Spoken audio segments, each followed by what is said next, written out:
Could you hear me?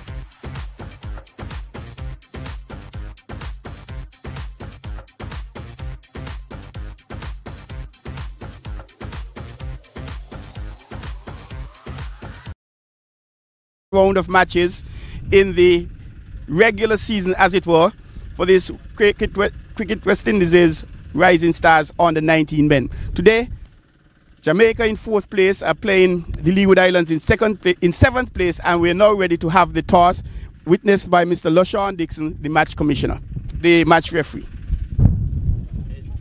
Heads is the call. Heads it is. Jamaica, they said they're going to bowl first. Good morning, Skip. How are you? Morning, I'm good. Why are you going to bowl first this morning? With weather conditions around, plus the moisture in the pitch, our fast bowlers like to utilize that playing against the Leewards today.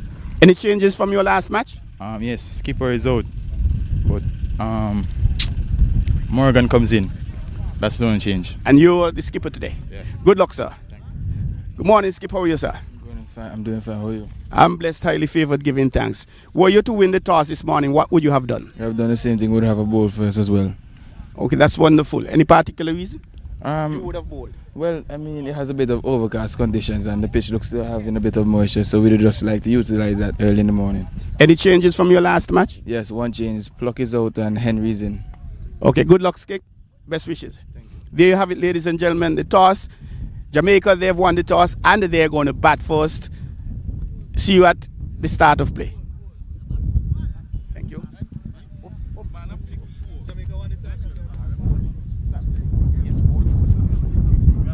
Yes, mine. No, that's mine. It could be edited.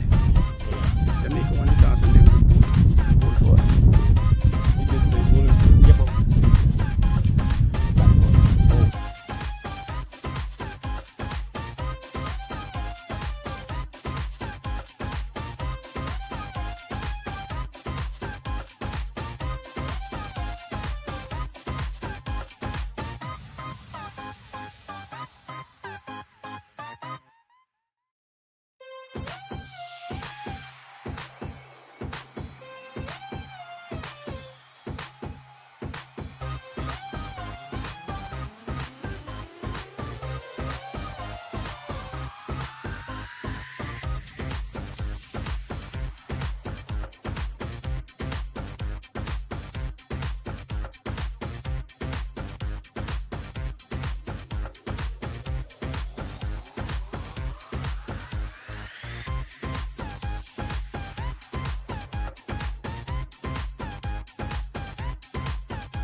Well, good morning from the St. Paul's Recreation Ground, and we welcome you to the last round of the preliminary matches in this year's Under-19 tournament here, held here in St. Kitts.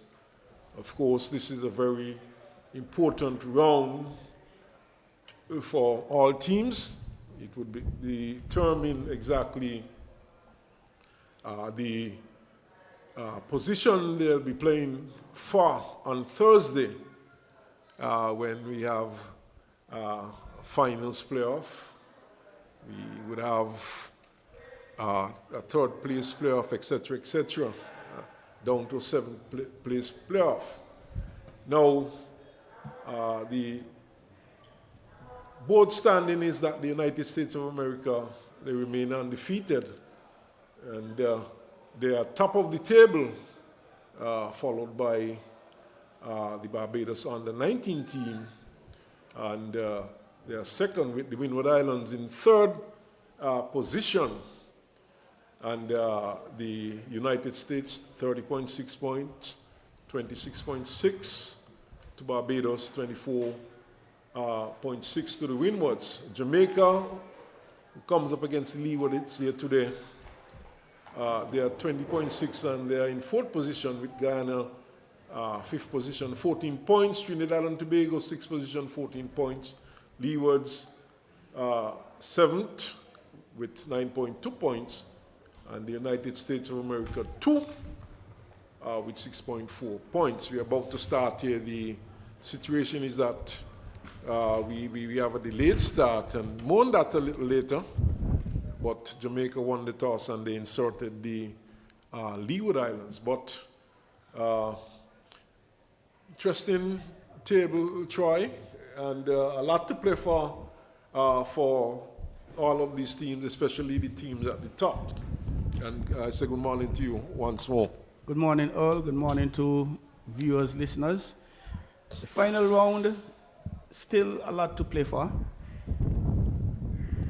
And we do stress the final round of the preliminaries. Thursday, the tournament climaxes. And we're off. This one is outside the half stump and true to the keeper. Of course, this morning there was a bit of a delay, and due mainly to the fact that preparation for the pitch, there's an issue with the heavy roller, which the groundsman would have made several attempts to get the mechanic to take care of, but the mechanic has not responded, so groundsman a bit challenged this morning. Pitch, of course, a bit on the damp side, and they had to use a lighter roller outside the off stump, true to the keeper. So you have Sean McKenzie starting the attack from the far end. But play toss at 10, play starting at 10:30, and we still have a full day's play, the full complements of overs, 50 overs.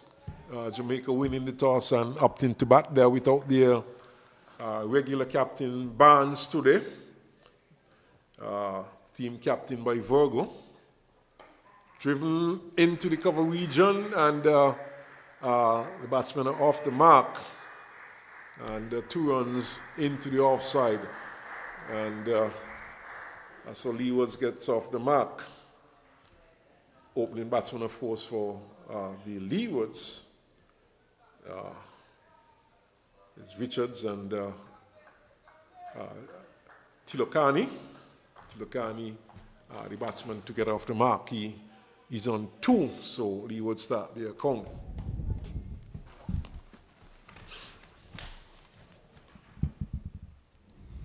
So Shane McKenzie outside the off stump in the air, down towards third man, and just a single. And Sean, very interesting positions to play for at the top. The USA undefeated, and it's very likely that they'll go through to the finals. I cannot see them even if they lose today. And The USA 1, they're taking on the Windwards. The Windwards in third position, so perhaps they would have the more difficult of the task today to coming up against the top team, the Windwards. And the Windwards will need to win there to get into the finals. This one is turned into the onside, a single. So Richards is off the mark immediately.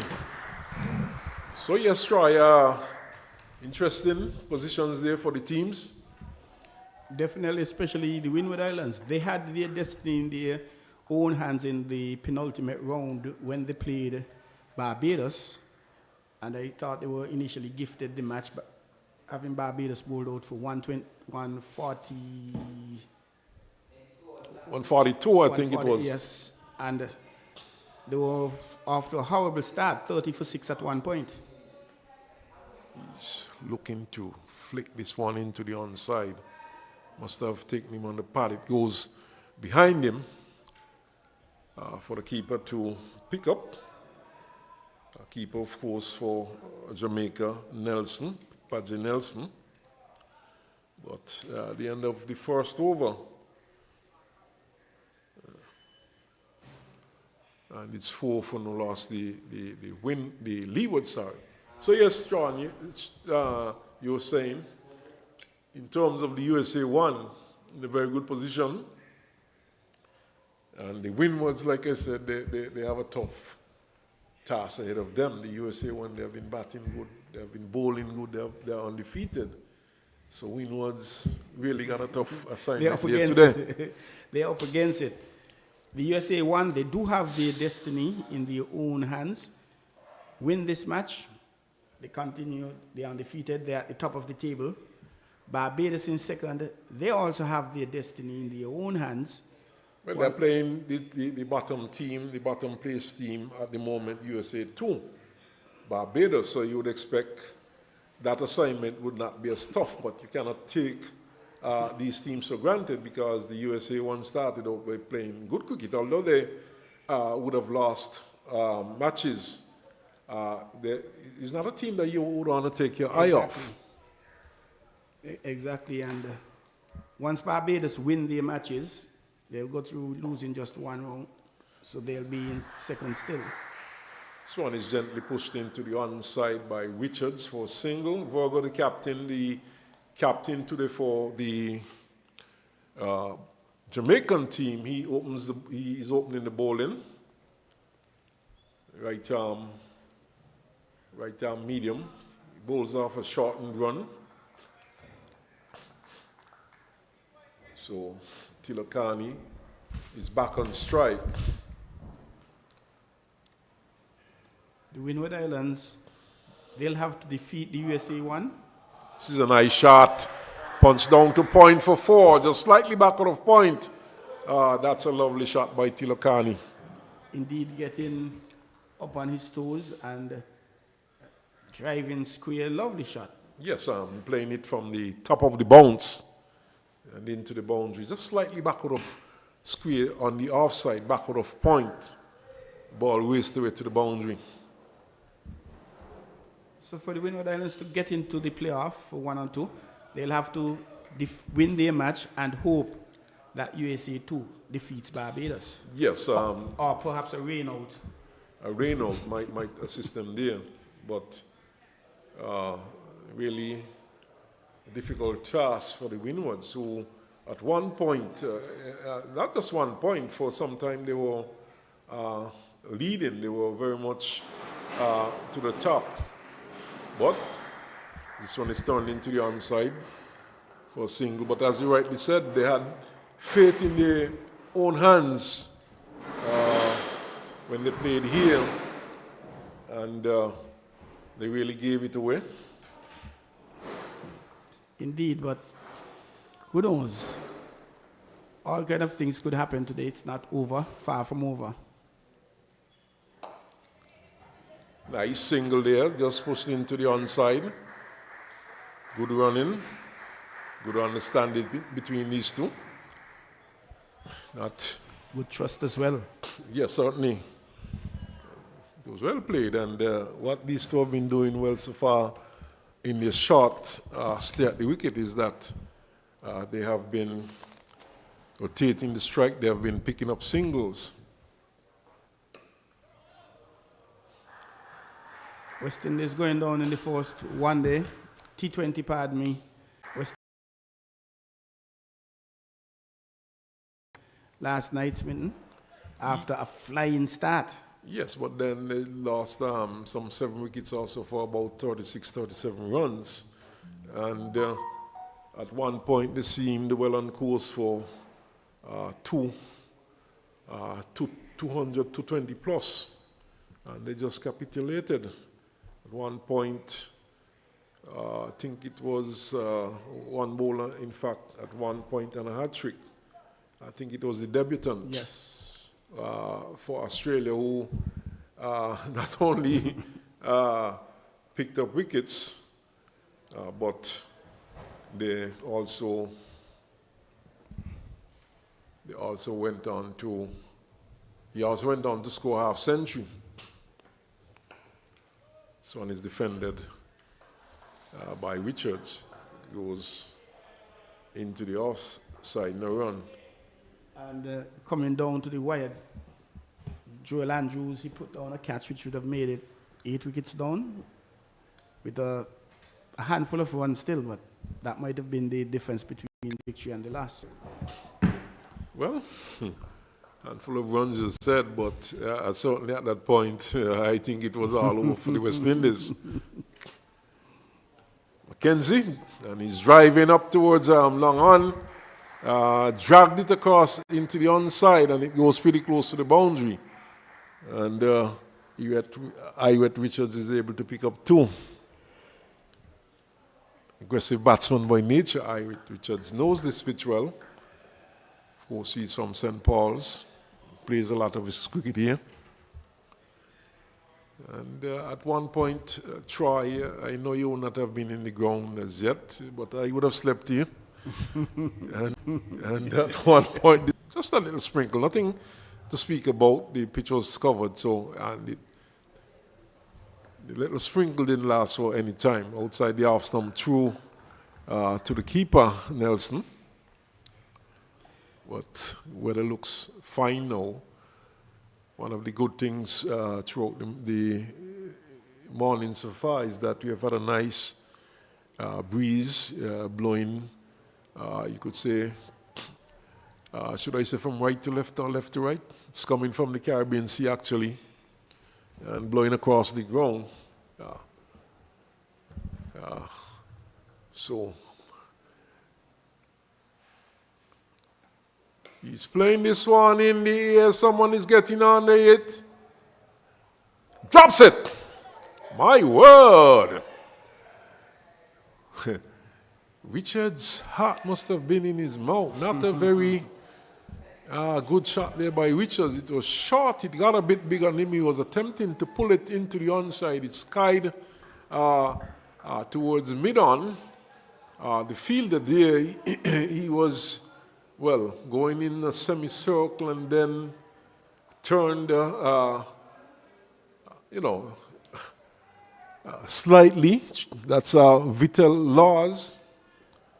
And in the end, he put it down. He got both hands to it.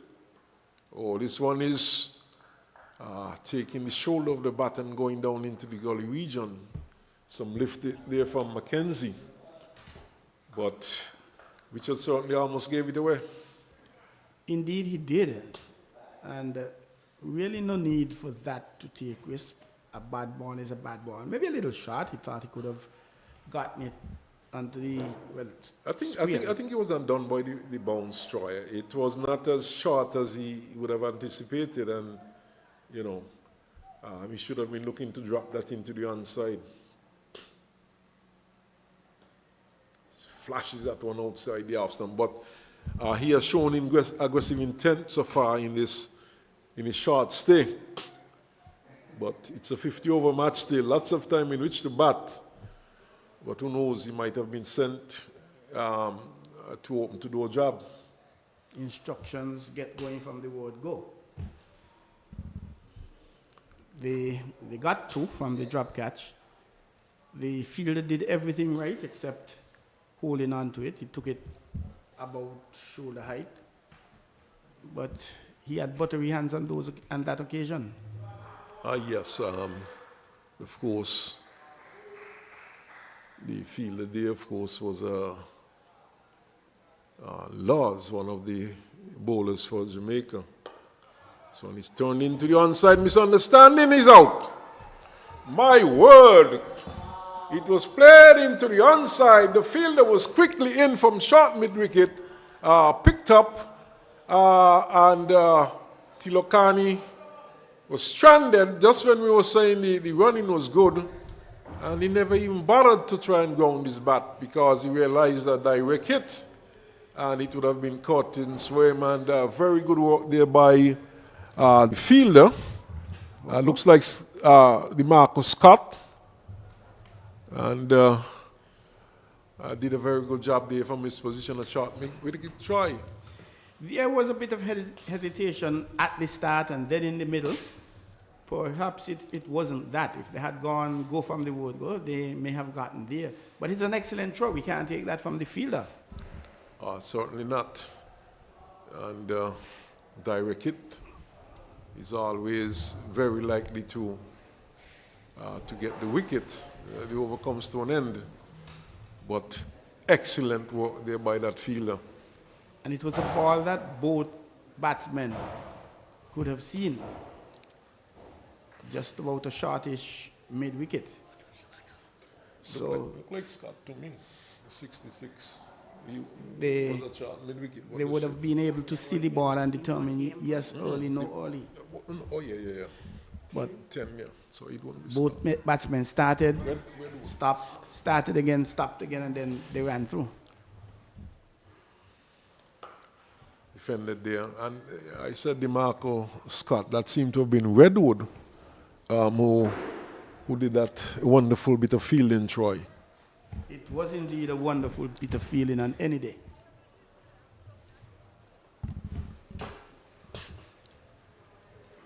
In fact, he's rather square of the wicket on the onside.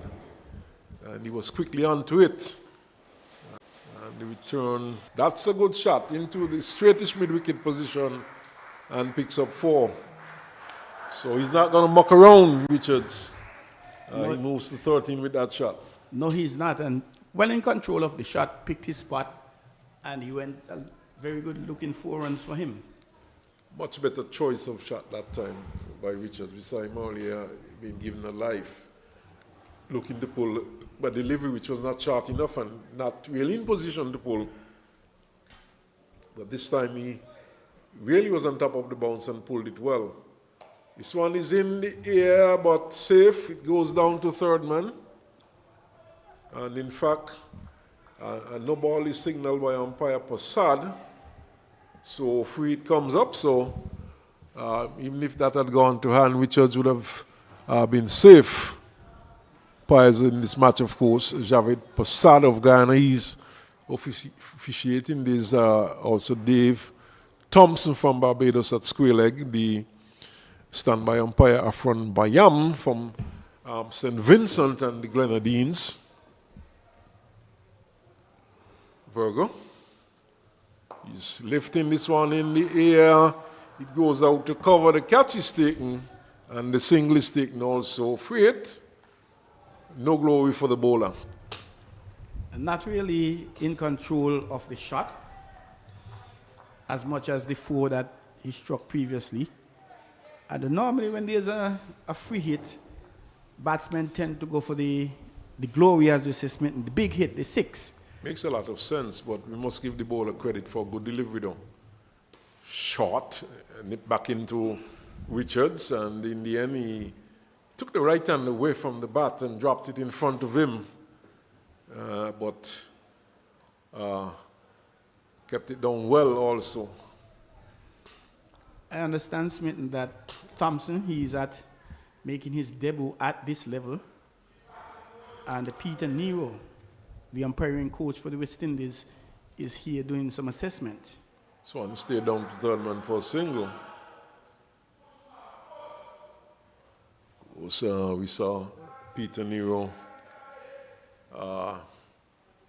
Peter Nero setting up his camera on the fence down there at square leg, basically the end from which Thompson is officiating from. So obviously that is to have a close look at what's going on, and so he could assess Thompson properly. Movement, positioning. Yes, I would have seen him earlier setting up that camera, Troy. Observe everything,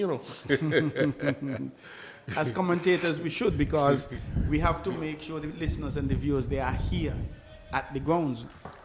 Yes, seems as though Richards at times is having a bit of difficulty with the pace of the wicket. Probably because of the nature of the pitch, we suspect that there might be some preparation moisture there still. The ball might be stopping a bit on him.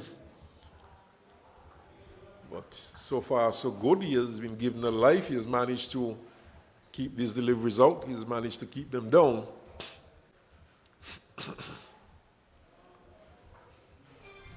And the Leewards, they have not been very strong at their batting. He's in the air, caught. It was always on the card. He was, playing almost virtually a shutter ball. And he was looking to drive this one. He peeled off from the outer portion, and he was caught in the backward point of short third man region. And that catch, I think, was taken by Riven Morgan, who is on the short third man. But that shot certainly seemed to be on the card. Let's see. Catch taken. Yes, it was actually Morgan who took that catch. Perhaps the instructions he was given at the start, look, you're going down there to get on with it. Try to get every ball to the boundary. And I don't mean that literally, of course. We're not playing 20-20 cricket, Troy. Yes, and even with that sort of instruction, you still have to place each ball on its merit. Yes, exactly. I would hope, though, that would not have been the instructions. I would hope that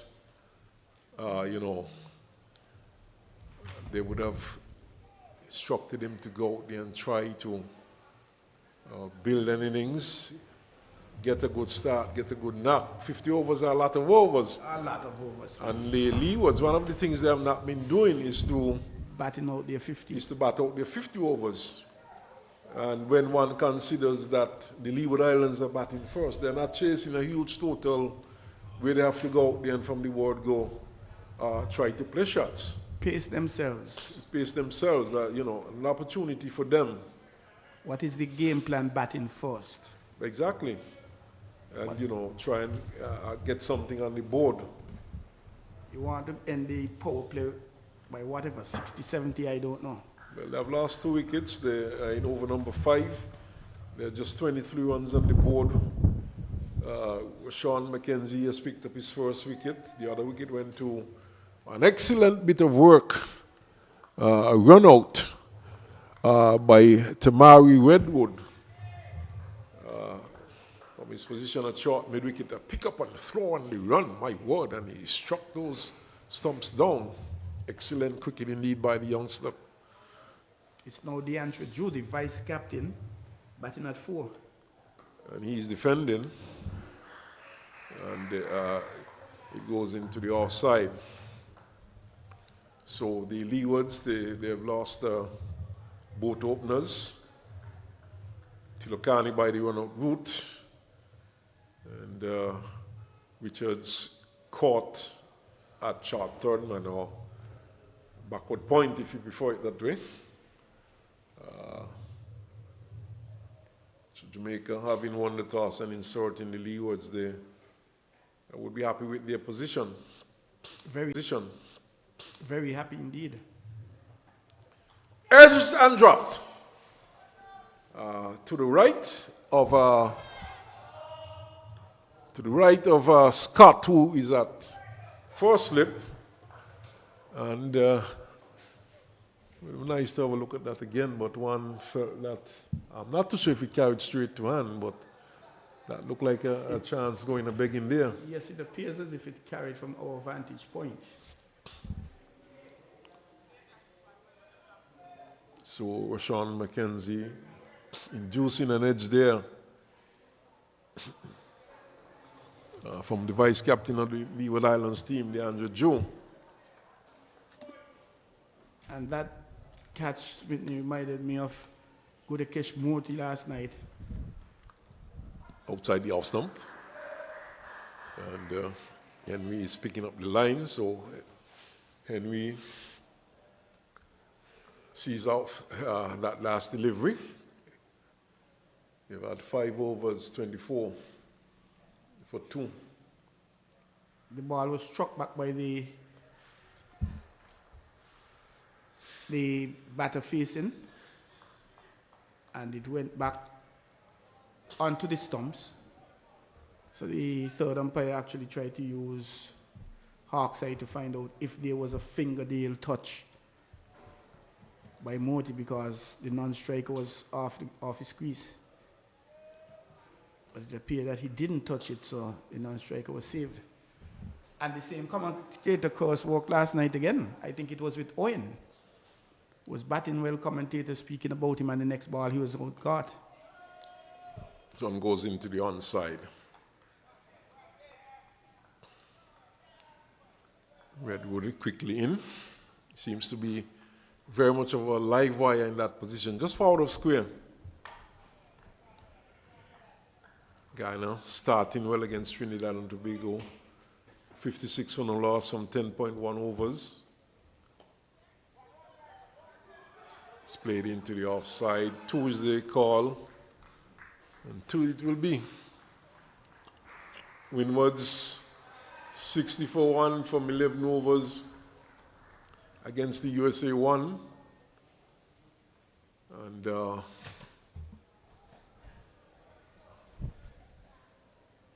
in Nevis, Barbados against USA 258-for-1 from 10 overs. Oh, there's a loud appeal for a leg before, but umpire Passad is not interested in that one. Who's batting Barbados? USA 2? USA 2 against Barbados. Barbados, a fairly good start, 58-for-1 in the first power play. And of course, reminding viewers that we would have had a late start, half an hour start here, so that is why the scoreboard, compared to the other scoreboards, just about, it runs just about halfway. Taking on the pad. This time a more half-hearted appeal. So Drew being troubled here by Virgo in this over. 2 appeals so far, successive appeals. Stiff breeze blowing across the field. You can see the shirts of the fielders billowing in the wind. This time he gets back onto it and gets it up to mid-on. Before the start of the game, Smitten, there was a very thick, dark, heavy cloud. That's the northwestern corner, out of our view. Well, I was told once rain comes from that, once that breaks, that's it. But it may have drifted, it may have broken up. Well, earlier on, before you had come to the ground, that's exactly where that dark cloud was. It broke, but we just had just a few drops, and the cloud drifted across the mountain side, and it didn't drift towards this area. And so there was no real interruption. Just a brief moment with the covers on. Precautionary, actually, the groundsman, of course, in preparation. So we did that as per precaution. So Virgo will continue, but we are keeping our fingers crossed that play continues uninterrupted. Outside off, moving further away.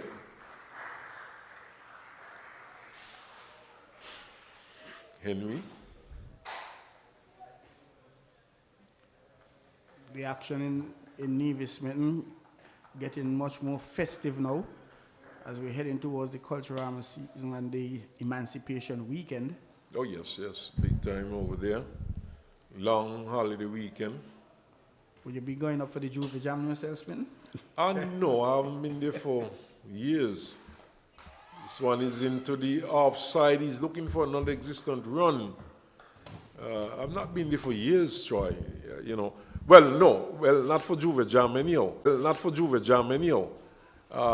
all the visitors who come back home around that time, and of course, quite a few people who travel over from St. Kitts for that occasion.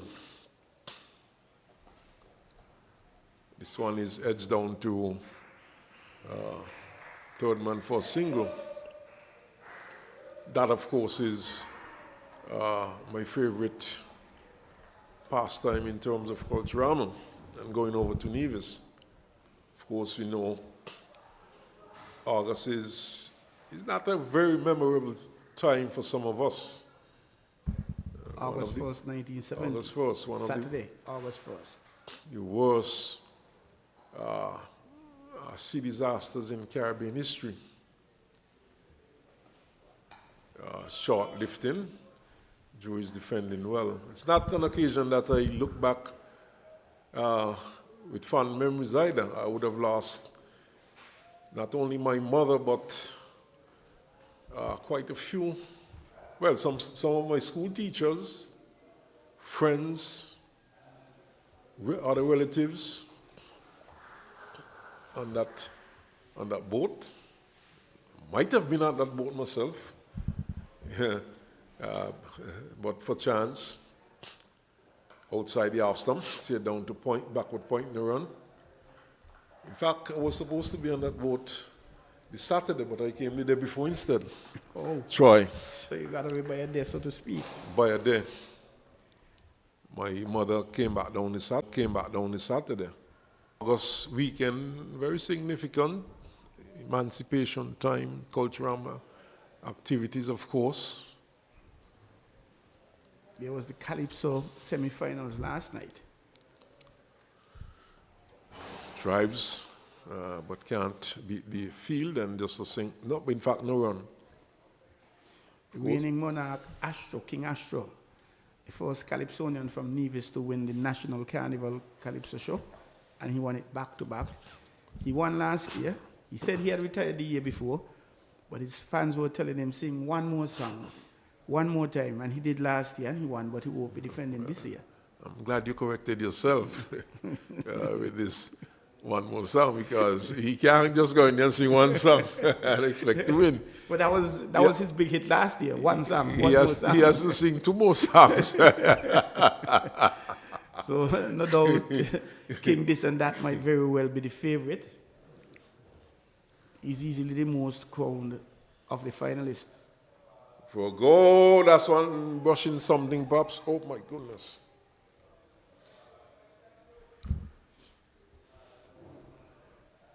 Perhaps, in fact, a wide signal by umpire Prasad.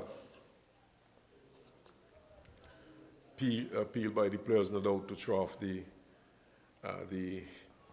umpire, but he, as usual, shortish, and Henry defends.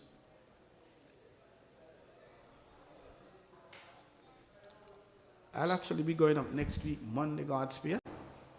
I'll be judging the steel band competition. Seems as though you have judged everything related to carnival and culture and Troy. I've been blessed with that. Perhaps that's why I was given the position Director of Culture back in 2015 until 2022. Vogodo. Oh, full pitch, turned into the onside. Thinking of a run. Could have done a lot more with that, though. But that should have been a run at the end of the day. But having should have been four. Yes, definitely. It should have been. But even with that bit of fielding and the misfield, it should have been a single. But I guess they've been much more cautious based on the run out earlier. picks up the line, or delivery outside the off stump and allows it through. So Xavier Henry 2 from 8, 28 for 2, going over number 8.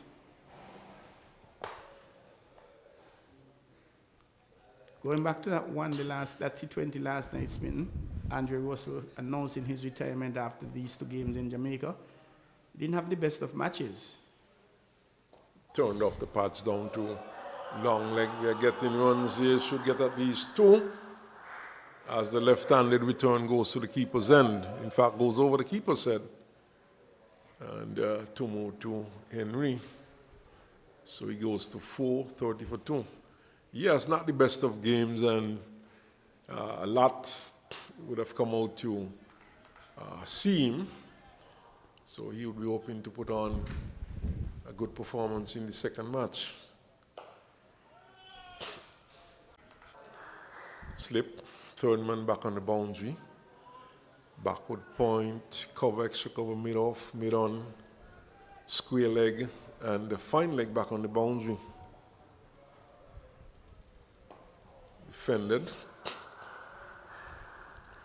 Sun really out in its full brilliance now.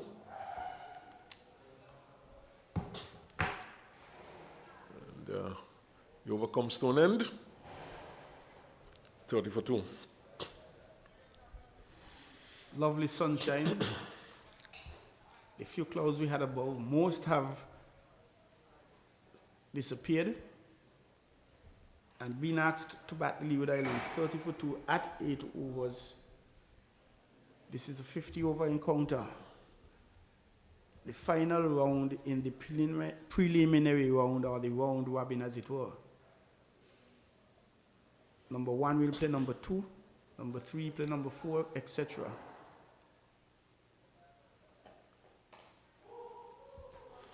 And here is Henry trying to force that square, but the ball just basically stays there on the track.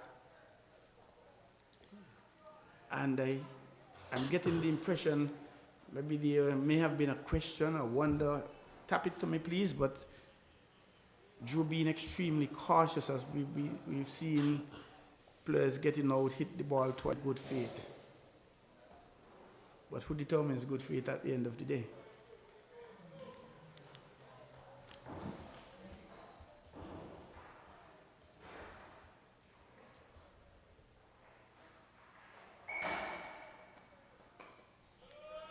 Drew is coming forward, playing it square.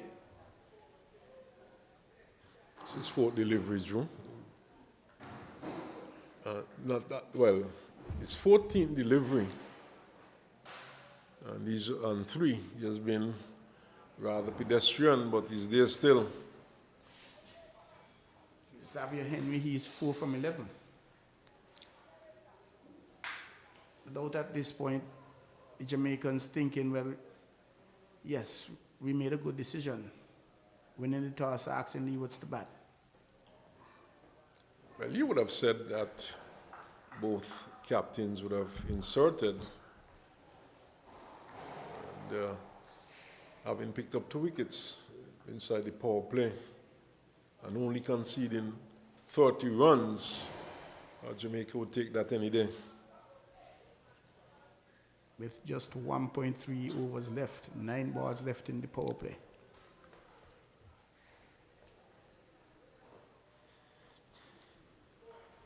One slip, a gully backward point, cover mid-off, mid-on. Sharp backward square. Andrew again punches through the covers. There's a long leg and a third man. Interesting to see the approach of these 2 batsmen when one considers that Richards, for example, was ultra aggressive. When he batted, the opening batsman, these 2 batsmen are looking to settle in and looking to consolidate. So you wonder at, Richards' approach. Trying to drive to the offside missing, going through the keeper. Don't think the length was there for the drive. The ball seemed to have bounced a bit outside the off stump and moved slightly away from the right-hander.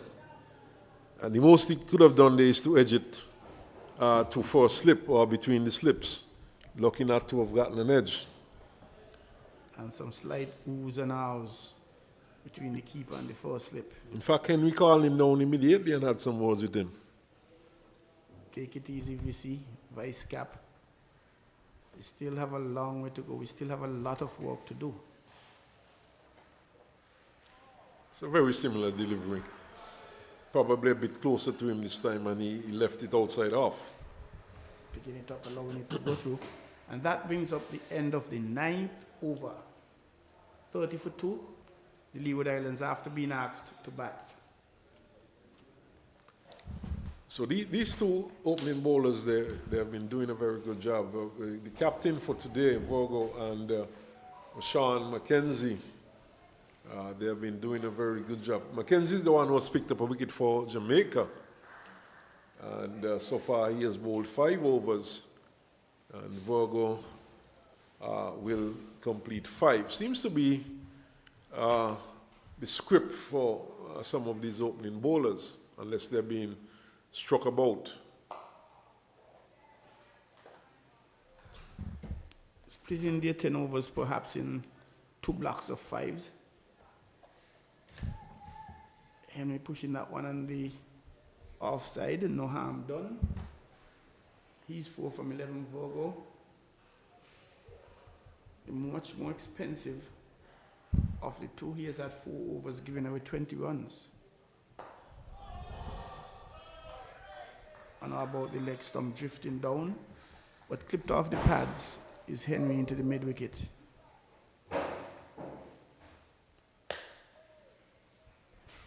One slipper backward point. Cover, extra cover. Made off, mid wicket. Long leg and third man.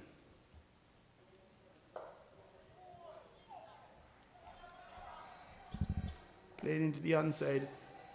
As we indicated at the offside, as you indicated, it's been both these batters.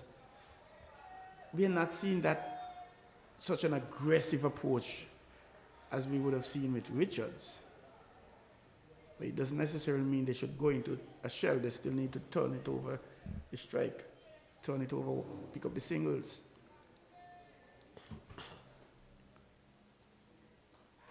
And this one is a little fuller, tempted Yorker. Getting the inner edge going down to a fine leg. A little anxiety by the Jamaican.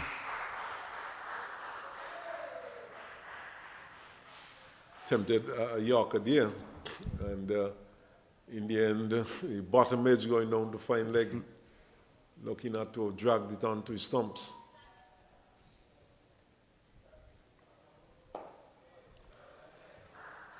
Forward back to the bowler, just knocks it down. So it would be interesting to see how the Leeward Islands batsman handle the leg spinner Laws. I think he's a leg spinner. Let's just confirm that. And in fact, he's a wrist spinner. And Vital Laws. And guess what? He's top of the pile in terms of wicket taking in this year's tournament so far, with 13 wickets. So that could be an interesting stage in the game, and perhaps power play is completed. And is it Laws? No, it's going to be Redwood, who I think is being brought into the attack. Laws would probably come from this end. And Redwood, in fact, is also a wrist spinner. So Tamari Redwood, so 2 wrist spinners. So this could be an interesting phase of the game. The end of the first 10, 31 for 2. Leeward Islands after being asked to bat. Kevandre Virgo ends his first spell, 5 overs, 21 runs. He didn't touch a pad. He didn't touch a pad, but he certainly, despite the fact that he went at over 4 runs per over, at times he would have troubled the batsman a bit. So Redwood is the one who comes into the attack now. And this could be a very interesting phase of the game. I would not be surprised if they don't. Charles, who is the leading wicket taker in the tournament, no doubt, the Leeward Islands batsman would have a challenging time. They themselves have a very good wrist spinner in Mackenzie in their team. And that one punched down to mid-on aerially, just dropping maybe about 4 meters, 4 yards in front of that fielder. A little more power and he would have been a goner. And there's a peel, goes down to the third man region. They run one, coming back for a second. Coming off the edge, not in total control of that shot, Smith. No, definitely not. Morgan fumbling there, allowing a second run, but the wrist spinner started well. That one, he gave it a bit more loop than the previous delivery. And he's out caught, is he? Dropped. Perhaps that one's spinning, coming off the edge, going to four slip, and being put down by Scott. So the spinner, the leg spinner, as you said, causing some problems here in the first over his first 3 balls. Well, and Lars is not into the attackers yet, and he's the leading wicket taker. He's also a wrist spinner. So, challenge, for the Leeward Islands batsman.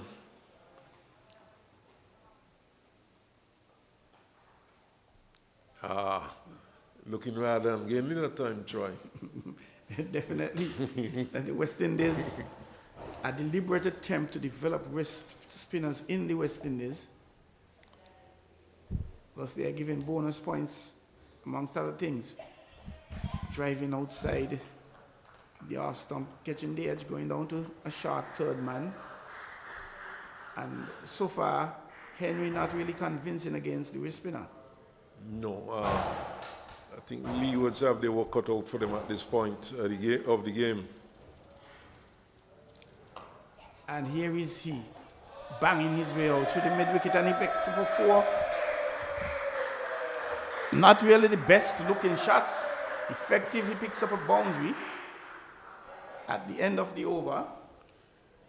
And it's now 37 for 2 Leewards after 11 overs.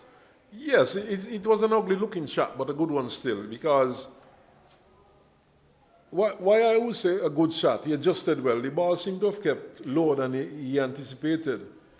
And he kept his shape, and he pulled it into the onside, pulled it into the gap.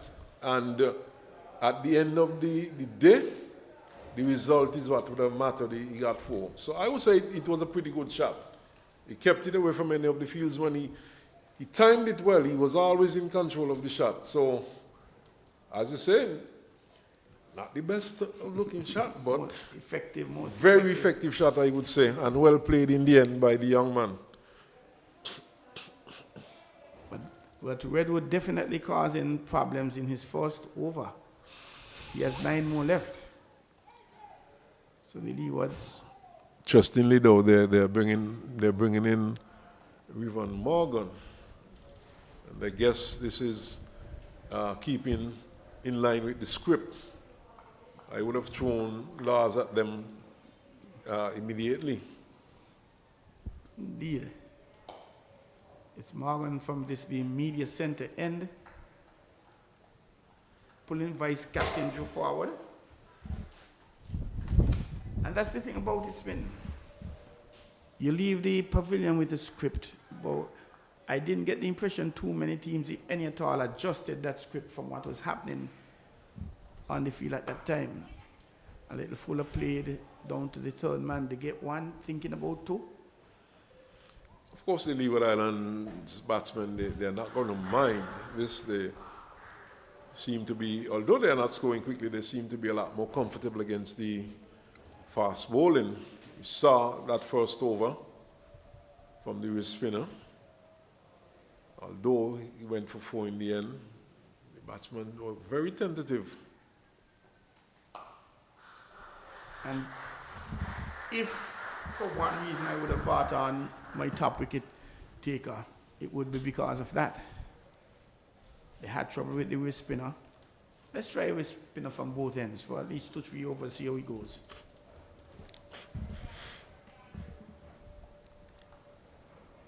Breeze has picked up a bit.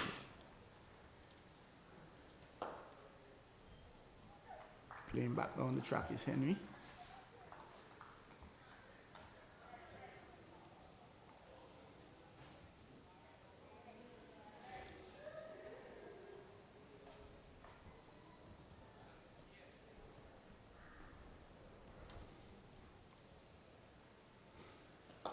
Down the leg side, play through in wicket. They get one. It runs towards the boundary. It actually crosses. So another 4-2 Henry. Just flicking that one off of the pads. Yes, a good shot indeed. And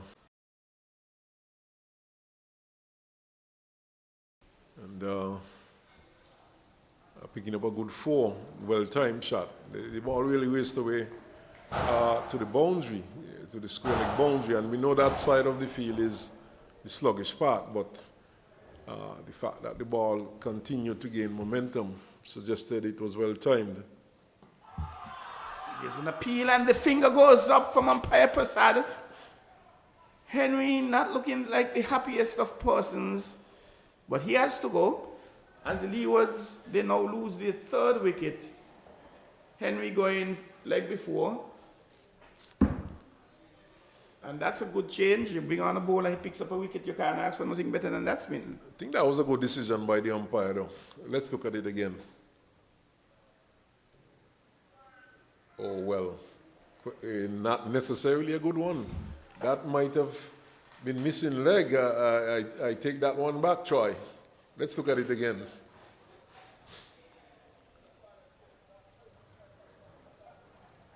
Yes. Dropping just about center, thereabout. Beg pardon? Dropping me up center, but definitely. But it was angled towards, and yes. You know, you could see from his action, the ball was angled down the leg side. And what I think happened, you know, I was thinking that he had moved across. But his movement across was after he was struck, looking at the replay. So I do take back that a bit, and I think Henry might have been hard done by that decision. He did stay there for about a half a second after, and he perhaps reversed the shot, trying to suggest, hey, that ball was going down leg on, but he has made his way back to the pavilion. It's now the skipper, Matthew Miller, who has been having a good tournament, both with bat and ball. He goes in, seeing his team at 42 for 3 after 12 overs. Reverend Morgan coming on with his first over, picking up a wicket in his first over, giving away 5 runs. Yes, so Jamaica continues to pick up wickets. 3 of them are down. And the leg spinner, the challenge of the leg spinner is back. Redwood, in fact, it's not Redwood. It's yes, Redwood, Tamari Redwood, in fact. Joe allowing that first one to go outside the arse stump to the keeper, and here is he playing not really in control, hitting it aerially down to the long off position, falling short by a few yards. The batsman run through for a single. Well, he reached for that one. Luckily, he didn't time it well, so the ball fell well short of that fielder down on the long off boundary, and no chance of a catch that time. Still not comfortable against the wrist spin.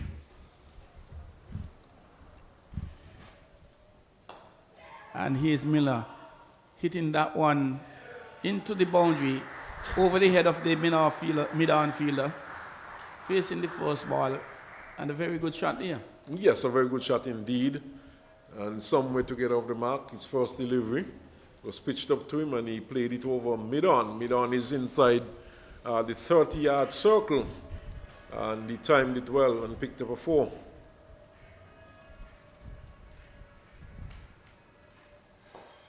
And here's he driving down to the long off region, picking up a single, looking easy and comfortable. Yes, very assured with those two deliveries he has faced so far.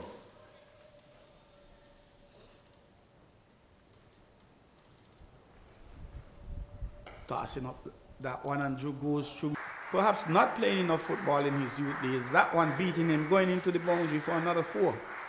Yes, a very bad delivery indeed by the ball over pitched by Redwood and put away nicely. So the second boundary in the over. So this has not been a good over by Redwood so far, but a good one for the Leeward Islands nevertheless. They have picked up 2 boundaries and 2 singles in this over so far. And Redwood, a completely different looking Redwood to the previous over. That one perhaps pitched on center stump, played back on the track. It's the end of the over. 52 for 3 after 13 overs, the Leeward Islands, after being asked to bat. Yes, and they need something of a recovery here. The Captain Miller is out there. He started very confidently. Saw him hitting one over middle on for 4, and then the very next delivery played one from the middle of the bat up to long off. And those 2 shots to me suggested there's a man who's in good form. He's batting around 5-6, 4-5-6 for the Leeward Islands. He's been getting some runs, picking up some wickets as well. But for Leewards to get a good score, he'll need to lead from the front today. We saw Jamaica making a 124 here against Barbados. Driving outside the off stump is Miller, going through to the keeper, the oohs and ahs. Well, it's all good for Miller to lead from the front, but he needs some good support from his teammates. Vice captain and captain, they are out there, and who better to do such a job than both of them? Down the leg side, flick down to a fine leg region. The man comes off the boundary. They'll only get 1. But drifting down the leg side again is Morgan.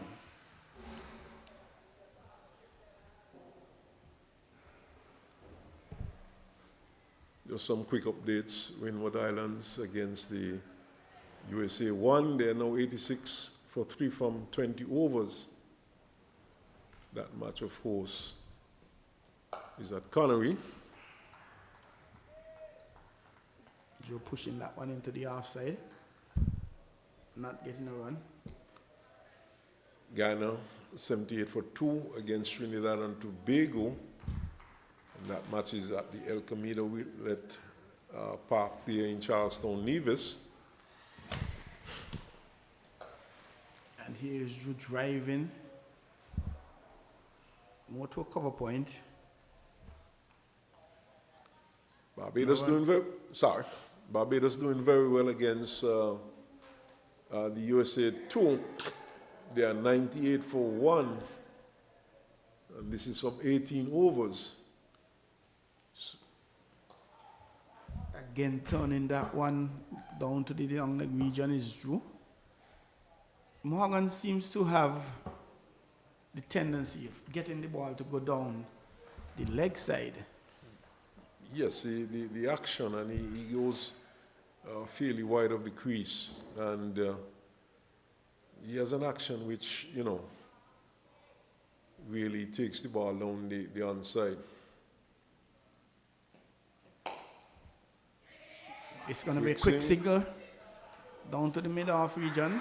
Very well run by Drew and Miller. Miller playing and taking off. Good communication, early caught, good running. Yes, Dua, of course, David Dua not picking up cleanly, fumbling a bit. And in the end, the single was quite easily taken. 50 coming up, 54 for 3. We know over number 14. And Redwood will continue. Not a very good over the last over. So because of that poor over. He now has bowled 2 overs for 16 runs. And he would be hoping to do a lot better in this over. Perhaps that first ball 4 from Miller might have put him off his length. And he plays this one uppishly over extra cover. And he plays this one uppishly over extra cover. They get one thinking of a second, but it's not on. A better ball, and Miller not quite in control, playing eerily. Yes, played it over extra cover in the air. But never seemed too confident with the shot, but in the end he placed it well.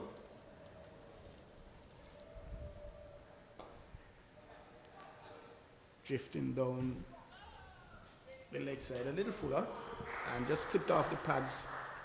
Is due for a single, playing it through to the mid wicket.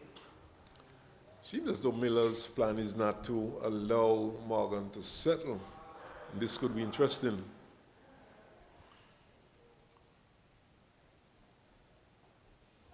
That one dropping outside leg. Trying to sweep, is Miller missing? A question being asked more than an appeal. Rather half-heartedly.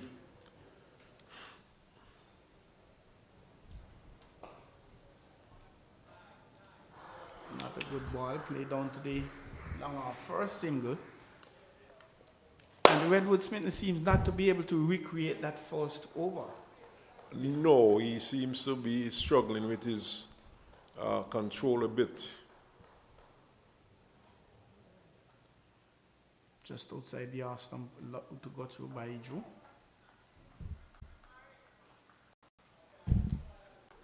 Once with spinners, when they hit a good line and length, $1 million, but once they don't, they have a very bad day at the office. Hit eerily, played, it's going to go corner, it drops short. It's Drew not really a good, more baseball shot as it was. It's a no ball. So even if he had been caught, it would have been not out. No ball for height, of course. And a free hit. It's now Miller to face. Will he capitalize on this? Well, you can bet that he would be going after it. And there he goes, and he misses, and he comes down to the boundary. Is he going to cross? Yes, he's going to get 4 byes. Trying to hit that one back to Sandy Point Smith and missing everything, lock, stock, barrel, keeper, fall slip, everybody. I think it was more to station. But nevertheless, he missed it. He would have been happy with the result, though. Of course, he would have preferred those 4 runs to be going to his tally. But at the end of the day, there were 4 runs to his team. Bowling change from the media center end, and it's a lefty coming into the attack. And it's Laws, and we are told that he's a wrist spinner, so it has to be that back of the hand, googly Chinaman wrist spinner. Interesting. And he's the tournament's leading wicket taker, Troy. I've seen this happen quite often, where your key bowler, you don't really use them as the first, second chain sometimes. You bring them down third, fourth. And there has to be some method to the madness. Well, I certainly would have brought him in immediately as he starts off. And this one is the Chinaman. Played into the offside. Single, but certainly the line was good. Length was not too bad. Just a trifle on the short side, but not short enough to give the batsman an opportunity. So this is going to be interesting.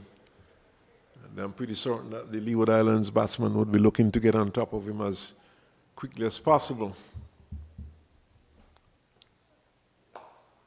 But this one is defended by Miller.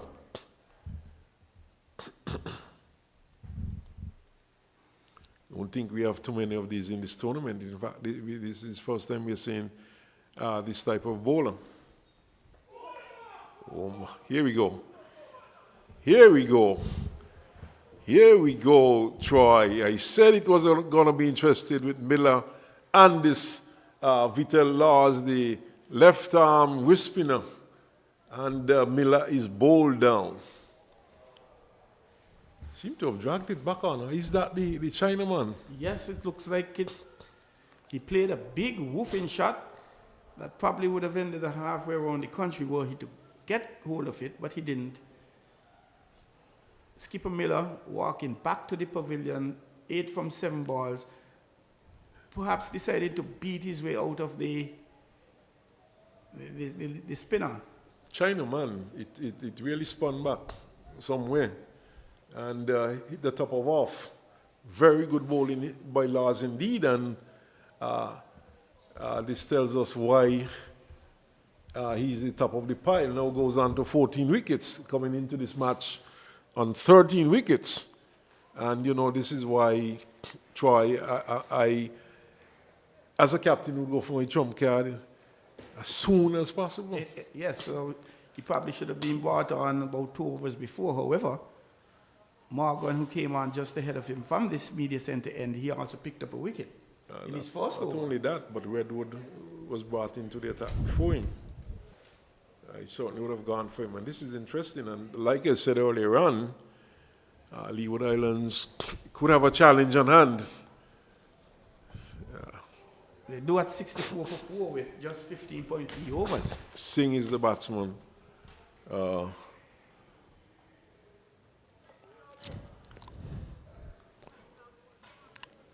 Left arm is over his, how Lars is bowling.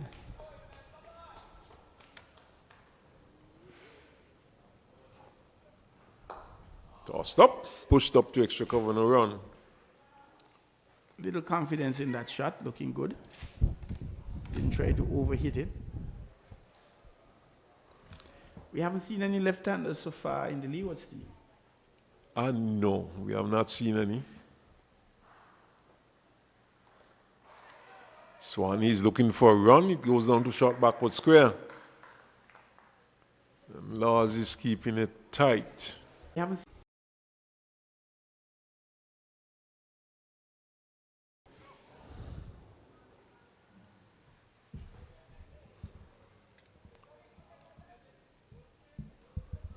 Morgan has been changed from the media center end to the Caribbean Sea end. Yes, replacing, of course, Redwood.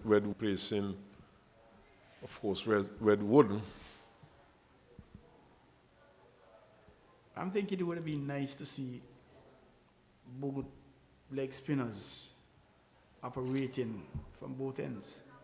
Well, at the same time, I should say. Going for pace and spin.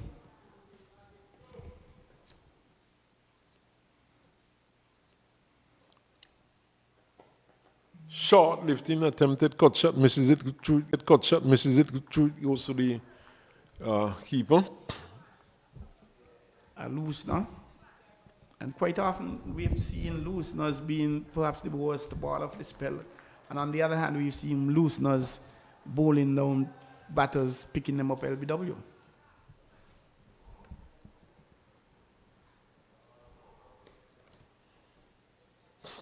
So one is outside the off stump and through it goes to the keeper. So one is outside the off stump and through it goes to the keeper. A shot again. Drew trying to play that square missing. He has to be extremely careful that the ball doesn't find the edge. This certainly has blossomed out into a very pleasant day. The sun is out, shining. A good scene there for batting. Outside the off stump and driven up to extra cover and a run. DeAndre Joe, he has been there for forever. He's on 13 from 34 deliveries. 16 overs. We're in over number 17, 65 runs.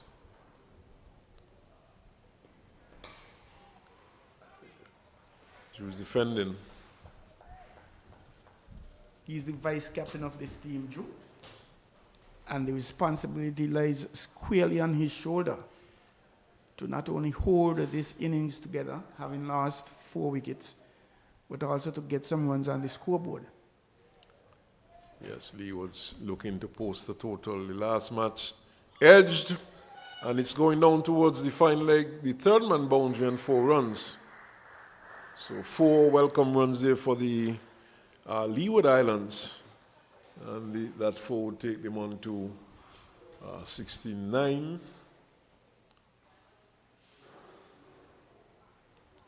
As some people say, smitten. If you don't use the edge, you're not using the entire bat. Well, that is true, but the edge certainly gets you in a lot of trouble, though.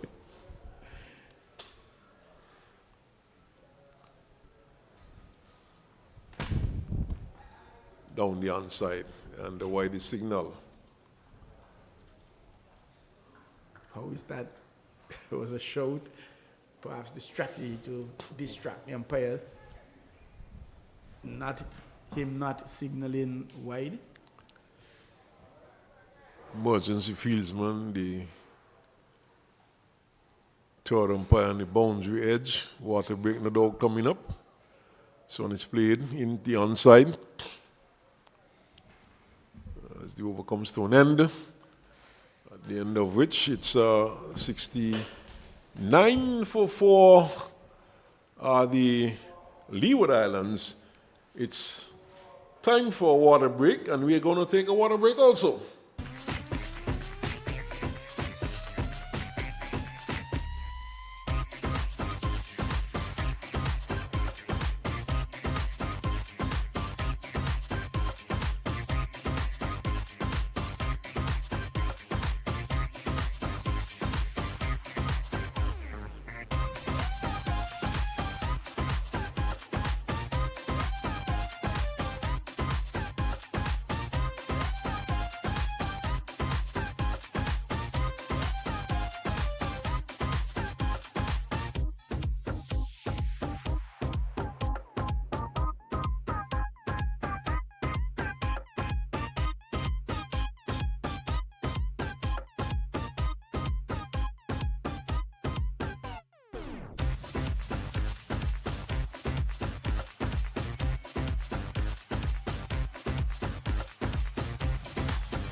But we're back with the action here at the St. Paul's Recreation Ground. We had the water break, and players are about to continue, but Laws will continue. He has picked up a wicket so far. And he's a left-arm wrist spinner. Already picked up a wicket with the Chinaman, one which spun back and took the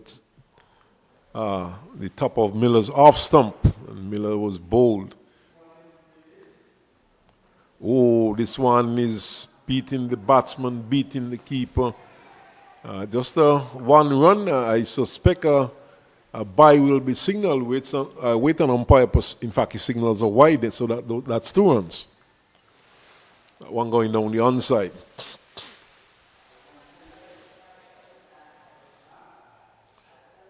So Leewards trying to eke out every run here. DeAndre Drew is back on strike. He's on 16 from 38.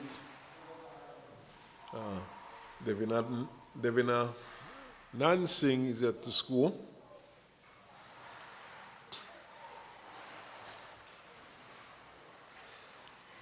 Laws has a slip, a backward point, cover, extra cover. He also has a mid-off. That's his offside field. Toss up. And Drew is defending. Most of his deliveries so far, though, Troy, they seem to be spinning back into the batsman, more Chinaman than anything else. And he is a pull, well fielded there at short backward square, no run. That one again coming into the batsman, going down leg. There's a short mid-wicket in place. There's a long on, deep mid-wicket. And the short backward square. That's the onside field. He's driving, gets it as far as the bowler. Fields to his own bowler.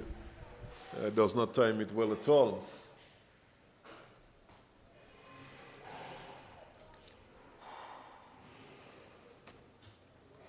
$72 for 4 in over number 18. Oh, there's an appeal. Seemed to have come from something. Just to remind listeners, this match would have started half an hour late. Toss at 10. Match starting promptly at 10:30. And Jamaica winning the toss and inserting the Leewards. Here's one swung into the onside. That's a very good shot indeed. It goes all the way to 6. That's a wonderful shot there by Drew. Very much so. In control. Going through the mid-wicket region, over the mid-wicket as a matter of fact. The first 6 of the innings. And he played it quite comfortably. Yes, it was over-pitched. And he swung it over straight mid-wicket. And all the way, that's of course what we call cow corner. Going to one of the longest parts of the ground, and it cleared the boundary quite nicely. Well struck by the young man. So he rushes on to 22 and go at a strike rate of 50. And the batsmen seem not to be so troubled by Laws, especially as much as they would have been with Redwood's first over. Driven into the offside, thinks of a run, it's not on. Singh, yet to get off the mark. Must be feeling a bit nervous at this point. He's on the nervous knot. Only faced 3 balls so far. Morgan. Ooh, that one seemed to have popped a bit on the batsman and quickly pulls the right hand away, keeps it down, gets it into the backward point area where it's fielded and no run. It appears to me as this tournament has progressed, we are seeing fewer and fewer wides being bowled. Oh, he edges this one into the pads. The leverage nip back into him. Yeah, and that's good, Troy. It means that the the bowlers, they're working on their game. And as the tournament, as you said, progresses, they're getting better and better, which is a good thing. At one point, we had 28 wides in a match, 24-28. Oh, he's looking to drive.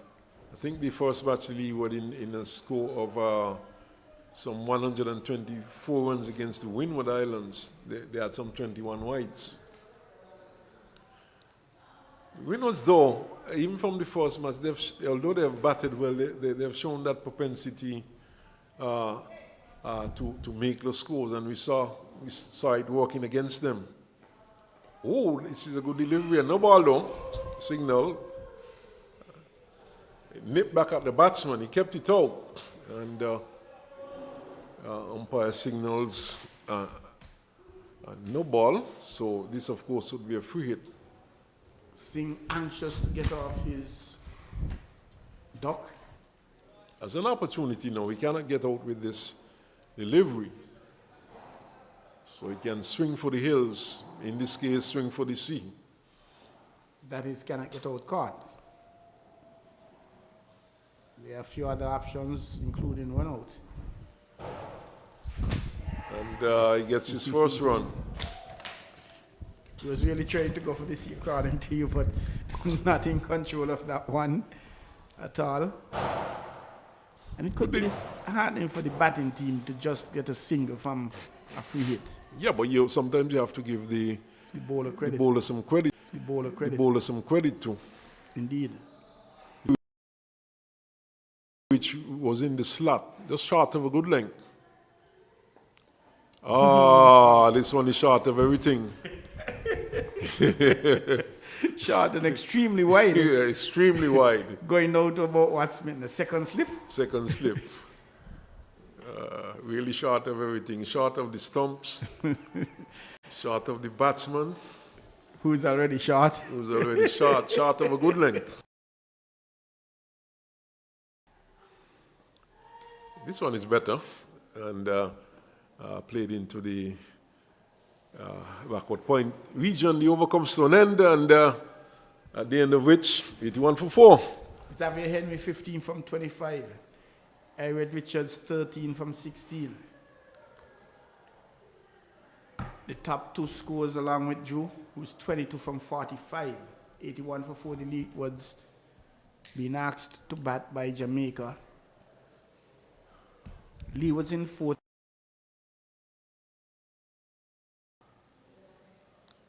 Some disparity there. Barbados against the United States of America, 134 for 2 from 24.2 overs. And we know Barbados likes to bat first. And they like to make big scores. And this sounds like it's going to be a big score against me. Yes, they're playing the bottom place team, United States too. So this could work very much in their favor. It's a nice shot. Get into the pitch and drive into extra cover, between extra cover and mid-off and down to the boundary for 4. Singh really doing well. Dancing to that one and playing it comfortably, beautifully, picking up a boundary. A complete difference to when he was on 0. He's now 5 from 10. Windward Islands batting first over the Nevis. In fact, Connery against the USA 114 for 3. Guyana against Trinidad and Tobago 85 for 3. And that match is in Nevis. He's swinging, missing. Half-hearted appeal from the players, no response from umpire Passad. It goes into the offside. So some interesting positions there for some of those teams.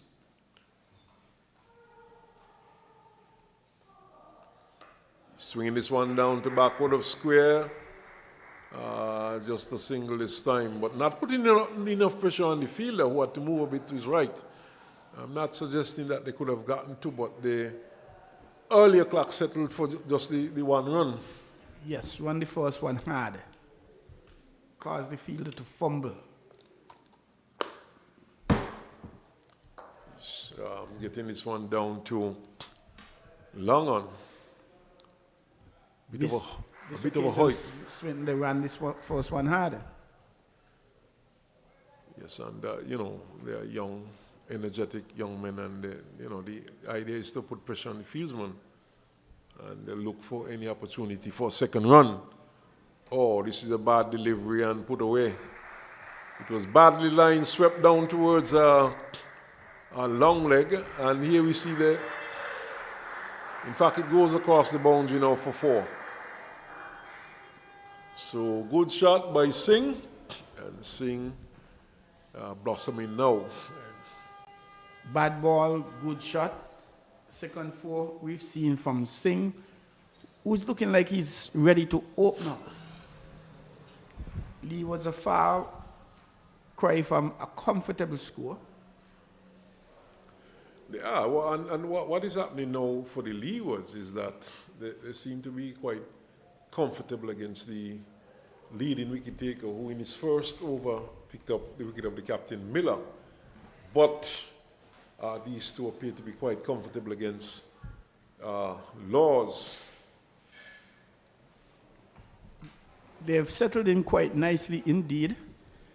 Perhaps the skipper may consider pulling him out and bringing him from the far end. In the air, caught. My word. DeAndre Drew goes caught at mid-on off the bowling of Redwood and Leeward Islands just when they were looking good, lose another wicket. That looks like the captain down there who took that catch, Virgo. So losing a very important wicket at a very critical stage, Troy. Yes, Morgan picking up his second wicket. And Drew perhaps wanting to step it up, but not getting it, not in control fully of that shot. Not only that, it was in the air and he played it to the tallest man on the field. It was just above his head, but he timed his, not much of a jump, he just had to go up a bit. He's a very tall man. And he took an easy catch in the end. So just when things were looking good for the Leeward Islands, just when we said they were handling the leading wicket taker for the tournament quite nicely, we saw a medium pacer taking a wicket. That commentator was well, it wasn't a spinner getting a wicket, it's a pacer. However, medium pacer. They were looking good, they were looking comfortable. I would have said earlier on too that the batsmen were much more comfortable against the pace. Medium pacers. And I think that was a gifted wicket. Fortuitous indeed. 91 for 5 after 20.1 overs. Morgan bowling from the far end. He is 2 for 16. 2 wickets for 16 runs from 4.1 overs. So this has been a good spell by Morgan so far. Perhaps at this point suggesting there may be an early day, but it's cricket, lovely cricket. Well, we'll wait and see. I would not go that far. I'll tell you at the end of the Leeward Islands innings, of course.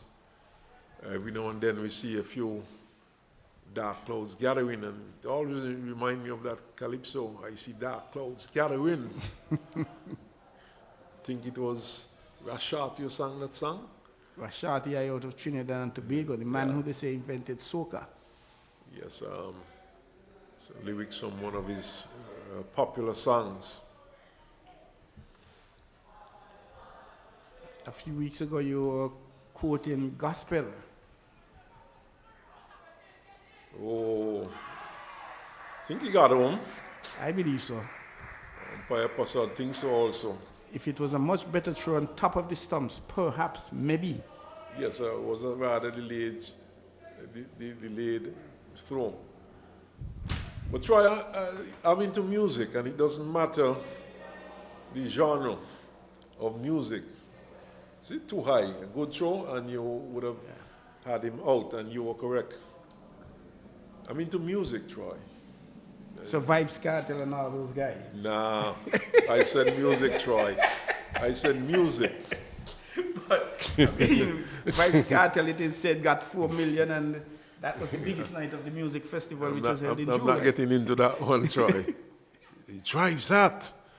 And this is the, I don't know if it's a French or Chinese cut, but it's some sort of cut down to fine leg. He was looking to drive into the offside for single. I'm into music, and gospel really is my favorite thing. And this go back a long way. So, but like I said, I'm into music and into, outside the off stump. This one came back a bit. And you could say that the batsman, Tanez Francis, seemed to have judged that one well.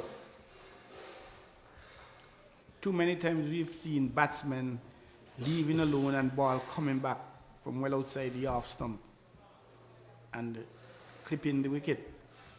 We've also seen outside the leg stump, the big one with Shane Warne dropping well outside leg stump and bowling, can't remember who he was behind his back. I think it was Mike Gattin of England,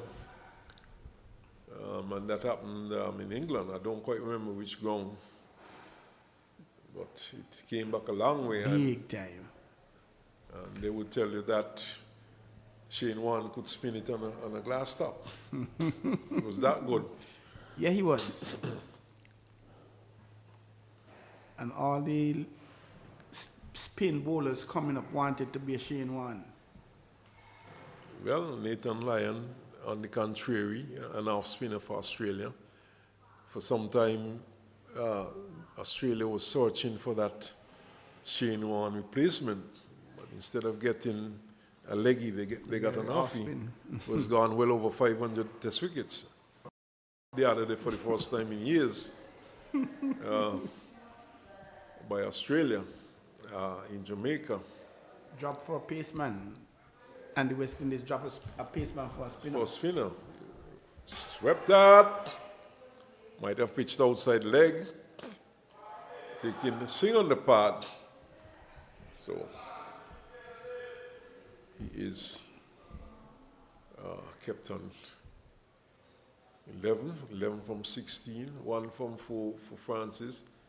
He's edging, goes down towards short third man, and he gets a run. Not in control of that shot again, looking to play it into the onside, and coming off of the edge, going down into third man.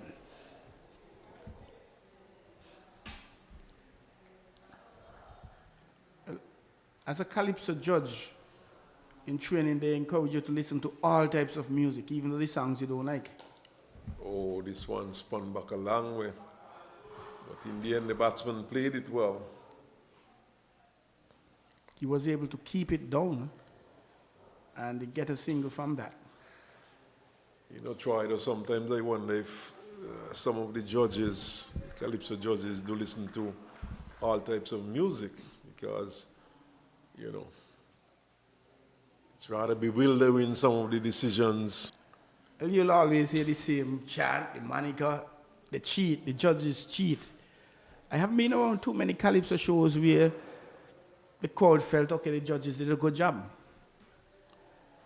Well, I could understand what you're saying, but, I do think I have an ear for calypso.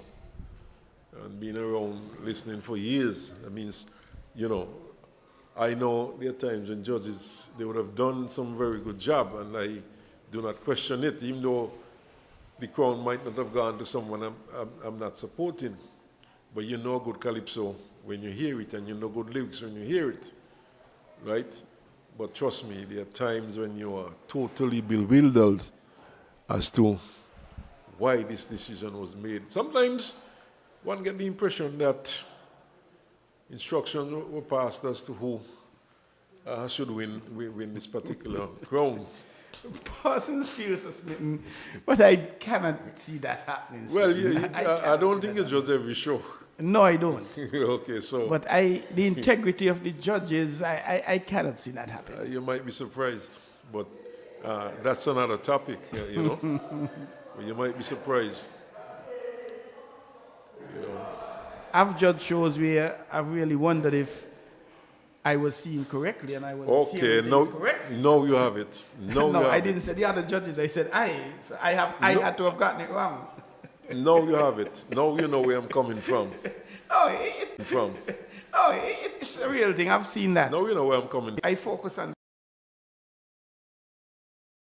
the Calypsonian on the stage. So, this one, bowling change from the far end. It's number 10 back, and that's number 10 is Tamari Redwood. Quicker delivery, sweeping and missing, taking on the left pad. I've judged with Person and Smitten. They look into the left of the stage, the right of the stage, above, below, and they don't look at the Calypsonian. Exactly. Probably they have already prejudged before the Calypsonian started singing. That's what the pundits believe. You know? The Calypso pundits, that is. No, but seriously, I mean, I try to follow these things quite closely, Calypso. And, you know, and any opportunity once I can view it. Quicker delivery, pulled up to long on by Singh. He gets a single. Leewards approaching 100, 97 it is for 5. Seems as though they're going to eclipse their recent score of 102.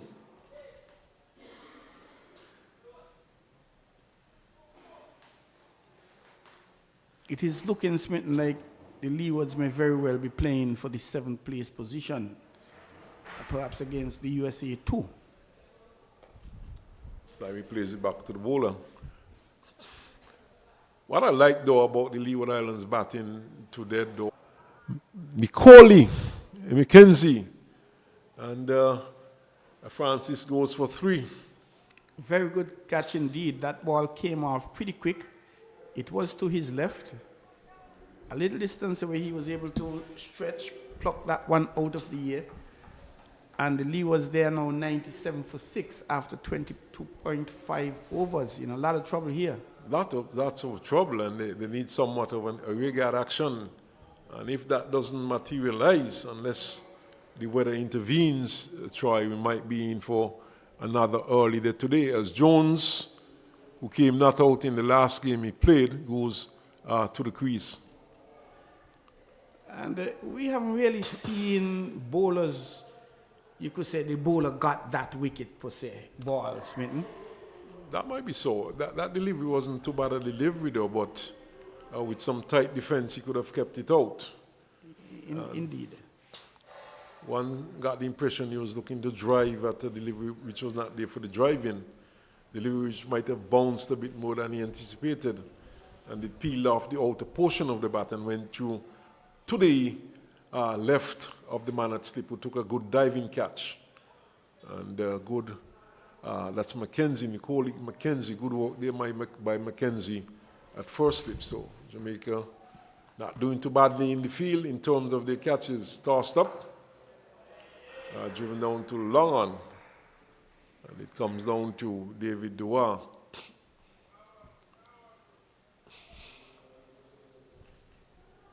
Singh, he's been there for a few overs. He'll need to continue to try and keep this innings together, both preventing the flow of wickets and at the same time putting some runs on the board. 98, a far cry from what could be considered a defendable total. But we have seen stranger things in cricket. That one pushed into the onside by Jones. The first left-hander we've seen for the Leeward Islands. It's going to be a different kettle of fish with Jamaica. Well, one is out, the captain Barnes. So at least that's one left, but we do not know in terms of the replacement. We are seeing them for the second time here, and we would not have seen some of these players, so we'll have to wait and see. That outside leg, pulling it down to the 45. short fine leg.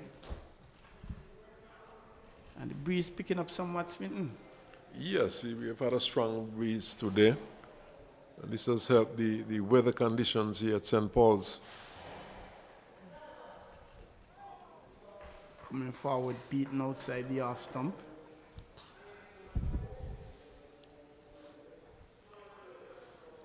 The Jamaicans definitely their tails on their backs. 98 for 6. The Leeward Islands after being asked to bat. And that one keeping low and spinning down leg. That came back a long way. In fact, that seemed to have pitched outside off. I thought so. And going down leg. And going down leg, missing leg stump and a wide signal. That spun a long way. For a moment, I was saying perhaps it's going to be an LBW decision when that wall thing and this one going the other way now, Smith. So you had the googly. No, you have the Chinaman. Which one is that? Wing Ping Long or Lung Ping Wing? So good work there by the left-hander Laws. That brings the end of the over. He is 1 for 23 from 5. Good figures. The trade wins. They had a song Wang Wing Pong. Yeah, something like that, yes. The good old trade winds. That famous song they had, Brush If You're Brushing. Yep. Very popular. Played. Here is Jones pulling that one down to a wide-ish mid-arm position. The man running in from the long on boundary. Not a really convincing shot, but getting a single.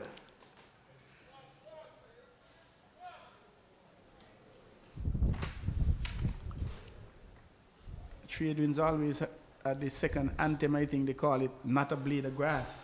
Yeah, that's right. By Dean Martin, who passed, was it early this year, late last year? Being beaten outside the off stump is Jones. And in an interview, I think I heard he wrote that song in about, what, a half an hour? I think full toss, played back over the bowler's head. Is it going to have legs to get to the boundary? Yes, it does. A valiant chase from the fielder at the long on position, but he couldn't get around to the long off to prevent the boundary. Nice shot by Jones to get him off the mark. yes, a very nice shot indeed and well placed too. Just to the left of the man at, and well timed, and the ball raced away for 4. So now mid-off being placed into a long off position, and the cover comes inside the circle. And that one is going to be a wide going down the leg side. He tried to turn it around, it missed, and it does have some legs on it, and it stops just inside about 1.5 feet. And the batsman, they've run. Good recovery work there from the fieldsman Nicole McKenzie. And he chased for all his worth. He chased right down to the end. Coming forward, playing it screen. We have to hustle for a single. The keeper moving behind the stump. He gets it in. But McKenzie not covering. But very good single indeed. Yes, and rather quietly, the 100 for the Leewards would have come up. They're now 109 for 6. And we're in over number 25. So they're looking to push this probably beyond 150, get it close to 200. But still a lot of batting to be done. Letting that one go through is the left-hander, Amari Jones, who is 4 from 8.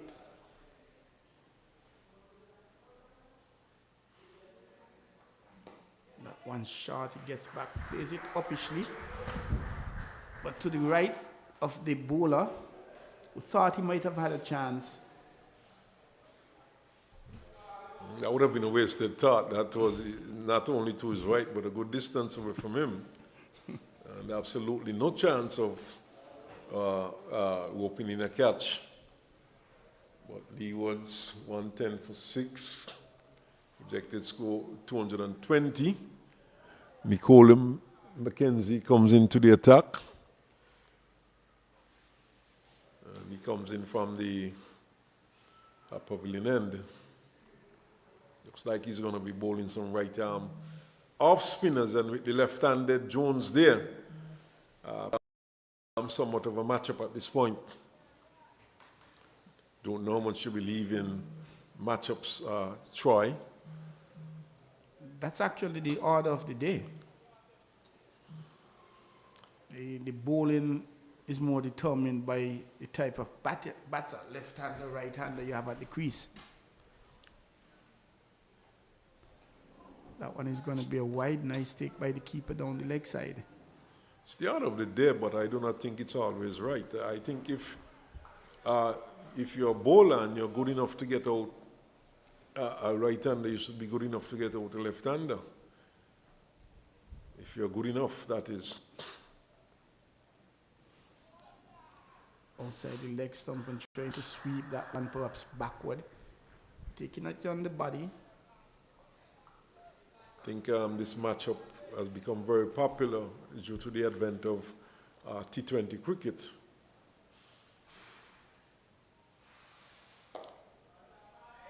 Mind, Marky, I'm not discounting it. I'm not saying that it does not work. It does work at times, but I think it's, overplayed a bit.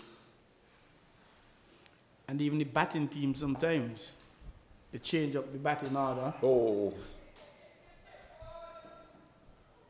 Sloppy work there by the fieldsman. Looked like Laws was at extra cover and letting the fielder get off strike. A shot should have been no one turning into one. And we've seen little bits and pieces of that. Fielding has been generally good throughout this tournament. We've seen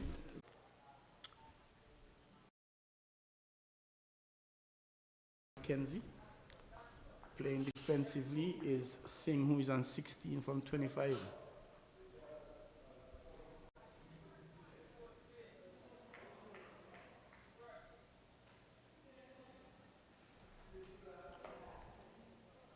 Pulling him across, playing it into the onside.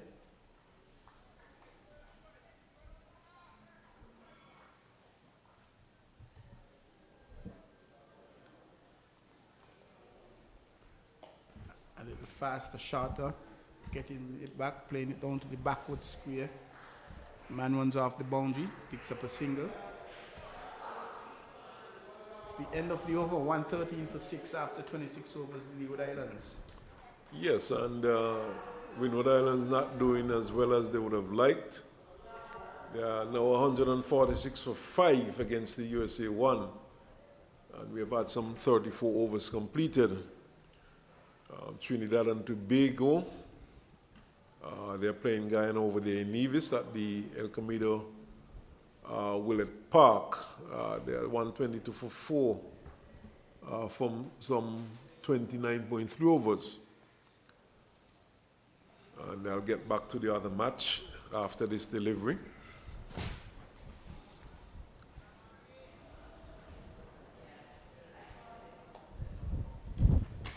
Barbados coming up against the USA 259 for 3. And from 31.5 overs. Giving that one some Ian Beaton is Singh. Keeper dislodges the bail, but he's safely home. So it looks like the matchup is going to be USA 1 versus Barbados for the championship match. Windward Islands versus Jamaica for the bronze. And that is out caught. That one a little faster coming through, catching the batsman, Singh off guard, popping it up to firstly for a very easy catch, Smitten. Yes, a very good delivery, a quicker delivery.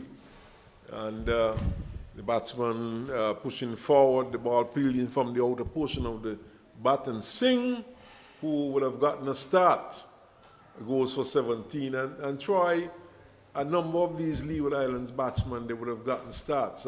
Let's look at the scorecard. Tilokani was run out for 8. Ewet Richards,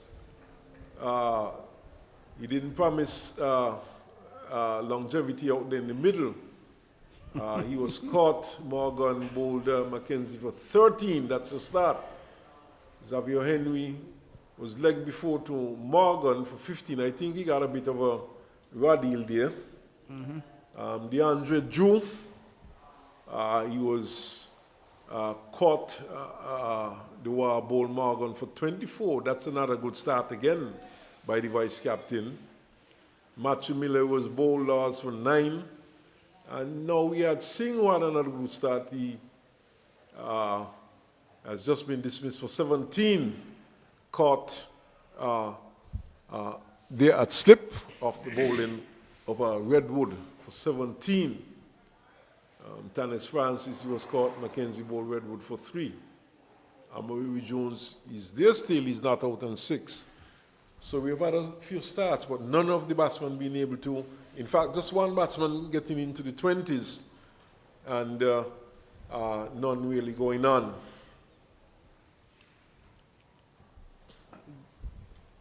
That would have been a wide, whoever paddled square.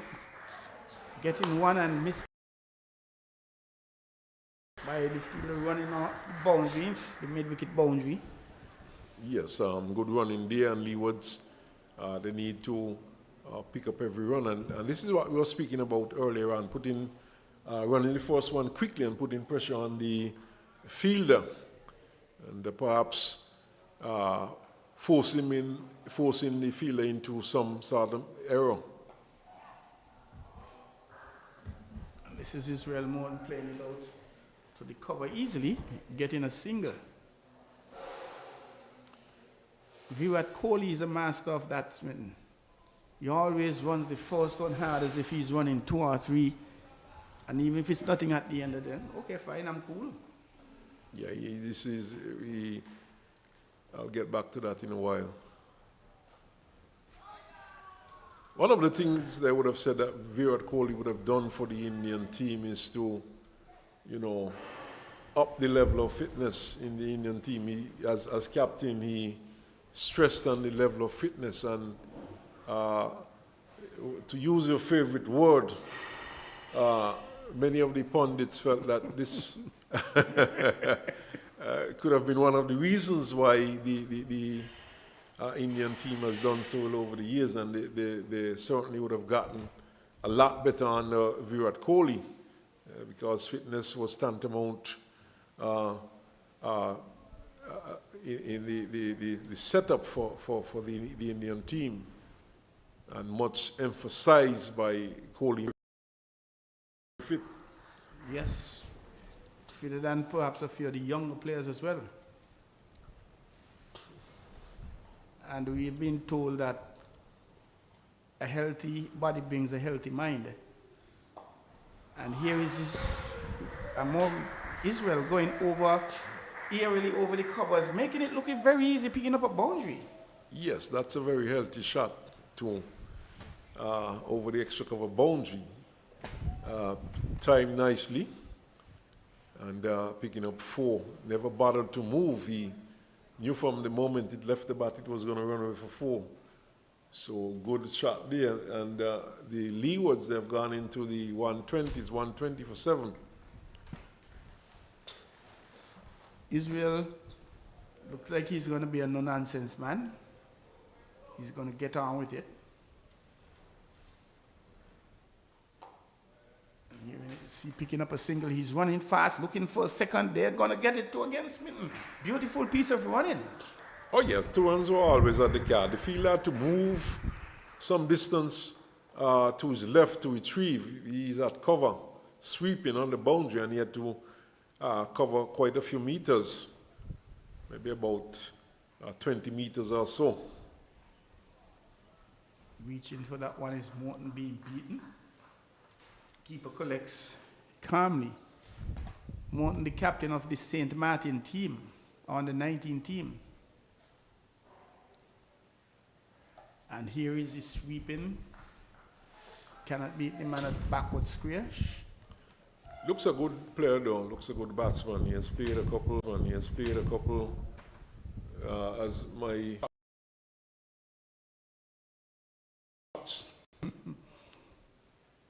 This one giving some air, he plays it out to the extra cover, safely into the hands of the man running from that cover boundary, giving it away.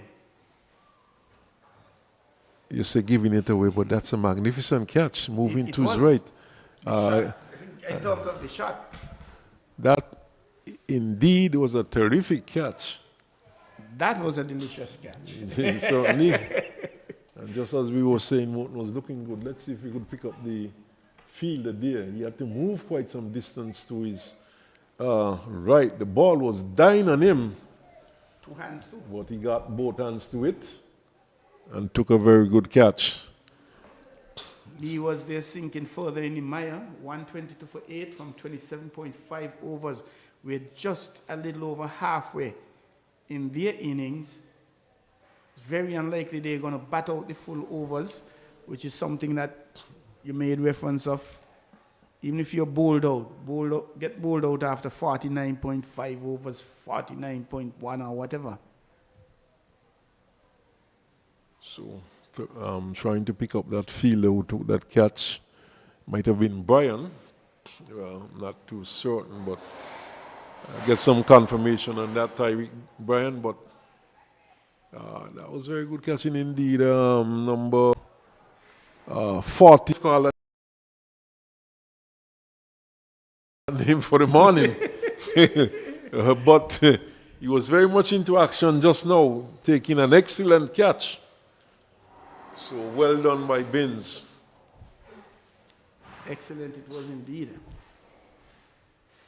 122 for 8. Jamaica looking to wrap up this innings in the next few overs as some dark clouds hovering above, thick clouds. We can see the sky. And Cat shouts of catch it as he edges that one through the first slip. They're going to get 2. Is Mackenzie. Coming to a little faster, but not quite carrying to the first slip. No, and it was a bit to his left. No chance of a catch there.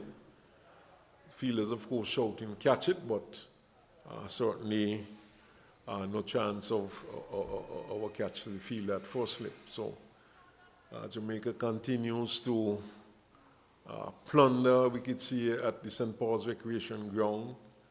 They won the toss and they had no hesitation in inserting the Leeward Islands, who themselves said that they would have bowled first. But,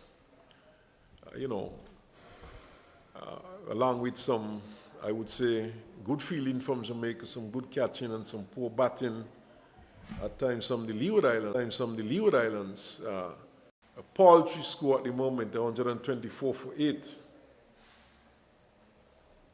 And here is playing that one, and it goes into the boundary, Smitten. Jones playing that one backward, not quite in control, but I guess he had enough on it to get it into the boundary for 4. Yes, and you could see he always played for that shot, and he got it well backward of square down to long leg for 4, and he would have gotten the desired result. Boundary. He's into double figures. Not a start. And the Leewards there bubble into the 130s.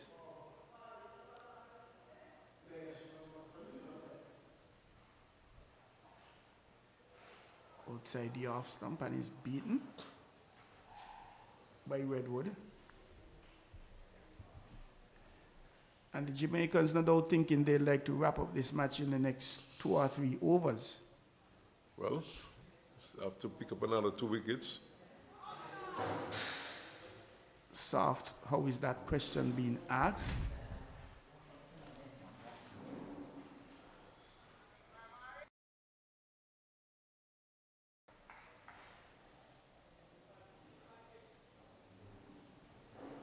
Giving that one some air, very much over pitch, getting it backward of square is Jones.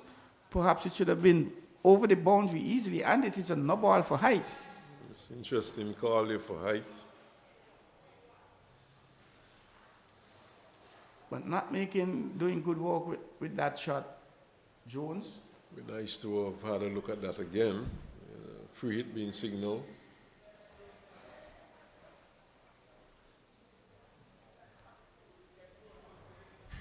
It brings McKenzie into strike.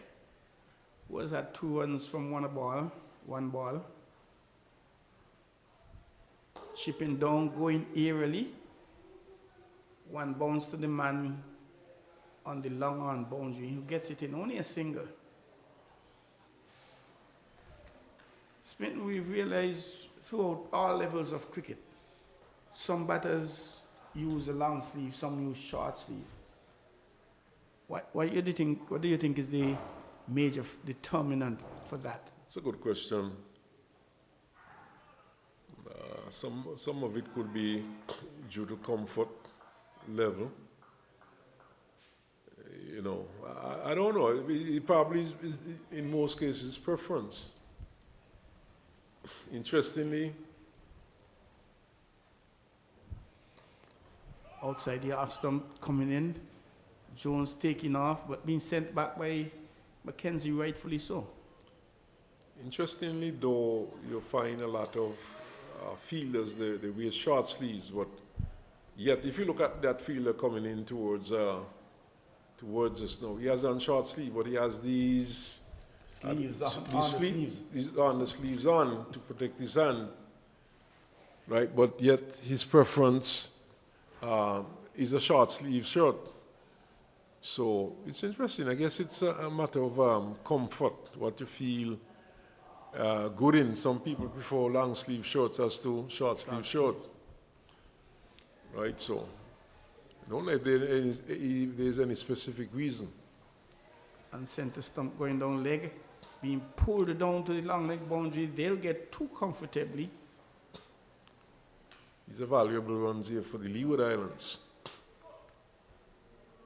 They're now into the 130s. DeAndre Drew, top score of 24, the vice captain. A score of 150 would give the Leewards, make the Leewards believe that they have, and he goes very aerially, the man is running in, and he drops it. Running in from the cover boundary to his right, and that's Binns. Binns, yeah, this seemed to be a much easier catch. Yes, than the first one. Than the first one. The irony of the game. You take the hard one, put down the easier one.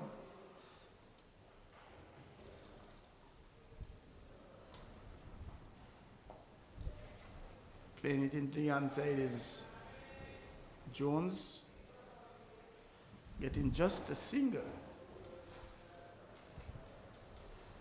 Like you rightfully mentioned, Spin, a lot of players now using the short sleeve, they use sleeves, I think they're called. And some even have just one sleeve on. Yes, sir. Style and fashion. Well, I don't know. I always know the purpose. You see some bowlers, for example, Geoffrey Archer, he wears one sleeve on one arm, and it's not his bowling arm.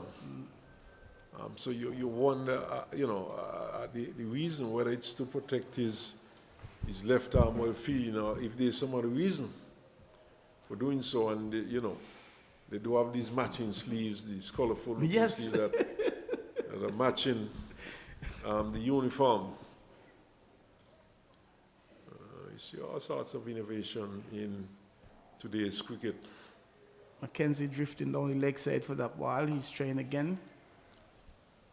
Turning is McKenzie into square. Perhaps better advised playing it more in the V. That shot would have made him a good candidate for LBW Smith. Yes, but I think he's playing with the turn though, which is good. Playing it down to the long off position, getting a single. Straight bat on that occasion. Oh, yes. Well played by the youngster. Saw the full face, the maker's name, if there's any on the bat. I don't see over glasses today, so I can't ask you to take a look.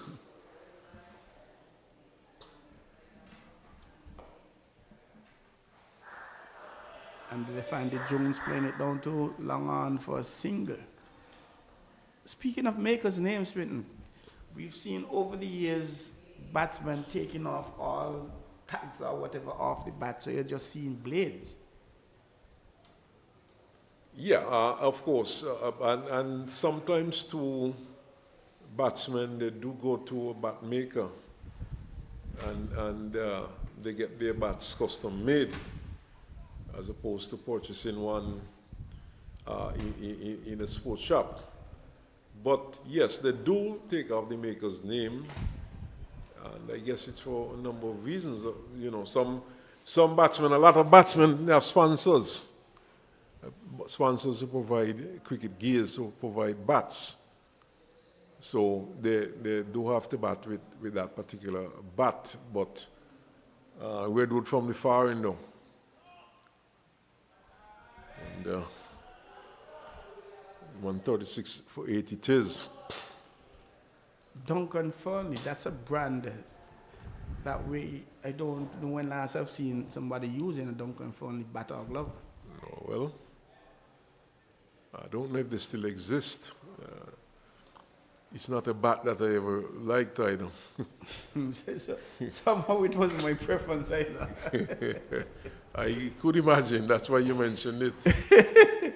I think, wasn't that the brand that Viv used, Vivian Richards? DF. I'm not too sure. Possibly. Stuart Sowage, that's around still. Grenicles. It does not mean that because Viv used the Duncan Foley and you preferred that and used that you were as good as Viv though. No, of course not. No. Of course not. I couldn't even tie the man laces. Yeah, so this one is pushed into the offside. No run. So in over number 31. Had a late start, but these wickets are falling. Late start is becoming more and more insignificant. And of course, we have the full complement of overs. Play starting at 10:30. 137 for 8, the Leewards, after being inserted. Quicker delivery pulled up to long on for a single. But these two batsmen are looking comfortable. Michael McKenzie, the wrist spinner for the Leewards. He has gone on to 6, and we have had some 31 overs completed. 24, 17, 15, the top 3 scores for the Leewards so far. Jones is just 4 runs from displacing that third top score. He's on 14 from 23. I think the last match he played when they scored 102, he came not out. I think he had scored just about 14 runs or thereabout, not out. So seems to have the ability to stick around. 154 for 5. The win was against the United States 1 from 39 overs. These two are looking a lot comfortable against the Jamaican bowling. Trinidad and Tobago coming up against Guyana in Nevis. Guyana 131 for 4. Defended. And in the other match, though, Barbados, a very important and critical match for Barbados, 176 for 4 USA. 2 they are playing against. So Barbados doing fairly well there. Full face of the bat, and these two are looking solid. And if you were playing to draw this game, then you could have put some money in these two. McKenzie, full face of the bat at the moment. They're not as aggressive as we've seen some peers.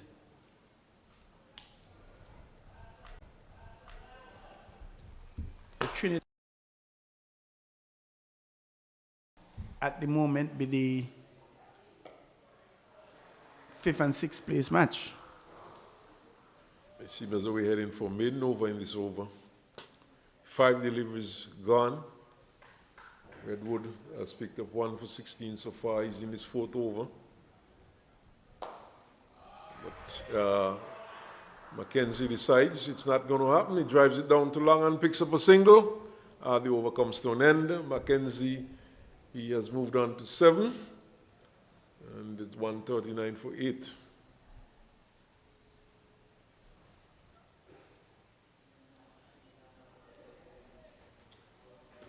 Inching along the Leeward Islands,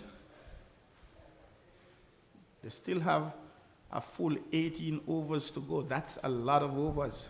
Yes, quite a lot of time left.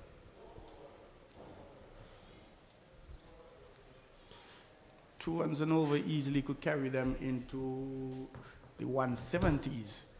But of course, they only have 2 wickets in hand.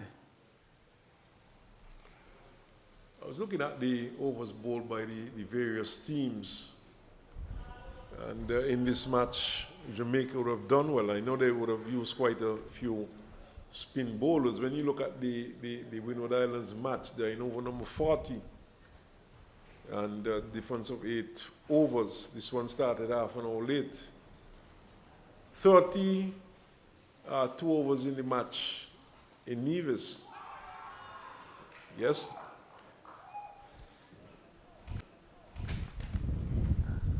He's giving the fast bowler being brought back from the far end was Sean Mackenzie. So he has picked up a wicket immediately. And it's now 139 for 9. So Caden Francis goes to the crease. And just when you thought that a little partnership was building here, the Leeward Islands lose an important wicket. Here we go again. They're snipping back in, seem to have hit him right in front. And Caden Francis goes to the crease to partner Amory Jones. So Leewards 139 for 9. And really capitulating here, looking to put up some resistance, but just to get back to what I was saying, in the Leeward Islands, we're in over number 33. In Nevis, 131 for 4 and 32 over. I don't know if there's a delay in play there. I'll have to check further on that. And we have a situation where 37 overs, they're in over number 38, Barbados and the USA 2 playing. So Jamaica has done fairly well in terms of the overseas try. They most certainly have. We've seen some spinners, Redwood and putting down some overs between them. And they've been going through quickly. There have been quite a few dot balls as well. So I was correct, Troy. There's rain in Nevis. There's a rain delay because I felt that in terms of over that match should have been further. So there's a rain delay over in Nevis. This one is driven. Peels off the outer portion and it goes to a backward square. So Nevis seems to be getting all the rain these days. Too much is affected so far. So far. In fact, the third match, they would have had another match which was truncated due to rain. Yes. In Nevis.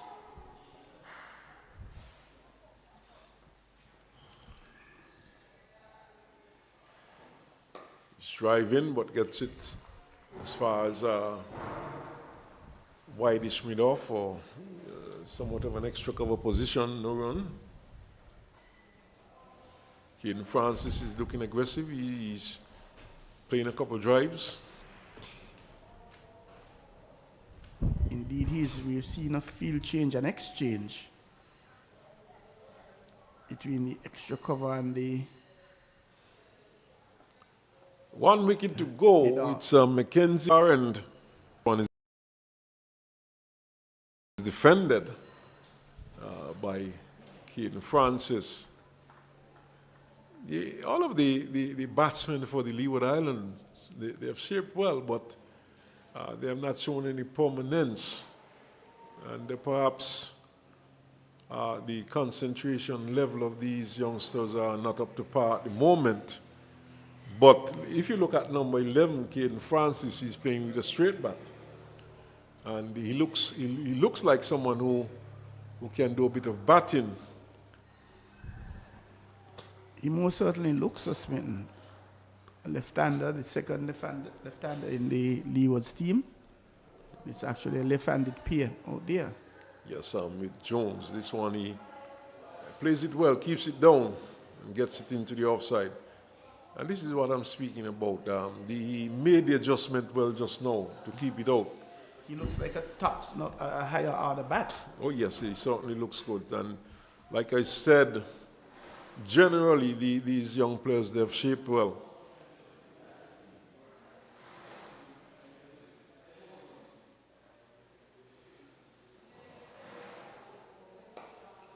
Gets this one up to mid-on, but can't score. So a wicket in the over, first ball of the over, and it was a maiden also. Francis, he's really looking good, shaping good left-hander. And perhaps something of worth can happen between these last two. The last pair for Leewards at the wicket, and the wicket. 130 score to 150. I don't know how much of a psychological boost that would be. Leeward would have gotten over 200 in one of their matches and they would have lost that match. I think that 223 or thereabout, that would have been their highest score for the season.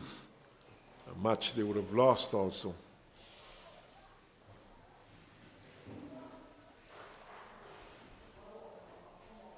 In 50-over cricket,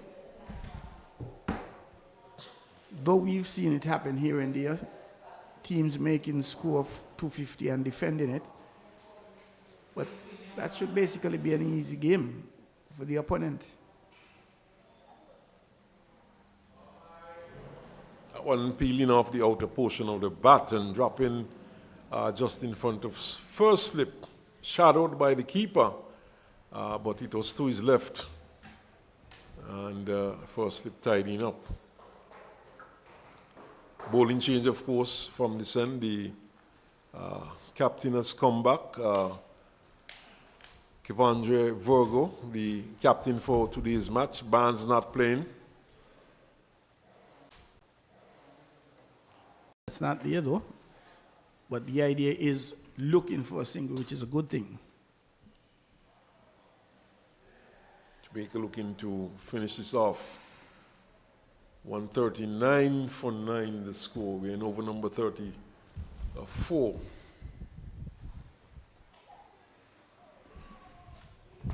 No, this one was edged. It was going to first slip. The keeper was diving across and they might have thrown off the first slip.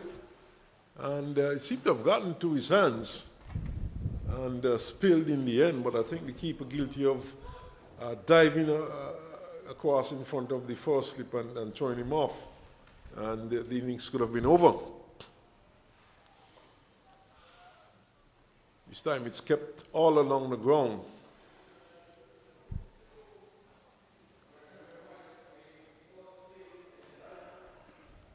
First slip, of course, indicating to the wicketkeeper that you might have thrown me off.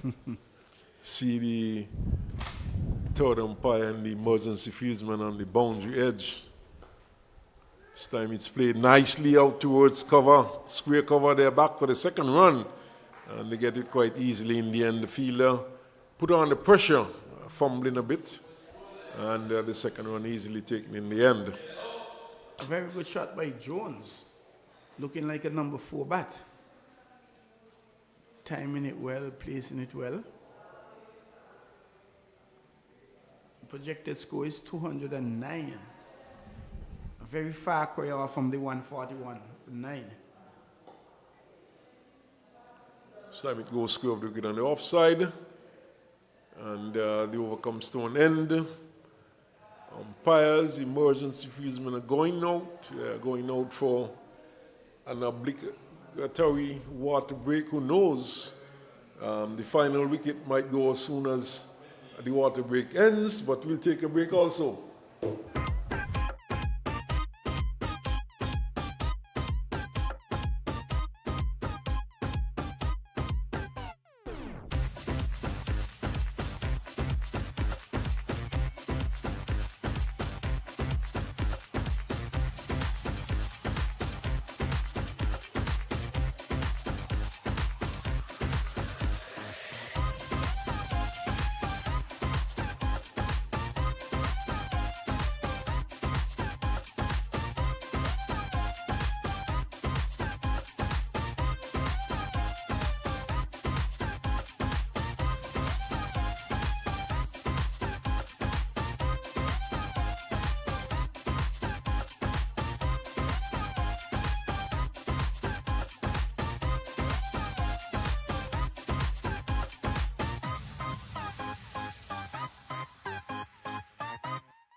Well, we're back with the action here at the St. Paul's Recreation Ground. The water break has been taken, 9 wickets are down, and it's a drive up to Windies off by Caden Francis, no run. Sean McKenzie, he's the bowler from the farm. He has picked up 2 for 10 from 6.1 overs. I have to give these youngsters credit, Smitten. Too many times in the senior cricket, we see a wicket falling shortly after a water break. Well, we have only had one delivery after the water break. But even up to now, I haven't seen too many of that. I don't believe we've seen it, really. This one is punched into the offside, bouncing up to Laws, who is at extra cover. And they can't score.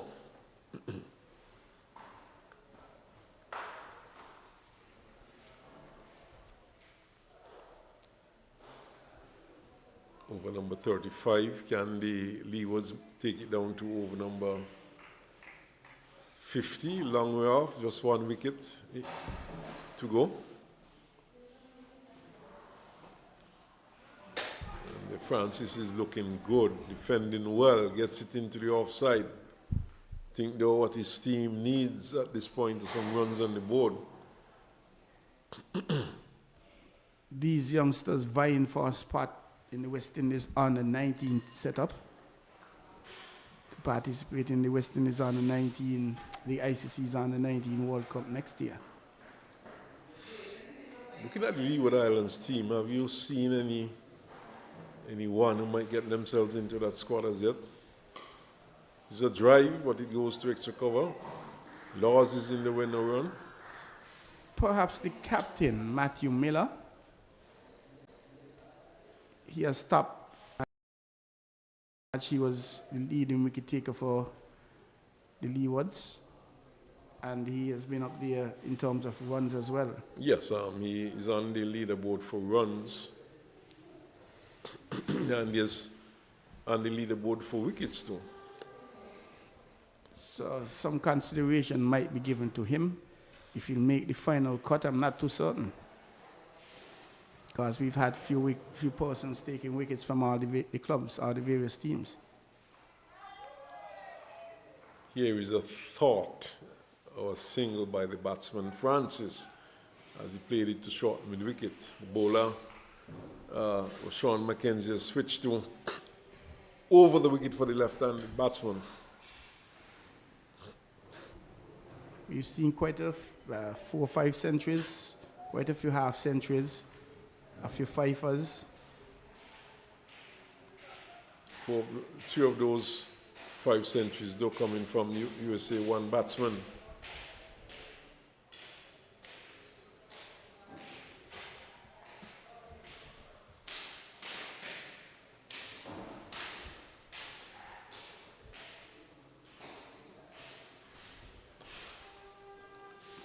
It's nicely into the offside, and they take the single. Misunderstanding there between those two fielders for Jamaica. And in the run, so 142 it is for 9. Getting off the mark is Francis. And he was a little upset that Jones declined the invitation for the single initially. Eventually they're getting it, he's off the mark. And it's a Nelson, 1 run from 11 ballers.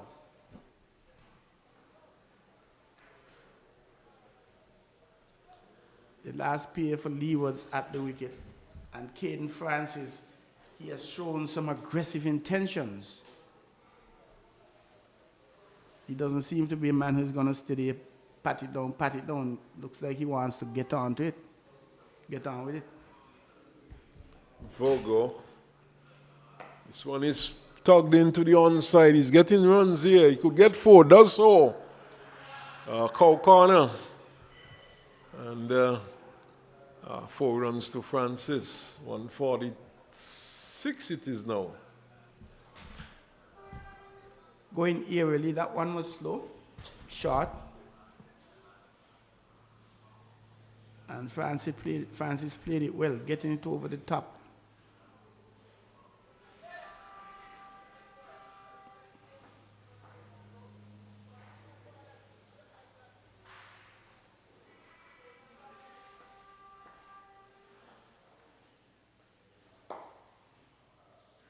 So Francis has decided it's time to go for the long handle. An attempted drive gets as far as mid-on. The Jamaicans will love to see that because they're thinking one might come off the edge. He might push it down the throat of one of their fielders. Mid-on goes to long on, mid-off goes to long off. There's a cover sweeping. And there's a third man back on the boundary. And he's getting this one down to long off and gets a run.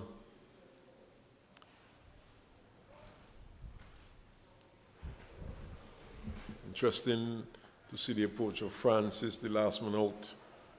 So Jones is batting well. He's on 16. He looks very impenetrable at the moment. He himself goes for a big shot, so probably instructions by the Leeward Islands camp is to try and push things on a bit, but lots of overs to go still. We're in the course of the 36th over 14 overs, a lot of overs indeed. And if you got 2 runs and over 28, that'll carry them to 170s. Played into the offside. Just a single. And so far, so good. We've had 7 runs in the over so far, and they're just the one that delivery. So they're scoring off virtually every ball in this over so far. 149, the score now is. Now we see long on being brought inside the circle to mid-on. Swing and caught. Was looking to drive it over mid, and he got to his own bowling. So Virgo picks up his first wicket, and it's 149 all out. The Leeward Islands, which means Jamaica would have to score 150 runs if they had to win this one. Caden Francis, he remained not out, and the Leeward Islands really not doing as well as they would have liked. And just quickly, I'll give you a quick look at the highlights of the Leeward Islands innings.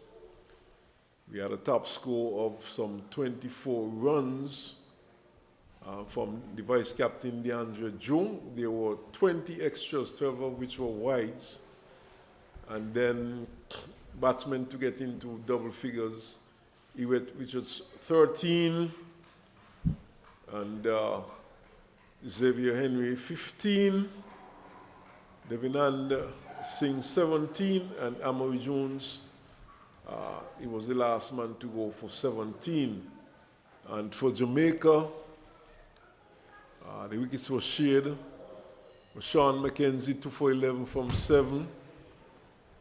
And Vogel 1 for 30 from 7. Tamari Redwood 2 for 46 from 8.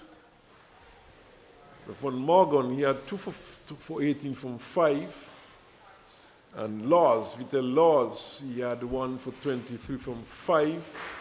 And Nicole McKenzie had 4 for 17 from 1. So 149, the Leewards, which means that Jamaica, when they come back after lunch, they would have to score 150 to win. And we'll be back at the start of the second half, just after lunch, when Jamaica commence their innings.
St. Paul's Sporting Complex for the second innings of the match. Jamaica in 7th position versus the Leeward Islands. Jamaica in the 4th position versus the Leeward Islands in the 7th position. Jamaica winning the toss and asking Leewards to take first knock. Dismissing the Leewards 149 for 10 after 36 overs. So now the Jamaicans, they have all of 50 overs to get to 150 for victory. Their innings, Jamaicans, will start momentarily.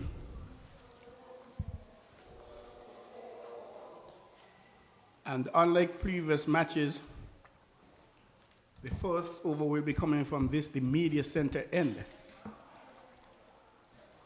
I think all the innings we've seen here have started from the Caribbean Sea end.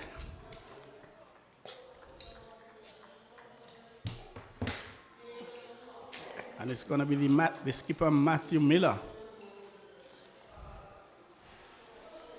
who's going to be opening, and he's going to be batting to the left-handed Vogo.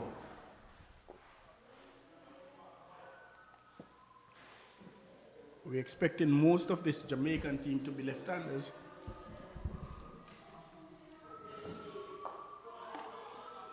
And the inning is on the way with a dot ball, looking to play that one into the offside, but just getting it into the onside, no one. As we say good afternoon to Mr. Earl Smitten. Well, good afternoon, Troy. Low total to defend, but we saw the other day 142 was enough for Barbados to defeat the Windward Islands right here at the St. Paul's Recreation Ground. Playing that one black with a square, getting a single. And that would entail picking up early wickets and picking up a lot of early wickets at one stage. The Windward Islands were 30 for 6, well within the power play. Well, they're looking to take wickets. There are 2 slips in place. Just the obligatory 2 men outside, third man, and finally outside the 30-yard circle.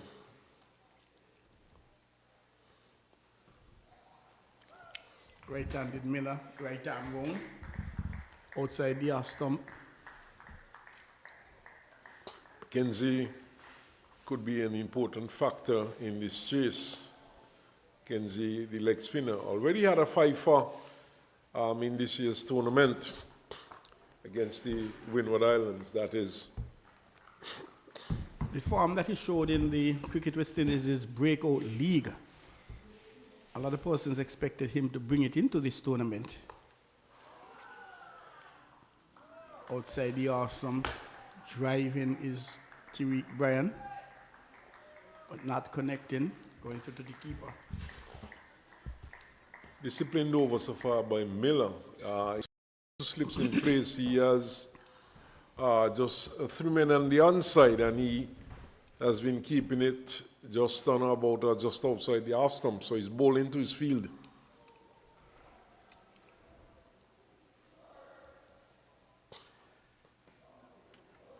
That one dropping on leg, going further down, wide beat. Probably spoke too soon. Miller, the captain of the Antigua and Barbuda under 19 team. They won the Leeward Islands under 19 championship, held here in St. Kitts a few weeks ago.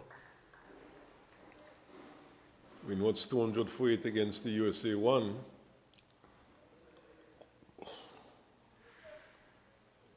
Barbados 234 for 8 against USA 2. Steering that one into the onside. USA 1, the only team in this competition to make 300, and they did it twice. That would suggest 200 by the Windwards, 200 plus by the Windwards will be easily gettable. But We know how cricket is. Seems as though the overs in Nevis. That one lifting sharply on Brian, who fends it off, handles it well. It's the end of the first over. 2 without loss, Jamaica. Yes, I was saying it seems as though the overs in Nevis they have been reduced to a 46 over affair. So Duckworth Lewis could come into play there, and they had some rain early in Nevis. And that match seemed to have resumed. Guyana batting first 154 for 4. So I suspect that score would be adjusted later on. And Mrs. Duckworth into play. I am not really a fan of Duckworth Lewis. I am not a fan of Duckworth Lewis, period. You're not really, but I'm not. I mean, you make 175 and they're going to tell you that I have to make 190 to win. Yeah. You know, Well, that's one instance, of course. I know, but I know what you're speaking about because we've seen some ridiculous instances. It's Caden Francis operating, and there's a sharp single being turned backward square by Vogel, but the batters get home safely for the single. A nice piece of fielding too.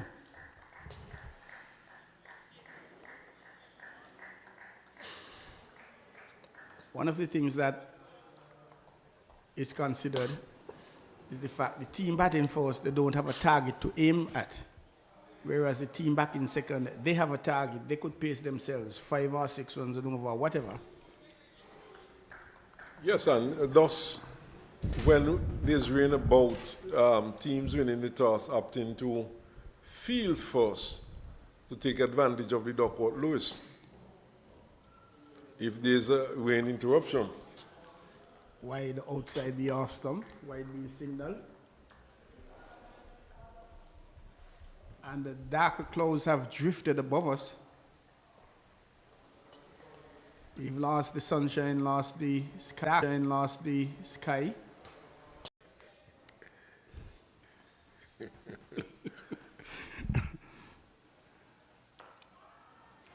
Guiding that one down to backward point is Brian.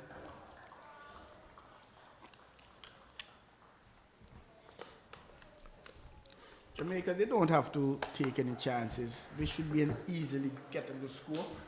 146 runs in 292 balls. And even Steven, 3 runs per over required. I suspect though Jamaica,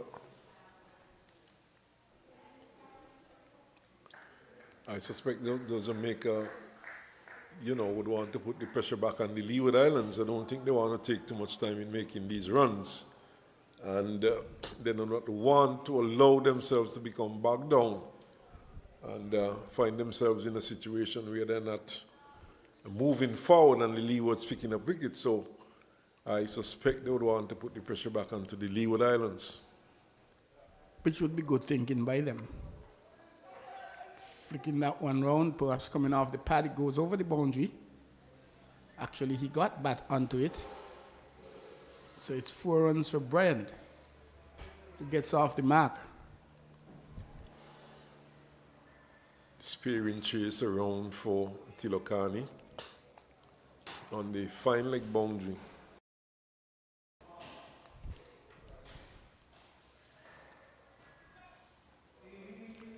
Interestingly, I was told that he is carrying an injury and he cannot bowl in this match or for the next match.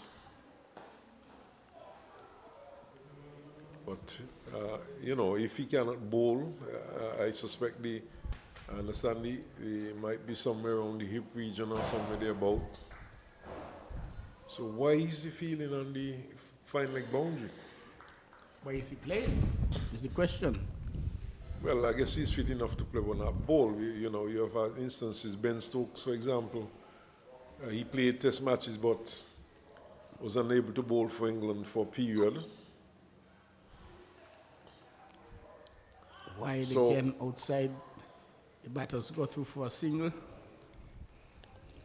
So that's 2 runs added to the score. So what I'm saying, essentially, you could be carrying a niggle and you can play with that niggle, but, if you're a bowler, not being able to bowl. Just depends on the nature of the niggle.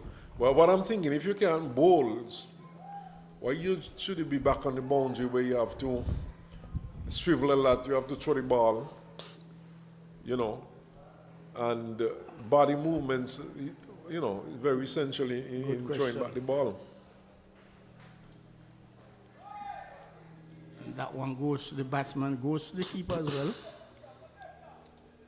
During first slip comes around. Drew started playing cricket as a keeper back. I think he doesn't here and there.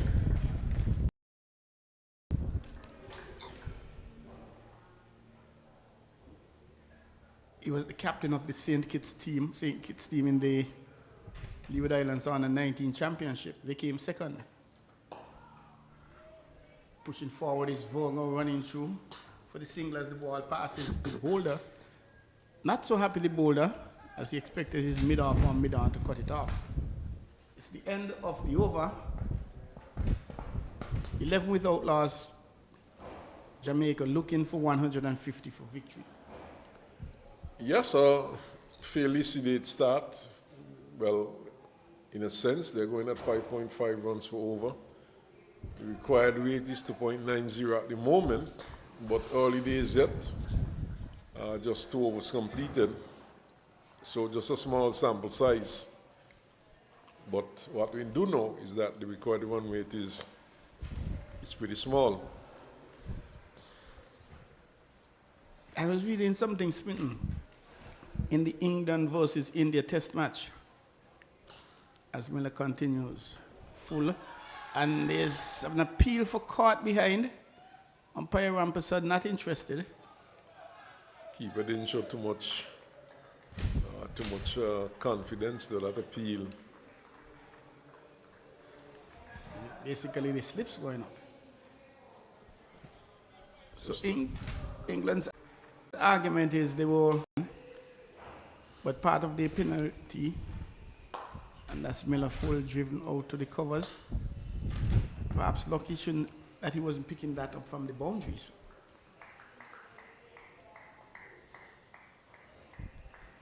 And they were deducted 2 points. So that deduction drops them from second to third. Really does happen. It has cost team before in this World Championship matches. They're not the first to be docked points for slow over rate. That one moving in the air, being driven again to the cover fielder. Vorgon not being able to get a run. Remember West Indies, when we had our champion team, we were winning matches inside 2 and 3 days and the sort of stuff. And we were winning and winning handsomely. And it was the same English people who make the rules who brought up this slow over rate. And no time was being wasted then. So you make the rules, you live with the rules. Outside and driving past the slips is Vogo, going down to third man. The rules are there. I think it would have cost, I'm not too certain which team, some time ago in this Test Championship, it would have cost a team the top position for slow over rate. They would have been docked some points. Could have been South Africa. Can't quite remember, but it's nothing new.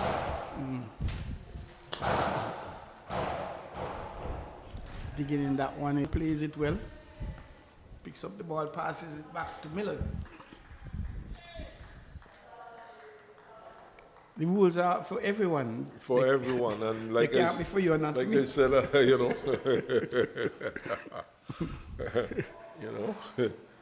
So they do not have any argument there. They would have gone into this thing knowing that these are the rules.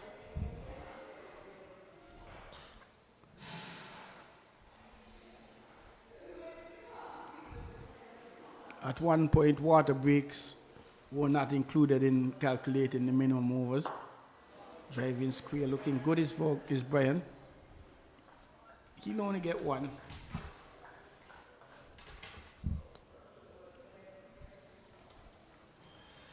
It's the end of the over.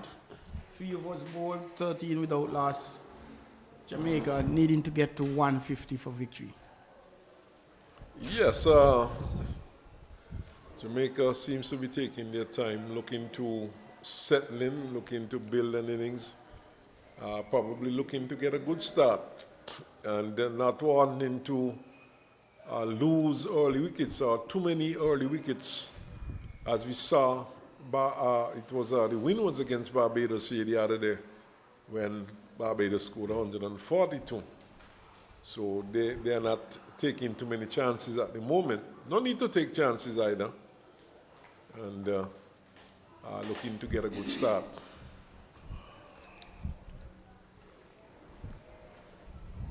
It's skipper Virgo.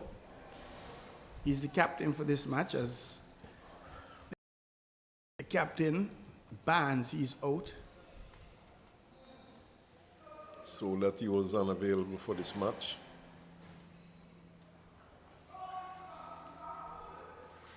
No real reason given. Interesting, he's unavailable. Well, I was told he had an emergency, but like I said, no real reason. And there is something that I didn't dig too much into. There's a change of bowling. Jones. I suspect I was asking the wrong person. There was a gentleman just back of me, the coach. He's the one I should have spoken to, and I didn't. Lee was making a change at the far end very early. Amari Jones, who bats left and bowled right, he's coming in from the Caribbean Sea end. He pulls Roger I think forward. Amari Jones, I think he's out of Nevis, you know. I think he Yes, would have he is. played for the Nevis senior team already. And Yeah. you know, quite interestingly, I was looking at something there where the Windward Islands are making preparation for the men's tournament, the Windward Islands men's tournament. We'll be back with that in a while. And here is Voger going overhead. One bounce actually into the boundary. Very good shot. Yes, a very good shot indeed. Straight and back overhead, well timed. And the batsman didn't have to expend any energy by running that time. Yes, Stefan Pascal. He's the vice captain of that men's senior team for Dominica. Athanaze is the captain for that team. Interesting. So, young man who is the captain of the Windward Islands team being thrust into a leadership role with the senior team. Getting back, trying to cut that one into the offside, missing. And it's a no ball. Is it, pardon me, no? No, it's not. It's not a no ball, it's a not. signal. I think it's a signal to his partner. Slow delivery too. 5 runs off the over so far.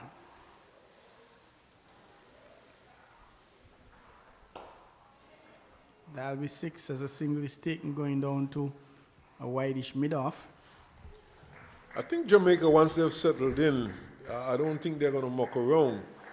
I don't think that's their style. And I would have said earlier on, they're not going to allow the Leewards to dictate things to them. They're going to try and put the pressure on the Leeward Islands batsmen. And now we see that a few more shots now that they've had a few deliveries under their belts. Guiding that one down to a long leg. They're going to get 2. Chilokani runs around from fine leg. Gets it in. It's the end of the over. 21 without loss, Jamaica, after 4 overs. Fairly expensive over there in the scheme of things for Amari Jones. It's first over. And Jamaica now, stepping up a bit, stepping up the tempo. They are now going at 5.25 runs per over. Now they have gotten the pace of the pitch and the eyes are in. But like I said, I suspect that they're going to be looking to keep the scoreboard moving along. We see just one slip on the gully now, not the 2 slips they started with. We'll have almost off of the pitch. Making an effort to stretch his arms wider. Unfortunately, he can't. But very wide indeed.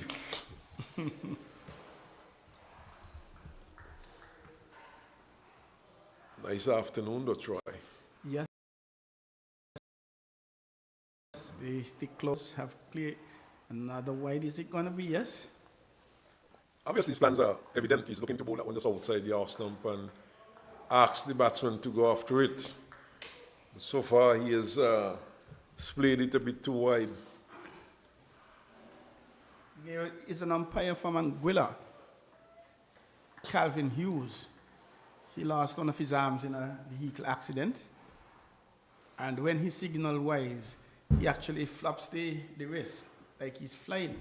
I see. And that one comes off the edge going down to the third man. Vogel just get a single. That is how he distinguishes the wide from the no ball. Okay, interesting. Very much so. I think I would have seen umpire Hughes in action.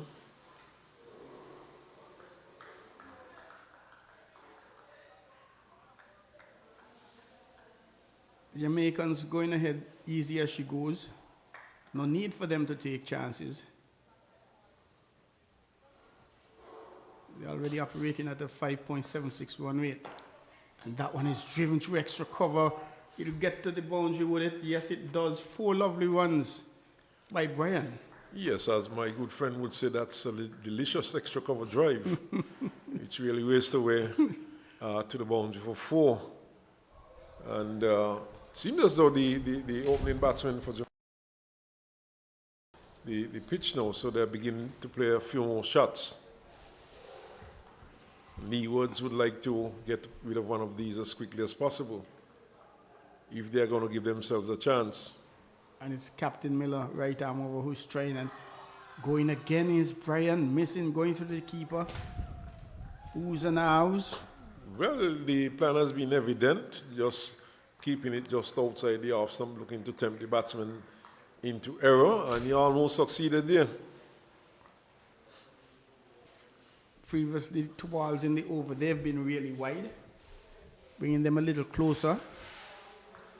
One was struck through extra cover for 4 and beating the batsman on that occasion.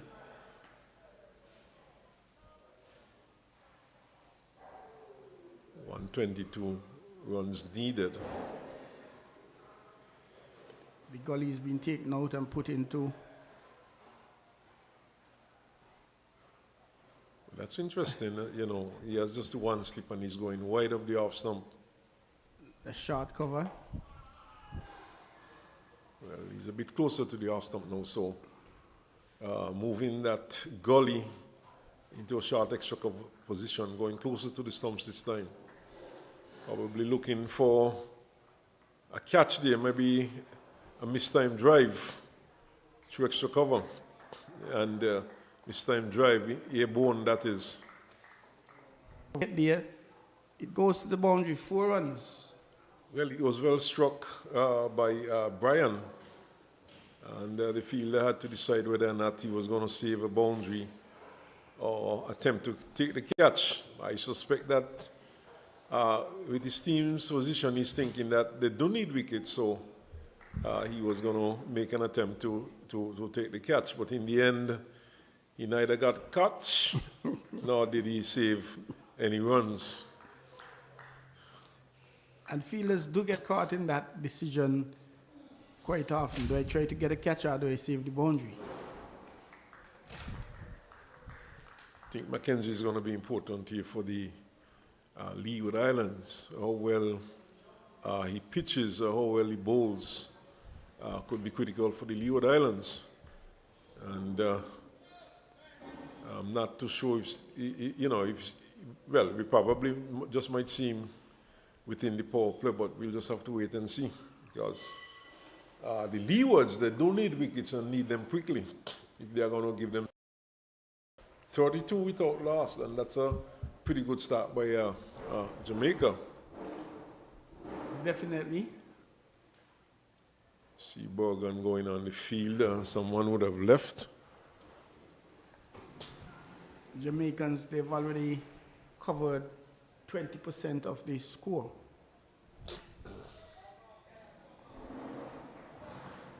And they're doing so fluently.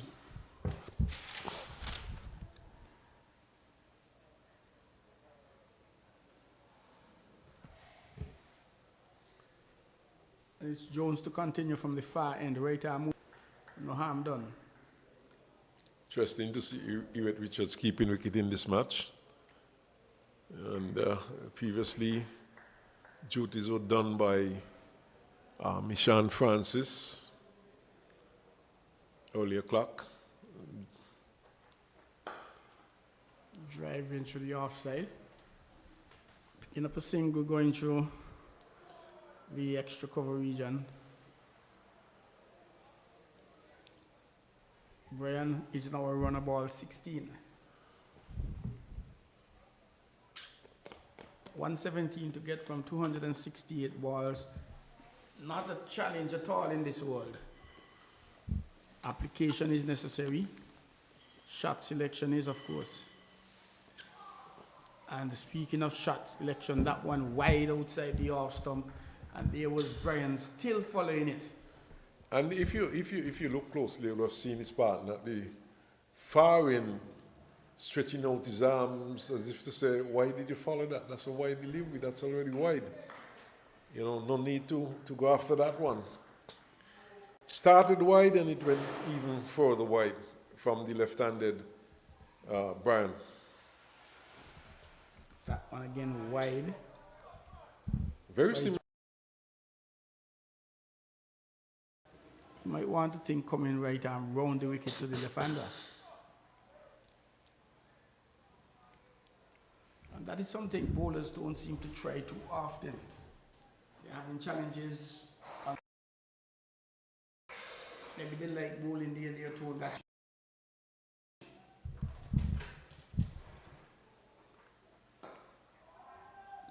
Well, I guess in time, some of these youngsters would get accustomed, they'll learn. They're still learning the art form, of course.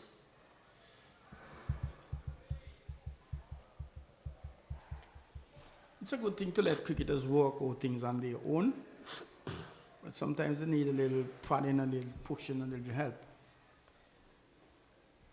Well, the older cricketers that we know, the 60s, the 70s, even in the 80s, you know, they had to do a lot of working out of things on their own. All we know is that teams those times, they had managers, not coaches. In a sense, the manager had basically, manager, you couldn't really say he was a coach because he didn't go out there to teach batting and bowling. Maybe passing on instructions. Play to the extra cover region for a single. Is Brian. Vogel looking for a second, which isn't done. And the thing about all sports today, you have channels showing that particular genre almost 24/7 on your television. So many qualified coaches, so many opportunities for coaches to be qualified.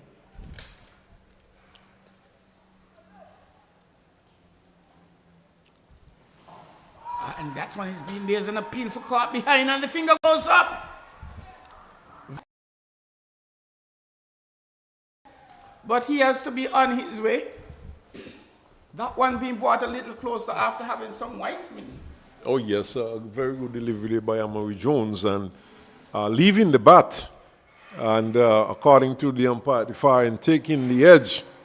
The fielders and bowler, they never seem to be in any doubt as to whether or not that one had taken the edge.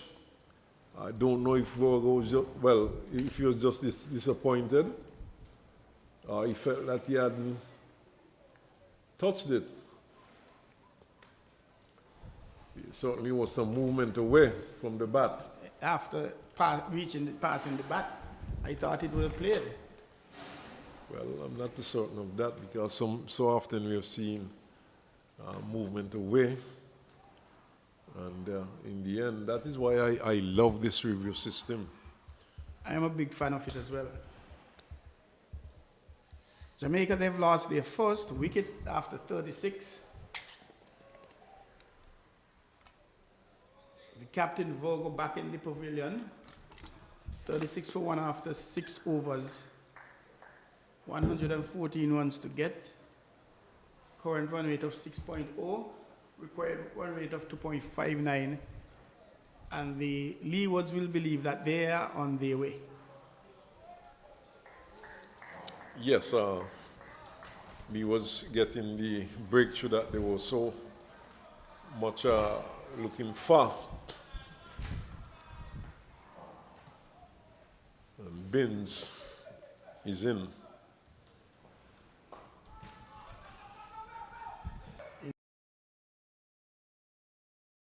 Into the extra cover region.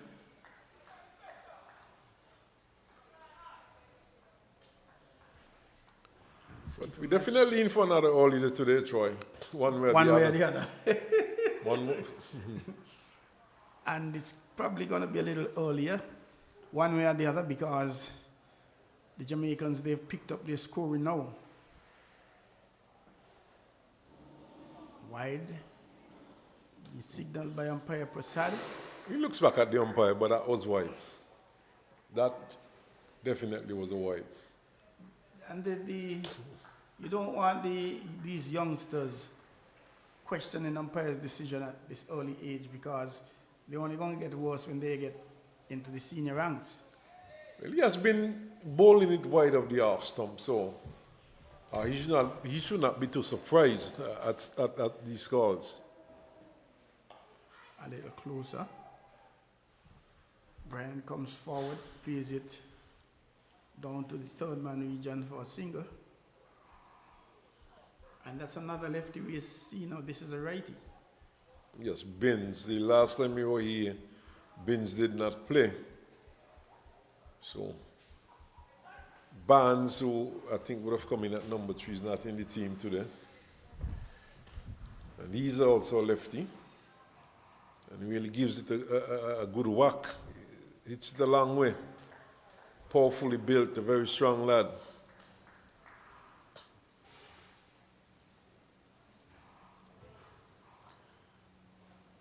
And it's skipper Miller who's going to continue from the pavilion media center end.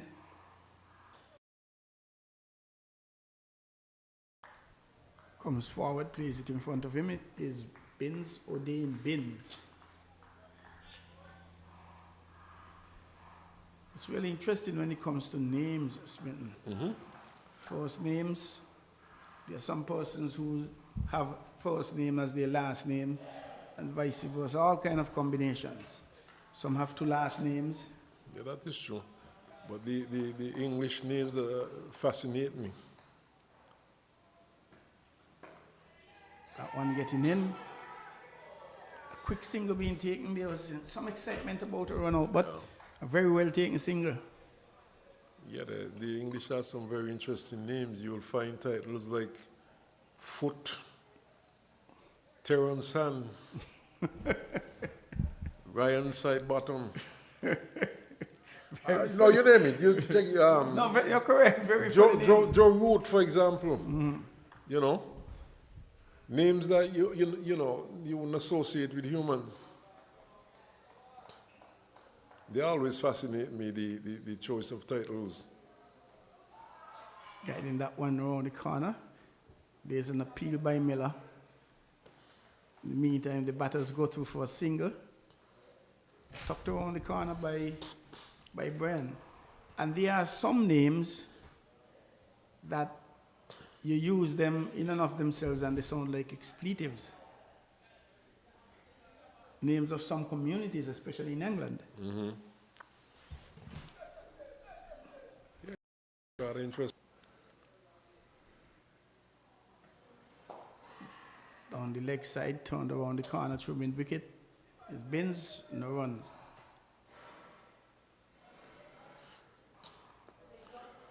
Yes, it's not surprising. It's not surprising really that Miller opted to go for a second slip. The new batsman been on strike, and been of course a right-hander. So 40 for 1. You've had 7 completed overs. The scoring rate is pretty good for Jamaica at the moment. They're going at 5.71 runs per over. Jones for the Leeward struck, and Leewards will be hoping that he will strike again in this over. Better yet, if he could go bang, bang, bang for them in this over. Bring them right back into this game. Most definitely. Well, the second bang and third bang will have to be followed after a first bang, which they're hoping to get. Over pitch and lucky to get away. In fact, the ball ricochets from the bowler's hand and goes out into a mid-off position, allowing the batsman enough time to pick up a run. Lucky indeed, that one should have probably been coming back from the boundary. Yes, over pitch delivery, of course.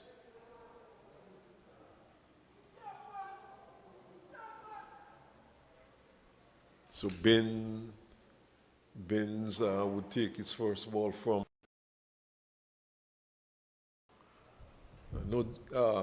Jones is a popular name in Nevis. There are a number of Jones here in St. Kitts also. But that first name, Amari.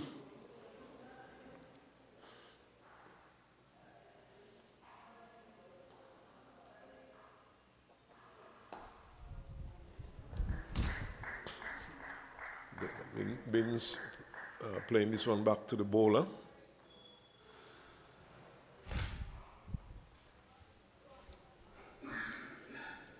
So we're winding down, and at the end of this day, we'll know who the finalists are.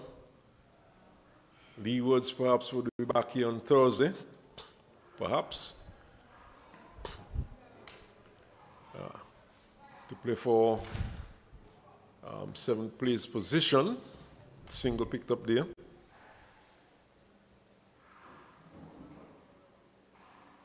Jamaica, I don't think Jamaica will be making it to the finals.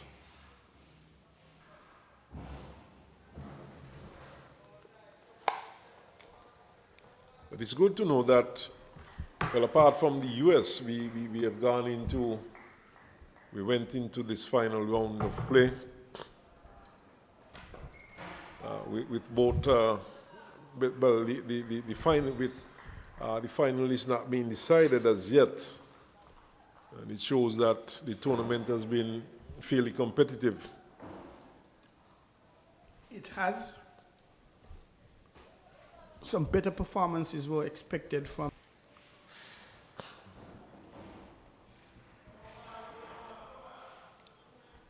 That one too wide from Jones and the wide signal. Windies 209 against the USA 1. So USA 1 needs 210 to win. And the Windies got those 209 runs from 49.3 overs.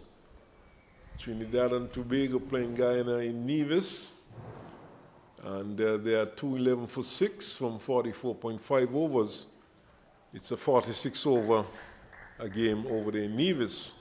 And I suspect at the end of the 46 overs, the scores are going to be adjusted in some way for Trinidad and Tobago. The target is going to be different, thanks to Mr. Duckworth and Lewis. Then Barbados, coming up against the USA 2, they have batted the 50 overs to 48 for 9. So the over comes to an end here. Leeward Island, the players are running around. And at the end of that over, it's 42 for 1. We've had 8 overs completed. 248 by Barbados, a decent score under this, by these standards. See Michael McKenzie warming up. As soon as the power play is completed, and he has a key role to play in this match here today. And this is the final round of matches. We've had 7 matches, 6 matches here before this one. And we haven't seen, I don't recall seeing any spinner used in the power plays. No, I can't recall that either. Teams have basically stuck to the script.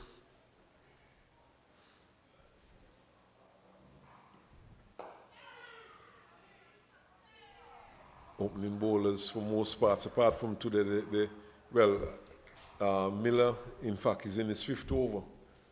But the opening bowlers, normally they would have bowled some 5 overs before they were taken off. Today we saw Francis just bowling a couple overs before he was replaced by Amory Jones.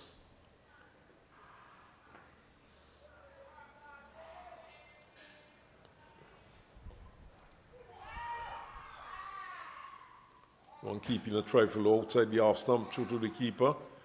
Bins beaten, and probably the fact that the ball kept a bit low might have defeated him.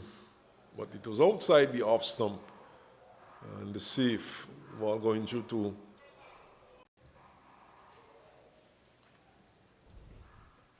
this one. He's dabbing down to a backward point, quick single. In the end, easily taken. Was running on the shot, calling immediately, and good response from his partner Brian, who's on 20 from 26 deliveries. Been batting right-handed. He's been looking good. Comfortable, easy. Are you punning on the word bin? Yes, I was. He's been... been batting good. Oh, this is a lift tight, goes into the gully region. A bit of a snorter there from Matthew Miller, surprising this time Tyreek Bryan. And he got it from the shoulder of the bat, the ball lobbed into the gully region. But the gully region is vacant and he was able to get away. Been calling him down, saying, hey, well played. I got the impression he turned away. He wasn't looking at the ball coming straight through. Yes, he perhaps surprised by that bounce and not expecting it. And of course, Matthew Miller has been bowling line and length, and all of a sudden producing a snorter.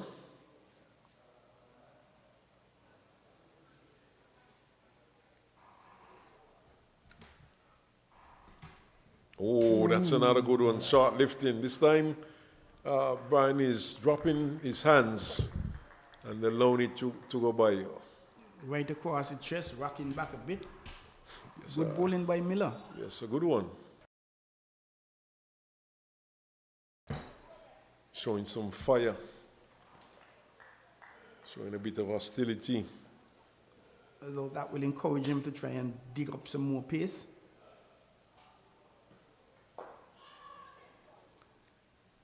Bottom edging this one into the onside. So, good over so far from Miller.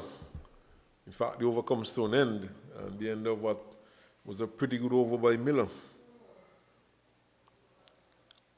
The Jamaicans, they're looking to step it up 1.5. Just need 106 for victory. Scoring at a run rate of 4.89. The remaining run rate, the required run rate to the end is 2.59. 106 in 246 balls. I don't think the 246 balls matter much at this stage. Is how soon can they get there? How few wickets they can lose. This one is flashed into the offside out towards extra cover. Second run taken and Ben gets 2. In fact, it's a no ball. So 3 runs from that one delivery. And of course, we're going to see the signal in a while. For the free hit. Here it comes. So free hit. And the Leeward Islands could afford giving away runs. Ben is swinging and swinging out towards straightish mid-wicket, 4 runs. That's a good shot. It is indeed. He didn't get the maximum 6, however. He got the next best thing, which is a boundary. Well, of course, who wouldn't settle for that? Jamaicans continue to pile on the pressure. They now get 50. 51 for 1 after 9.1 overs. Good going by the Jamaicans, the land of wood and water. Lots of water, of course, in Jamaica. Of course, lots of wood, too. Oh, he's bowled. Looking to dab it down to third man. Played down the wrong line completely. The ball nipped back and knocked back the center stump. And Jones picking up a wicket there for his team. In fact, he has picked up his second wicket. 2 for 22, 3.2 overs. And nothing shot there by Ben really. A very much nothing shot indeed. After playing a good shot to get 4 through mid-wicket, playing with a cross bat instead of the straight bat. The straight bat going through the V. But the Leeward Islands, they don't care how they come. They've picked up another wicket. No doubt they might have some idea that, some confidence that, hey, we could get this. We're still in. Oh, yes. Wickets are what they're going to need at this point. Still over, well, in fact, it's 51 for 2, so another 99 runs to get. That's a lot of runs still for Jamaica. And the wicket are 2 here. Who knows? The cats will be amongst the pigeons. Most definitely. And fortunately for me, I do not have any pigeons at home. So I don't have any cats. Oh, you know, okay. I thought you did. No, I don't. my daughter, the neighbor, he has some cats, and my daughter, when she's feeding her dog, she feeds the cats as well. So I see. I think it's safe to say she or we have adopted the cats. Well, it seems so. I hope there's no one close by who has pigeons, though. No, I don't think so. I haven't seen them. Pigeon rearing used to be a big thing way back when in Sandy Point, in St. Kitts perhaps. Yeah, it was. Pigeon and rabbits, but... Well, rabbits is becoming a big thing now in St. Kitts. I've been doing that since around 82, wide of the off stump. And that is one of my pastimes. Been doing it for years. Rearing rabbits? Yes, and some people tell you I have some of the best rabbits on the island. Okay, I didn't realize that, Switten. I've been doing that for a while. Rabbit meat goes at what, $10 a pound or thereabouts? Much more than that. Much more than that, okay. If you're quoting US, maybe. Wow. Wide down the onside and signal wide also. Well taken by the keeper as well. Rabbit a popular meat here in St. Kitts. Some persons don't like rabbit as like anything else. Rabbit meat. I think it's just a bit of a, I don't know, it's not customary, so people have a bit of a hang-up about eating it, you know. Just some like reservations. Just like tree mutton. That is true. No, that is totally different to the tree mutton. Oh, is he out? Loud appeal. And confident appeal by the fire. Very confident appeal indeed. And the umpire, no doubt indulging in an MR, mental review, looking at it. Sammy Watt? No, it was not Sammy Watts. This is another wide delivery. This guy was, I forget his first name, Leeward. Mm-hmm. He had a one-man band in St. Thomas. And he sang Try a Thing. Try a Thing, yes. But normally at fairs or events, the tree mutton, whether it's true or curried, that's normally the first meat to disappear off the table. So I've been told. So when he plays it up to extra cover, can't score. So Jamaica at the moment a bit becalmed. They've lost 2 fairly quick wickets. Scott is there, he's yet to get off the mark. Brian, he's on 20 from 29 delivery. He's the non-strike at the far end. There are 2 slips in place, a third man backward point, extra cover mid-off, mid-on, mid-wicket, and the long leg. Flashes to the offside, but goes as far as backward point. It's well fielded, and there's no run. That looks like young Israel Moting, and I'm making sure I pronounce it properly because there's a hyphen in that name. It's Israel -EL. Viewers, listeners may not know what we are speaking about when we say tree mutton. That's the name given to monkeys, monkey meat. Over pitch, caught. So Jones pick up another. Over pitch, peeling off the outside edge, going down to second slip. The catch is taken. And the Leeward Islands youngsters, they are ecstatic. They have picked up a third wicket. Scott goes back for no score. And now we're seeing a repeat of what we saw here a couple of days ago when the Windies folded. There we see. In fact, it was wide. He followed it. He took the outside edge. It went to second slip. And the catch was taken there. It looks like the captain who took the catch. Yes, it was the captain, Matthew Miller. And the Leeward Islands have picked up a second wicket. Why do I get the impression? Third wicket, sorry, Troy.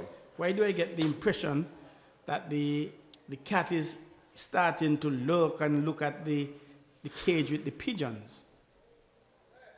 Another 1 or 2 wickets by the Leeward Islands, and hey, the cats will really be among the pigeons. David Dua goes in to bat. Long way off still. Just some 3 wickets down, but I was saying a while ago another wicket or 2, and who knows? Bang brings bang bang. Bang bang brings bang bang bang. So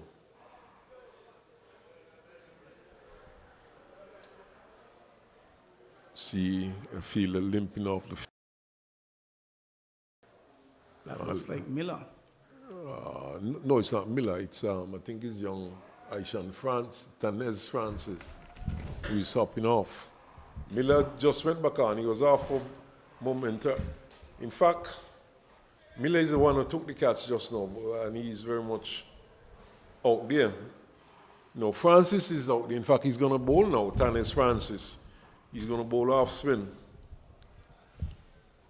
So Leewards, they are thinking they do have a real chance here. And hey, why not? Runs on the board are runs on the board. Well, I told you, young Mackenzie could play an important role in this game. We haven't seen him yet either. We haven't seen him yet. Leewards, Jones have picked up 3. So, who knows? So, David Dua is there. He's yet to face a delivery. The wicket fell off the final delivery of that over. Quick single here, down to short third man. Brian goes to 21. He's set. Jamaica will want him to build on that. So Dua, left-handed, he's a tall lad, strongly built, and another of these many left-handers that we keep speaking about for Jamaica. And Smith at lunchtime lining up against some of these Jamaicans. They're not quite as tall as the Barbados on the 19s. No, they're not. Dua himself is a very tall lad. And even Binns, I thought he looked a lot tall out in the field. This one, he's getting his first run into the offside. Even Ben, I thought he looked much taller when he was on the field, but he's a fairly short lad and slimly built. I was surprised when I saw the 42 in the line. Yes, He took a very good catch and he flew a very easy one. Yes, he's a slimly built youngster. Tossed up and played back to the bowler. Leeward Island sensing something here. They've picked up wickets and that's very critical at this point. No doubt sending some shivers up some shivers up the spines of the Jamaican at the moment. And they know what they went through against Barbados. Of course, there's a small thing called the scoreboard pressure, which could be brought to bear. See Mackenzie, is he going to be? Seems to be directing traffic out there. So is he coming on to bowl now? This could be a very important stage of the game. It looks so.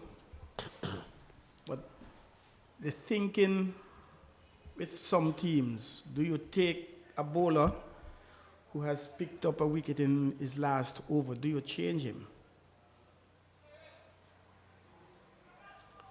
Well, I think there are certain rules governing the number of overs a fast bowler, he probably might have bowled his 5.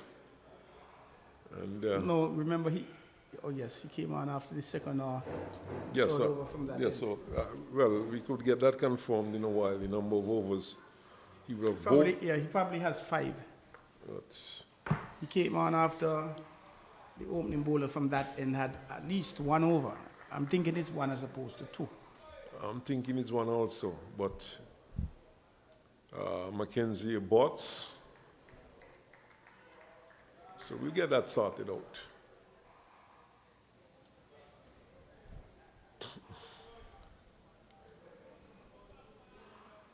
Matthew Miller 5. Actually he's 4, according to our score sheet. He has just bowled 4 overs, so you're right. He probably could have gone for his 5th. He just picked up all 3 wickets, so I tend to agree with you there.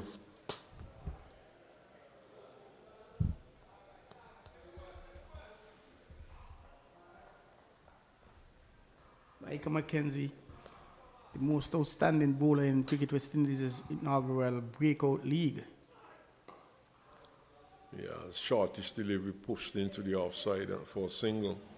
Starting a bit flat, but no doubt looking to start well, looking to bowl a good line and length. He has bowled to the top batsman, senior batsman in the Caribbean, wreaked havoc. That was T20 in Trinidad a few weeks ago, but he hasn't really stamped his authority here. Well, you say senior batsman, you're talking about batsmen under 30, under 28 or thereabout, because in that tournament, no player was playing who would have attained the age of 30. Plus, if you had played a certain amount of cricket at regional level or A-level listed matches, you were not eligible. So I would not go as far as to say top batsman at that time. But certainly you would have had some good batsmen in that tournament. The Silver, for example, played. He certainly played up to cover for a single. He's a test player. And there were some good players inside there. And he would have done very well. Nice, pleasant afternoon now, though, Troy. Certainly the afternoon has turned out to be very pleasant. It's a cool afternoon, nice breeze blowing. And a few moments ago, we were seeing some dark coming to us from the sea. It has receded. Oh, almost, says Mackenzie. But almost is not good enough well, so far. See, almost is as good as as a mild. So 12 overs gone. They're going at over 5 runs for over 6. Listeners, the target, of course, being 150 to win Jamaica. The tempo has dropped somewhat,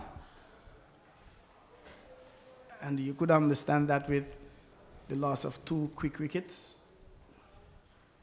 Notwithstanding that, though, they're still going at a good rate, 5.08. Francis, this one is driven to extra cover. Tyreek Bryan, the non-striker, 24 from 27. He's perhaps now seeing the ball as big as a cantaloupe, honeydew melon, as opposed to a basketball. He's been there for some time. Cantaloupe, huh? Interesting, your description. Which is bigger? Cantaloupe or A watermelon, which is bigger? cantaloupe easily. Cantaloupe? No, I was asking which is bigger, cantaloupe or watermelon? Oh, the watermelon, sorry. The watermelon easily. Easily. I mean, I've seen some humongous sized watermelons. Indeed. Don't think any cantaloupe could get to those sizes. And this is watermelon season in St. Kitts. Well, in Barbados, they say, we said here too, big as a breadfruit. Quicker, flatter, punched into the offside by Dua, picks up a single. The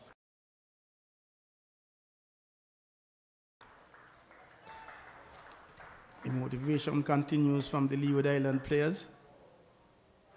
Why shouldn't they be? They've picked up 3 wickets, and they must have that confidence that they can get the other 7.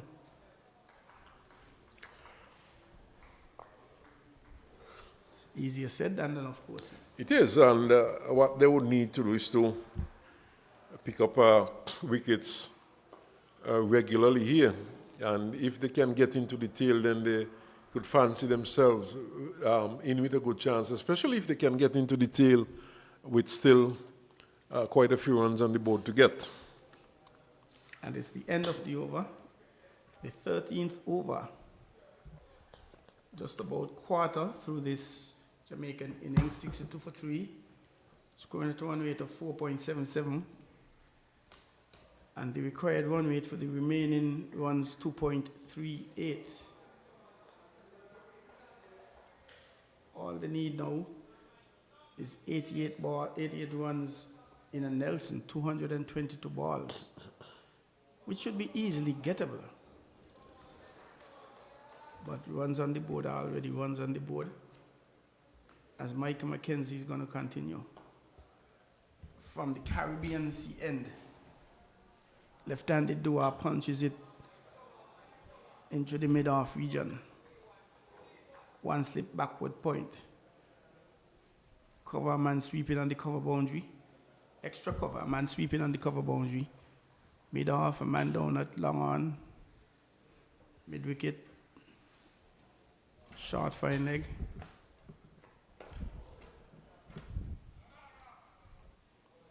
Giving that some ease, Mike getting it out to cover. Yes, a bit more of a loop, but the second match we are seeing from Mike McKenzie down here, he has not been at his best, really.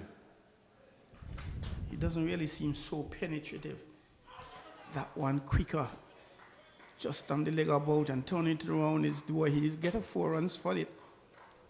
A nice played shot, just tickling it around the corner. Yes, a nice shot there by Dua, getting it very fine and getting enough baton to it for the ball to race away to the fine leg boundary for 4.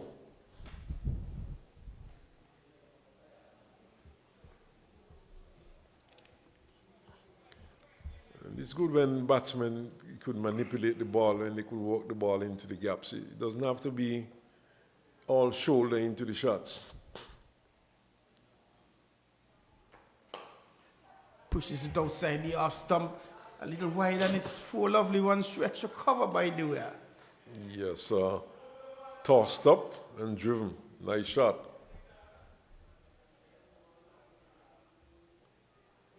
In fact, over tossed.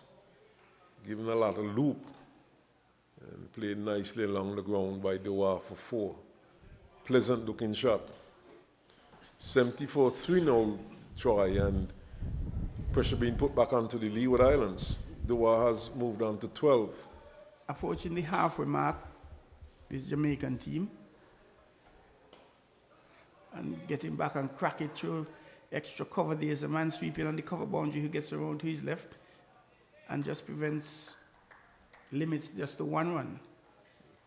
Yes, and the previous shot now forcing the bowler to go a bit shorter. He doesn't seem so penetrative. He would have liked, but looking at him in the breakout league, he seemed to be a lot more effective in that particular league. 2 overs, 16 runs without a wicket is Michael McKenzie. 73 for 3 after 14 overs. And there's going to be a change in bowling. Is it Tanis Francis? No, he would have had a couple overs before.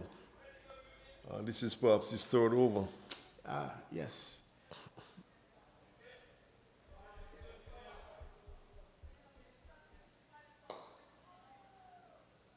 He's not doing much with the ball. In fact, he's a misfield, allowing a run, which should not have been on. That's Jones. And of course, he's not happy. In a low-scoring game, you cannot afford to be giving away runs.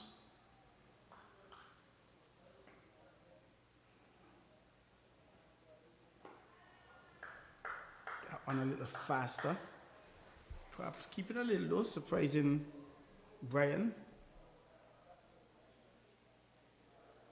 1 slip in place. Getting it back, whip it short mid-wicket. Captain for the Leeward Islands team seems to be off the field.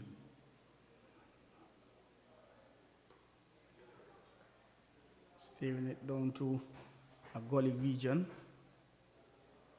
Sean Borgen, of course, is on for him.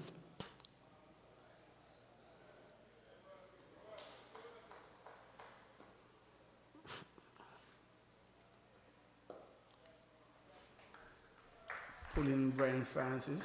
Pulling Brian forward is Francis. And we are seeing the sky again.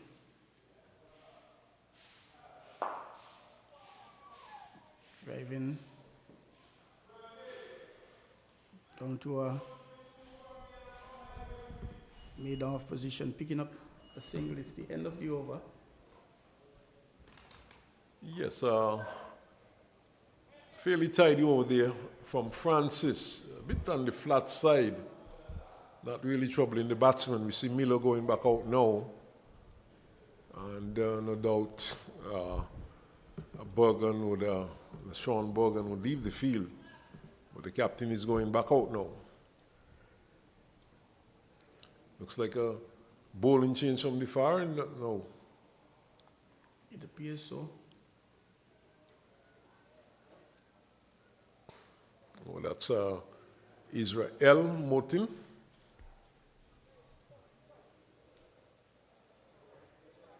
He's been asked to try and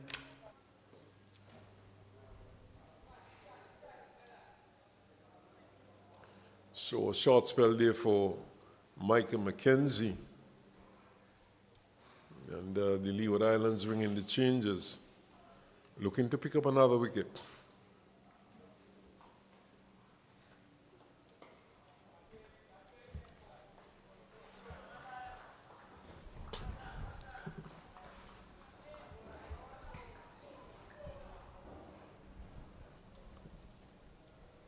left arm is Israel. That one going down towards leg, coming off the pads.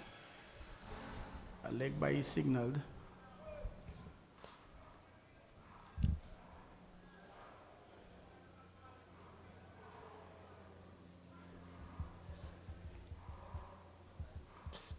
there's a one slip, a backward point cover.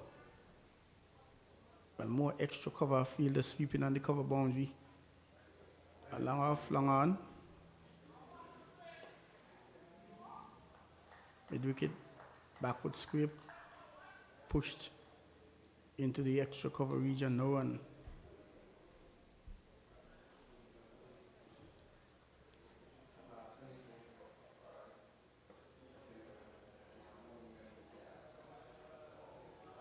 Flighted a little more.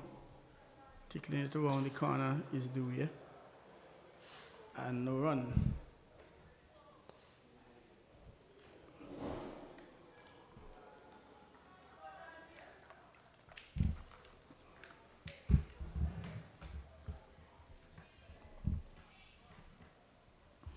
A water break is imminent.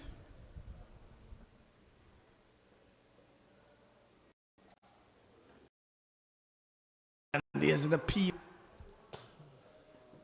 Drifting down leg, perhaps. It comes off the batsman's pad leg by signal by umpire Thompson.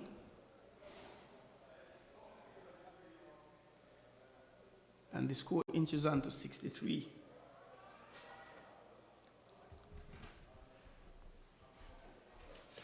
Ship, 23 runs is this partnership is worth.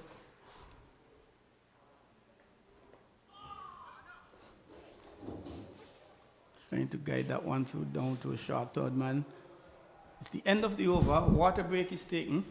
77 for 3 after 16 overs. We'll take a water break here as well.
We're back here at St. Paul's after the water break.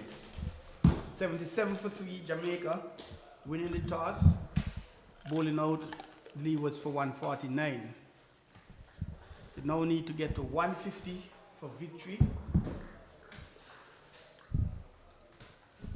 And they're taking a cool stroll at doing that. Speaking of cool stroll, Troy, the USA in search of, USA 1 that is in search of 209, they're 50 without loss. And they just keep racking up some good opening starts.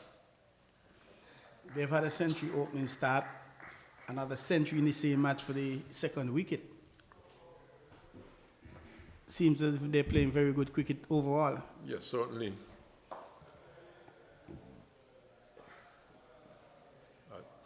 First single coming off the over. They were punching down to a long off position.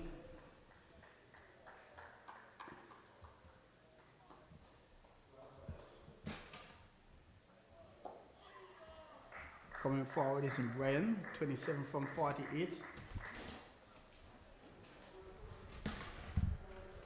24 runs the partnership in 41 balls. So a nice little partnership building here between these two.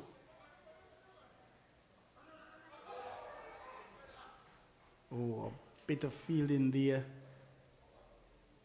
It probably should have been a dot ball, but picking up a single. The Jamaicans very alert. Yes, you know, the Leeward Islands, they're giving away runs where they can't afford to giving away. And they've gone a bit quiet now. They picked up those 3 wickets in quick succession. And now things seem to be settling down a bit for Jamaica. The Jamaican team, they're now 79 for 3. And just another 71 runs to get, which suggests that they're more than halfway through the innings. But looking at the other matches, though, Trinidad and Tobago, they're saying that they need 222 to win. I don't know if there's going to be any adjustment in that score, but they scored 221 for 8 from 46. A nice short single there. They were calling for the single early. Barbados against USA 2, they scored 248 for 9, USA 2. They're 32 for 1 from 6 overs. So they're going at a fairly good rate there, over 5 runs per over.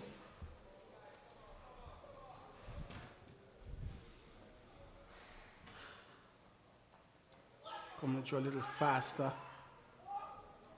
Wanting to run his due way, being sent back by Brian. Oh boy, it's another day. Israel working for his team from the far end, the Caribbean Sea end, the southern end. Driving through extra cover is the way. Easy single going down to a wideish long off region.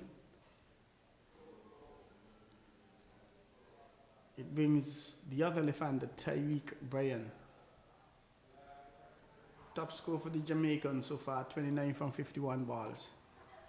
He whips it through mid-wicket. They're going to get 1. Think about 2, that's all they'll have.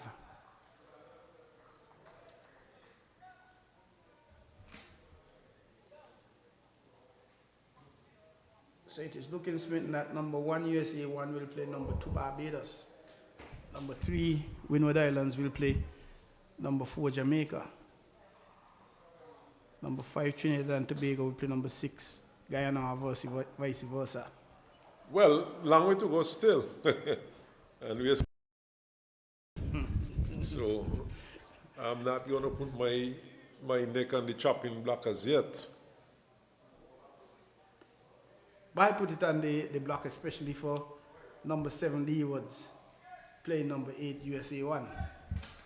What I can tell you though is that USA 1 is going to be in that. Turn off the hips into mid-wicket for a short single. the Windward Islands, they could have made it. I say could have because chances are they may be out. But they had to defeat the USA 1 and hope USA to defeat Barbados. Well, the match is far from over. It is very unlikely. 32-1. And like I would have said earlier on, you cannot take the USA 2 for granted because when they started the tournament, they should have beaten Trinidad and Tobago. Correct. But then again, having said all of that, they're not accustomed to winning, so it becomes even more difficult for them. But you never know. They just might break the barrier. Notwithstanding that, we've seen some good cricket from these youngsters.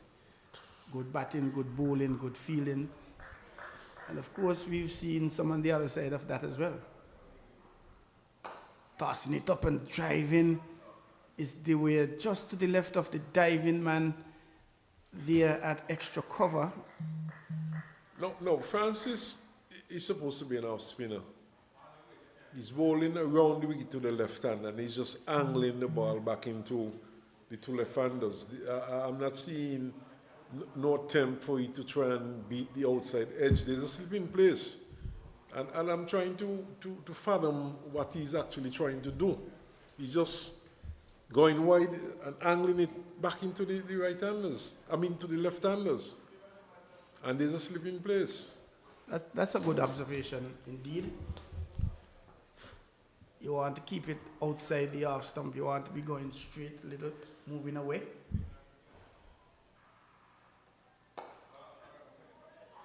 That one was outside the off stump, being pulled down to the long on region first.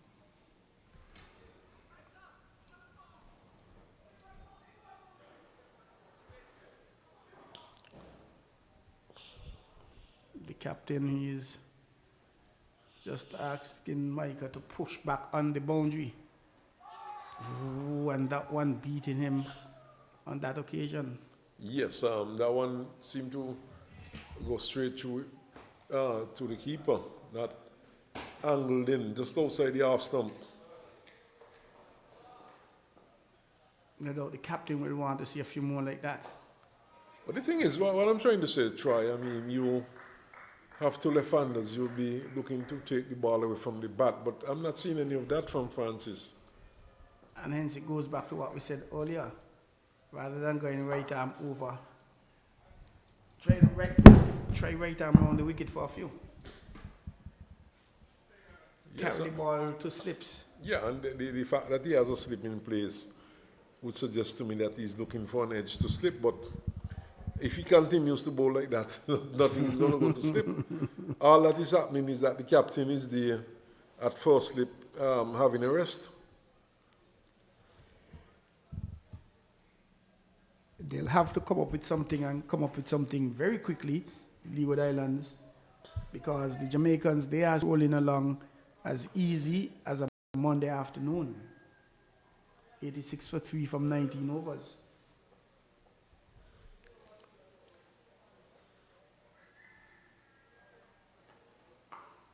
Starting by the catch it, a brilliant attempt by the man out there on the mid-wicket boundary, diving forward full stretch. That one a little short. Probably should have punished a little more, but that wasn't the case, and a single being had. A lovely attempt swinging by the man out on the square leg boundary, yes, forward the square. Xavier Henry. And he really made a good attempt to get at it. And this time, the ball didn't go through him. Managed to keep it in front of him. But nevertheless, a very good attempt. A faster one from Micah. Looking a little better this over is Micah. Perhaps realizing that he's the big man and the team needs him now. Well, it's still Morton bowling. Morton.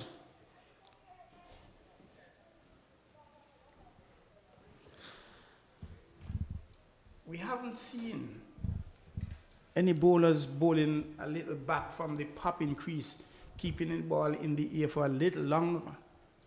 Well, it's not one. We have seen some bowlers do that. And to me, that's a tremendous delivery. It forces the batsman to play a little earlier.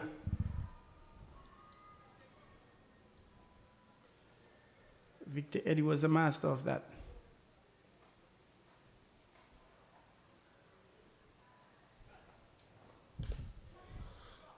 And similarly to the other end, quite a few balls are going down the leg side from Morton. Yes, no signs of any of these bowlers picking up a wicket anytime soon. Fairly ordinary. They're not troubling the batsmen. And what the Leeward Islands need at this point, what they need, wickets, not dot deliveries. And we see a bowling change from this end, and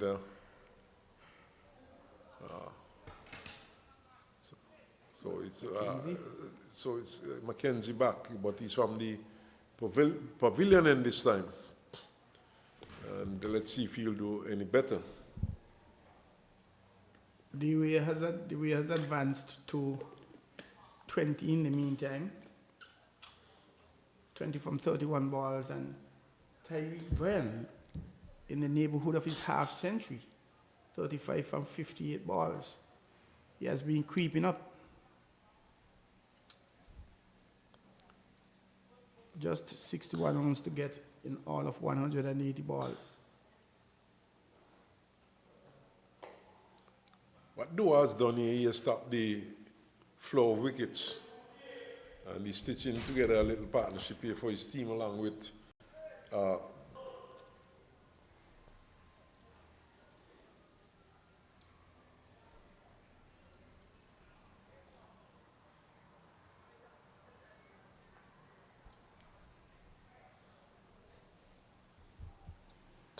Breeze has picked up again.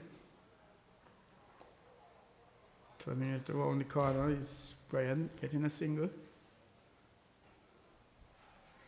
The Leeward bowlers, it's looking like they are hoping for something to happen as opposed to working to make something happen. The bowling has been very effective, you know, nothing threatening really from the spinners. Jones, who had the 4 over, he has been the only wicket taker so far. And you would have thought that he might have been given an extra over. And that's going to be 2 for 2. They are going to get it. Playing that one a little back for the square. The man running in from the boundary and collecting. So another 57 runs did they try. So whittling away at this score of 149, 150 to win.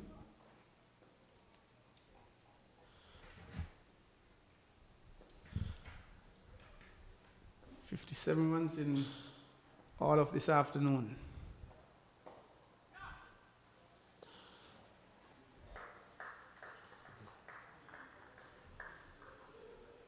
And the Leewards, the heads up, they seem very dull and passive at the moment.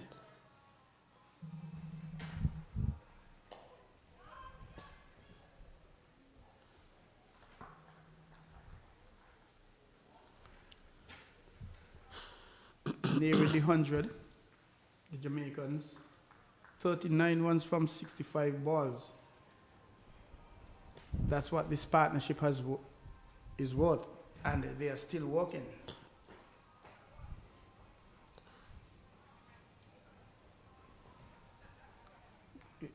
Skipper, umpire Prasad stepping in, wanting to know what's happening. A conversation between Miller, the captain, and Michael, the bowler, after he was in mid-stride. Well, what has happened is that the sweeper at cover has been brought inside the 30-yard circle. Mid-wicket has been sent back on the boundary. The man at square leg has been asked to go around to backward square. And that one beating the was perhaps a few millimeters from the stump. Skipper Milner can't believe that passed the stump without knocking off the bails, but it's the end of the over, 93 for 3. Yes, a good delivery there. It spun back a bit. But the track has been a good one to bat on. Nothing much untoward has happened. And when the Leewards batted, it was felt that they would have given it away in most parts. Of course, there was a brilliant run out. And you credit that to the fielder. And of course, that fielder being Redwood.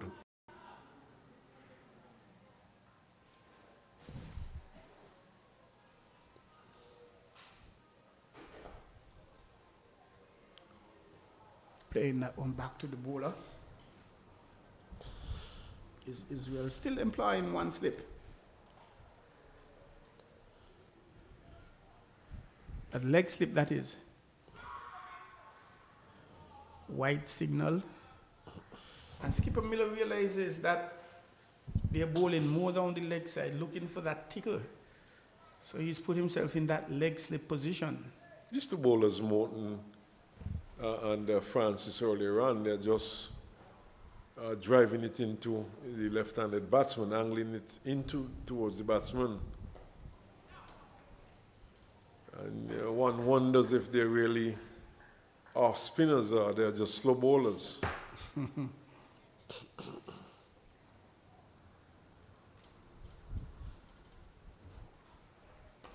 Faster one being punched out to the cover. The man comes in off the boundary and fields. Of course, there's not much assistance in this track for the spin bowlers. But having said that also, they're not letting the ball hang in the air long enough to try and get some grip from the surface.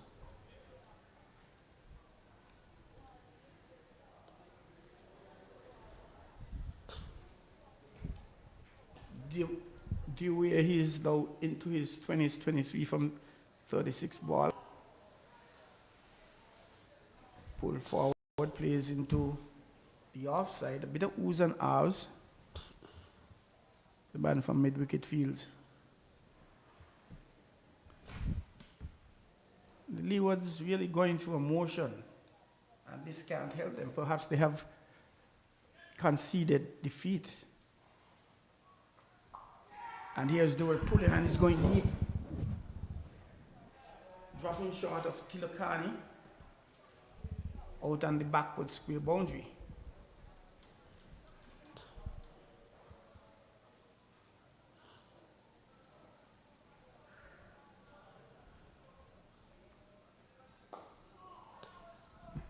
Tossing that one up. Perhaps here in your Smith and giving it a little bit of air. Punched out to the extra cover in of the over. 96 for 3 from 22 overs. Yeah, 96 for 3. And the lead narrowing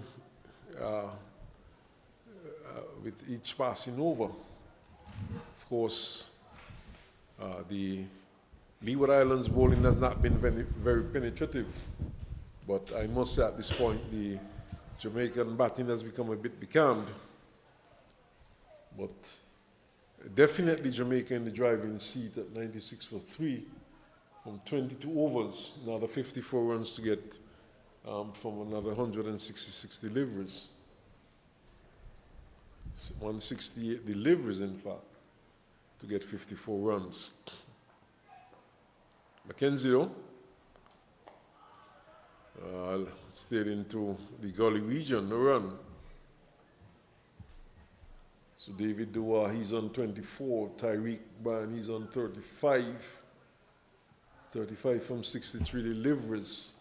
38 deliveries for Dua to get his 24 runs.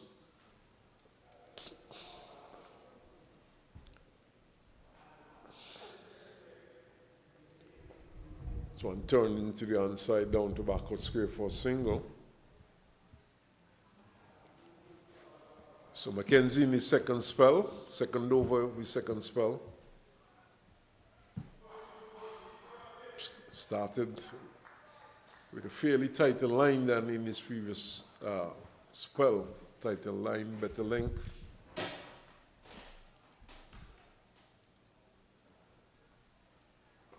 Oh, this one spins back into the stumps, broken.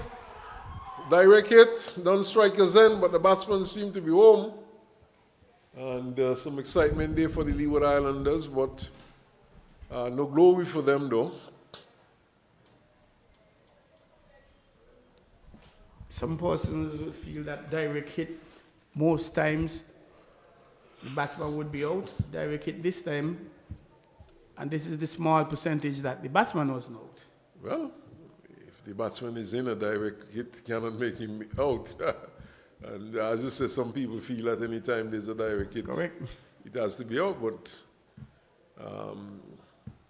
quite a number of times we have seen a direct hit just edging out the batsman. And then on several occasions, too, the batsman would have gotten home.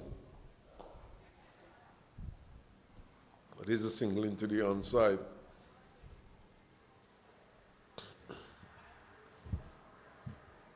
But we've seen a couple of direct hits for today. One, unfortunately for the Leewards, resulted in a wicket. But Mackenzie looking for his first wicket. Oh, he's swinging and missing, taking on the body. For some strange reason, they have up Amory Jones. It's Mackenzie. And I do hope that this one is pushed into the offside. Single is, in fact, no run. So, end of the over. It's 140, 150 needed.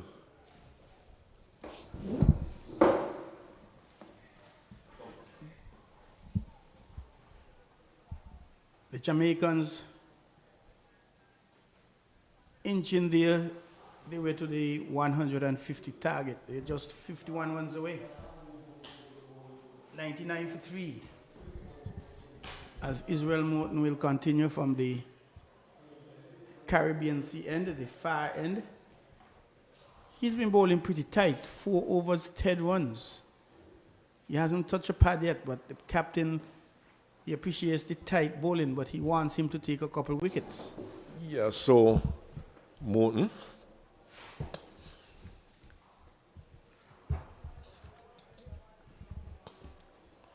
From the far end.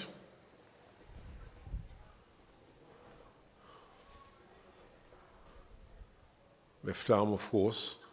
This one just whipped into the onside square. Quick single. And that brings up the 100 for Jamaica, 103 after 23 point overs. So just 50 more needed.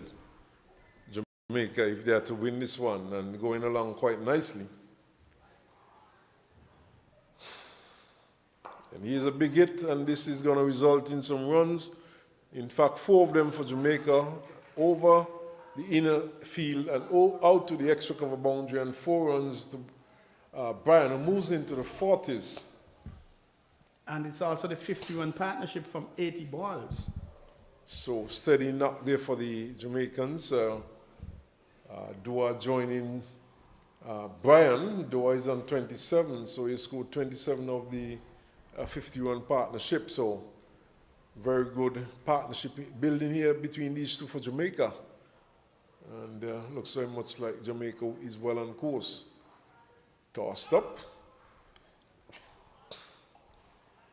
But the Leewards must be wondering where the next wicket is coming from. Mm-hmm. Jones seemed to be the lucky hand at the moment. He was just given 4 overs. Could have gone for another over, at least, with a new batsman in the wicket, but was not given that opportunity. Not a single down to backward square. These two, they're very settled at the moment, these two batsmen. And they're very much entrenched at the moment. Nothing is really bothering them. They're getting the singles easily, getting boundaries here and there.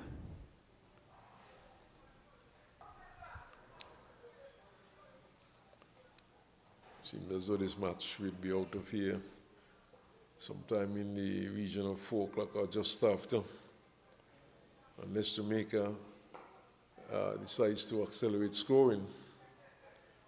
Certainly I've become a bit becalmed for the last half an hour or so. It's gotten a little dark again. Peel goes up. Not much from the bowler. The over comes to an end. 24 overs completed, 105 for 3. The Jamaicans, they are laboring on towards the 150. 45 runs to get, 7 wickets to get. But it's looking more like the 45 runs are going to come much quicker than the 7 wickets. Well, I don't think 7 wickets are going to come. It does not seem so at this point. It's like a one-sided race. That's like, some years ago I went to a horse race in Nevis, Troy. And one horse came third. But there were only 3 horses in the race. Oh yes, there's a big swing, the finger goes up, he's on his way. So Brian goes like before to McKenzie. Balls. I wonder what he was thinking, Smitten. And there was no need to play that shot. And just before that wicket, I was thinking that the approach of the Leeward Islands towards defending 149 is a completely different approach to how we saw Barbados approaching the defense of 142, I think it was, against the Windward Islands. Yes, and the way Barbados played, they went out there, they were aggressive, they set aggressive field, the bowlers ran in, and you could sense that they were giving it their all. So, Pollard, for example, using the Yorker to good effect and picking up wickets. And seems as though Brian is not too pleased with that dismissal, but he has to walk away. McKenzie picking up his first. You got to go. Of course, the circumstances were different with the Barbados game. They had to win that match to stand a chance to play in the finals. And that win, they displaced the Windward Islands from 2nd place. So perhaps greater things need to be at stake for you to get that energy, that bite, that fight. Because even if the Leewards were to win this match, I think they'll still be in 7th place. Well, there's just the minor greater things of your pride and being able to win a match which is at stake. And I don't think you need more of an incentive than to be able to win a match. And unlike the Leewards on the 19 females, they played Jamaica in the final, Barbados in the finals of the 50 over competition, and Barbados defeated them. But kudos to the Leewards under 19 female team, though. They would have done well to have gotten to the finals. We know female cricket is on the up in the Leeward Islands. It's not something that is played often around these parts. As a matter of fact, there's no Leeward Island, there's no female competition. And for the under 19 to have done well, that is pretty good. But the keeper gets off the mark, the return goes to the keepers then. They're appealing for everything now.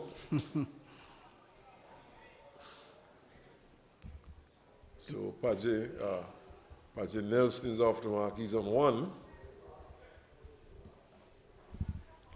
The females, they've done well. Female cricket in the Leeward Islands is a new thing, relatively new. Only been at it for a few years, very few years. What really impressed me though is that we keep saying that there are no females in St. Kitts, so not too many females in St. Kitts that is playing the game, but yet St. Kitts was able to field a number of players in that Leeward Islands under 19 squad. I think it was 7, which is about 50% of the squad. Well, that's right, and that's a high percentage. Very high. With Josiah Claxton being the captain, senior West Indies player. So Mackenzie looking for his second wicket goes into Nelson.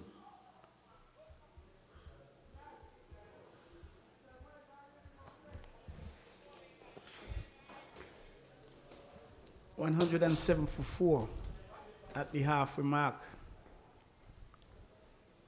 I think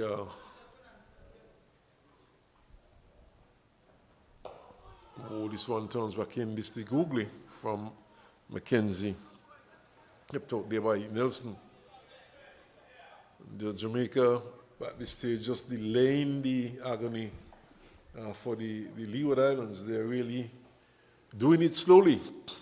They would have to be careful here. 43 runs needed. They would not like the Leewards to pick up a wicket or 2 here. And who knows? The panic button could be pressed.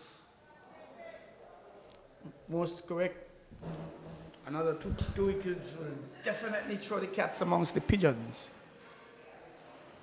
But if you were the captain of the Leeward Islands team, though, what options would you have taken at this point? Well, they've been somewhat defensive. And at this stage you need wickets, so you have to be more aggressive. Here's a sweep shot. To backward square for a single. Tell the bowlers bowl that off stump line. I don't know how well Amory Jones bowled the old ball, but the ball still would be feeling new. It's a ball from both ends up to the 35th over. And maybe they might have heard us smitten. Miller has brought in a second slip for the right-hander, Nelson, who is 1 run from facing 4 balls. No, that's a no ball. Oh, sorry, it's the offside, Yeah. sorry. If the appeal goes up, it's the offside. I was thinking leg side, but it's a right-hander, not a left-hander. Yeah. So, very much in order, 2 slips and a backward point. Oh, edges going out towards the fine leg boundary. Might not get there. Does not. Tilokani runs it down and just 2 runs to Jamaica. 2 runs to Nelson. Actually, the 3rd man, because the right-hander. Yeah, so I'm getting a bit confused. So many left-handers we have seen Exactly. for Jamaica so far. I think he's one of 2 we've seen. So my apologies to viewers.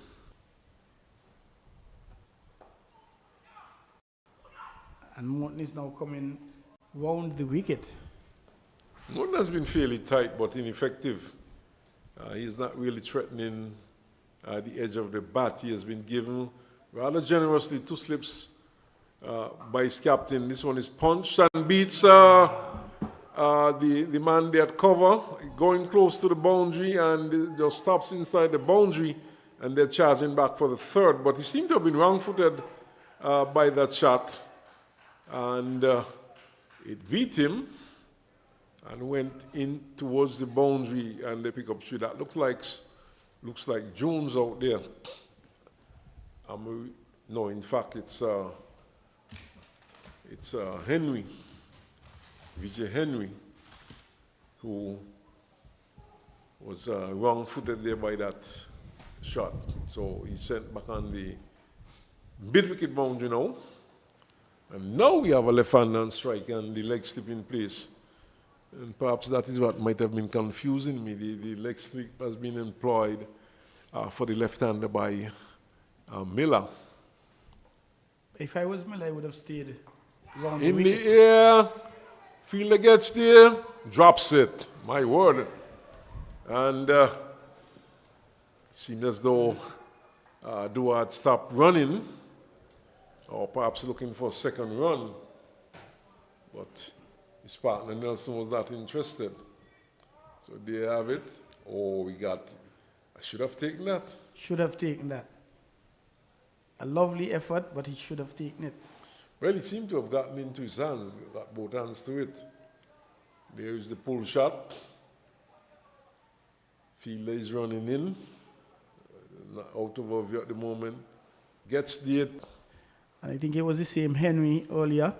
We saw him running in, diving, fully outstretched in front of him, getting his hands to the ball, but he didn't hold on. So Tilokani comes off the field. Bergen goes on to replace him. And he would go to the opposition at long on, right back on the boundary. Long off is in place, cover is back on the boundary, sweeping. Also, no, in fact, that's not cover. It's the left hand on strike. That's mid-wicket. So long on, long off, mid-wicket, and deep backward square, all back on the boundary. But allows for an easy single as it's turned just slightly backward of square on the outside. So, What a big difference 114 for 5 could have made, Spin. We don't know how that might have turned around the fortunes for the Leeward Islands. well, you could never tell. Still some runs to get. Another 35 runs. And the panic button could have been pressed at that point. Situations like these, players just have to take everything that comes to them. And certainly that was an opportunity going begging there for the Leeward Islands. And we're reminded of the adage, catches win matches. That is now really no idle talk. Well, you can say drop catches lose matches too. Very much. It's the case, you sound like a philosopher.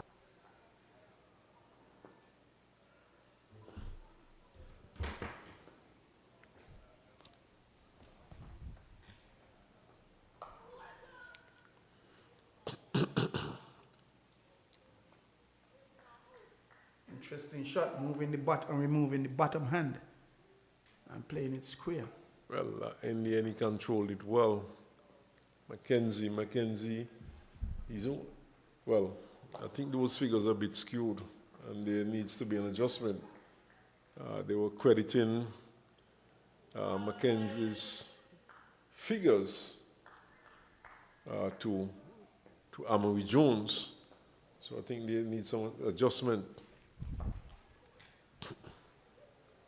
But let's hope they'll get it sorted out eventually. Just a single in the over so far.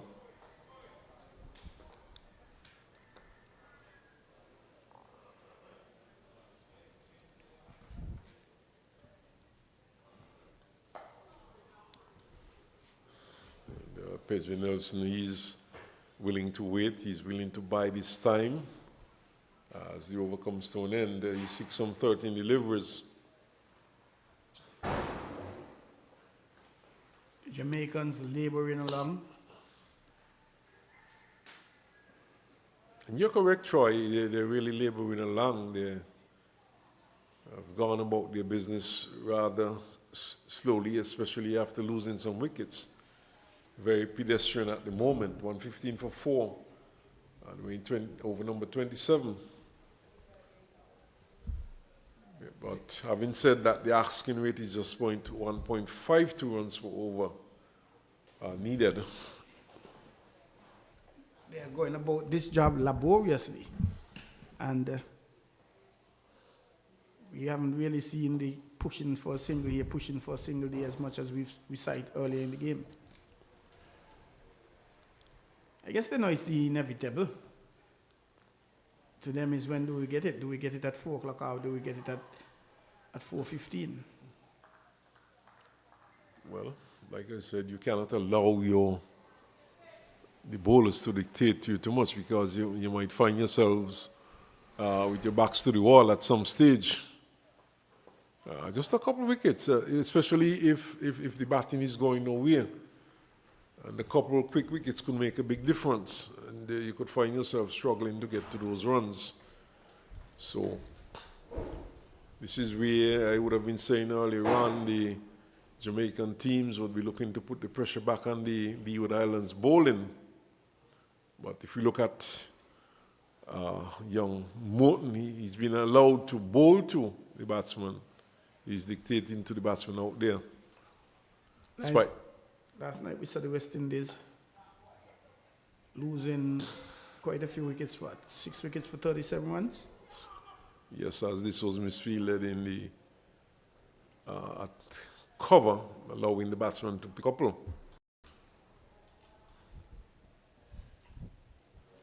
So yes, in cricket you cannot take things for granted because a victory here could lead to another wicket backward square for a run.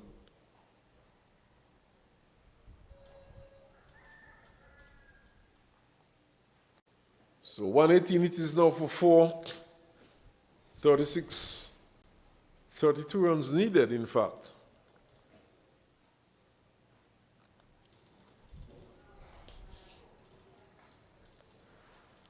Mackenzie comes back. And the Leeward Islands just meandering along. Your best bowler has had only 4 overs. And one of the worst things is to lose a match and your best bowler doesn't bowl his full quarter or near to his full quarter, especially when there's still an opportunity to try and get something out of the game. This one is slashed into the offside for a run. And now speaking of Amory Jones, he would have picked up the 3 wickets, so you would have expected that he would have been brought back into the attack by now from someone of the ends. He bowled from the far, and unless he is carrying some sort of injury at the moment, but he's there to cover.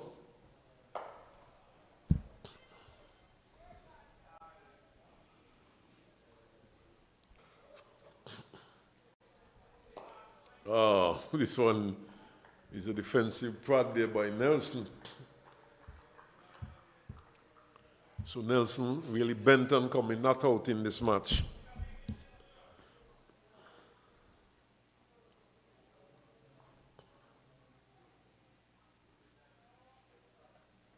Oh, he gets one which spins back into him and seemed cramped for room. In the end, he kept it out and just dropped it in front of him.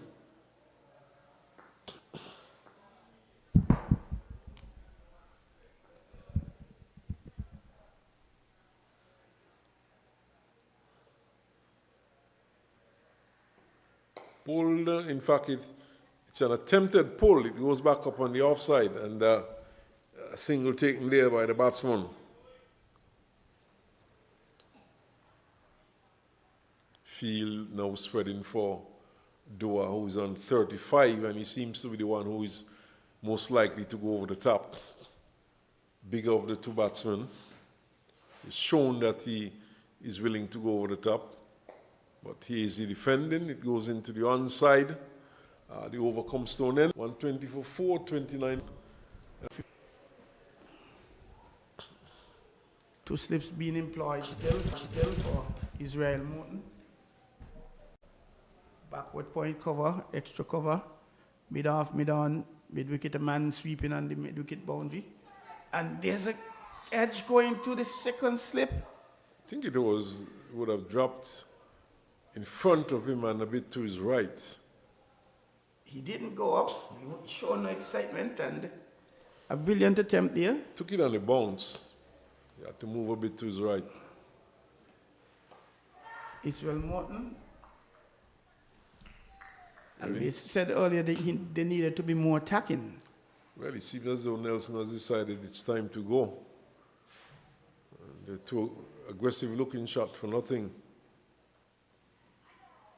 And then he's forward defensive. Right. And then he's forward. That's 3 different shots we've seen. 2 attacking, 1 defensive, and a leave alone. Well, some folks will tell you he's playing numbers. A little wider. And left alone again by Nelson. 15 runs this partnership. Small and going. We saw 51 partnership before. Interesting, the second slip has been placed into a short finding now. So just the 1 slip in place.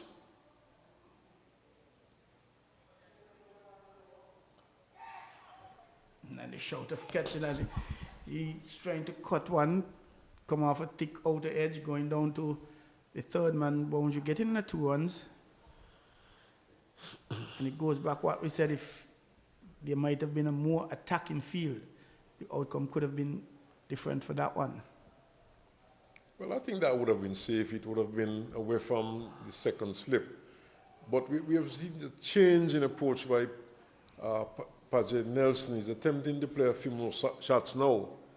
And perhaps thinking that the bowlers have been dictating things for too long. So probably they should make an attempt now to try and push things along. They should step up according to the new Vibes Sugar Band. Just to update, the United States going after 209, they would have lost a wicket not too long ago. Their second wicket, 16.4 overs.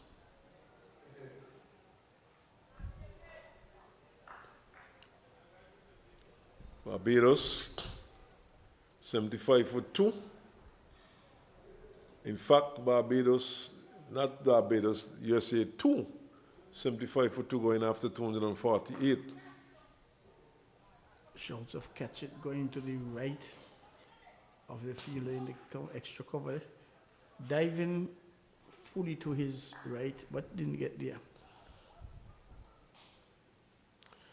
But try though, you could see an effort being made by the Jamaican batsman to step up a bit.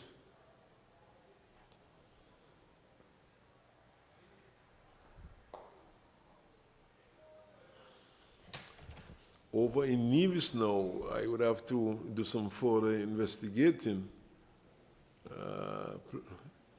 Plays not rain again in Nevis. Pushes that one down to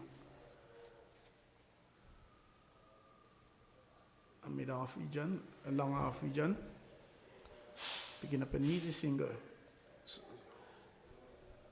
So the question is, what is really going on over there in Nevis? Rain and one or two systems around, I understand. That's what I've heard. We're in the hurricane season. And Nelson wanting to get on with it, pushing it straight into the man at the extra cover. And Leewards, they have picked up a 5th wicket. Could it be too little, too late? 125 for 5. Just 25 more runs to go, but hey, cricket is a funny game, the game of glorious uncertainties. No, is it?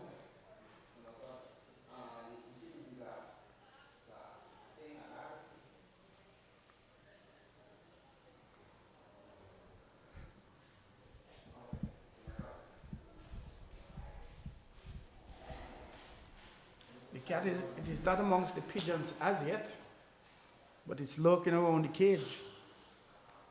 And Troy, we have seen in a couple of matches here the low totals pose problems for team batting second. 142 scored by Barbados was the winning total a couple of days ago.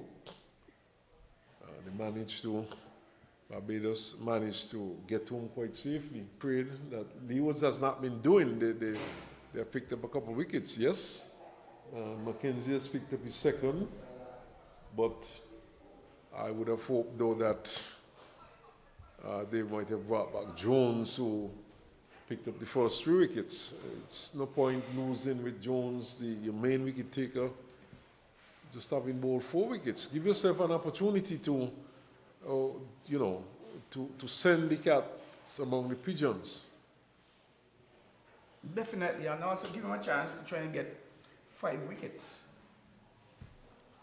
He's the key. He started this slide really this morning. 2 slips in place though. And they're looking very close, the 2 slips. Left-hander is in, turning it around the corner. The short fine leg. So he's off the mark right away. Nikolai Mackenzie. Another left-hander, of course. And interesting stance, And we'll have a look at it again. Jamaica, the land of the lefties. Of course, one great lefty being Henry Christopher Gale.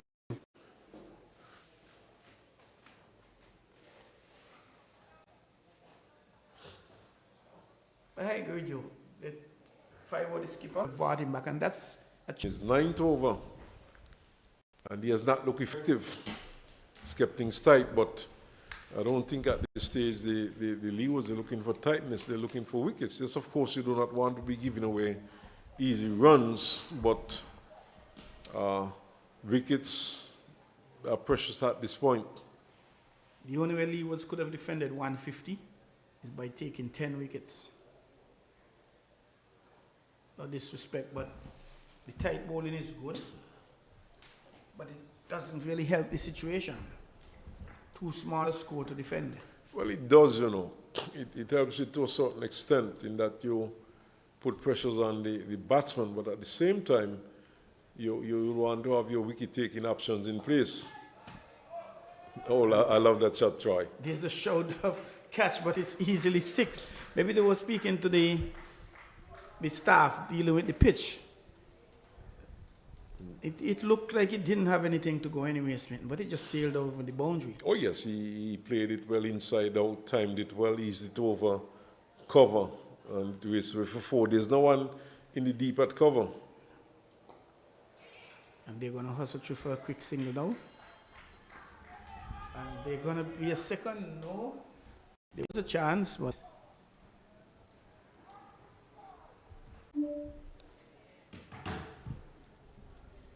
And it's Dua. Well, I can't say the left-hander. I could say the left-hander who's been there longer than Mackenzie. He's on 38, Dua, from 60 balls.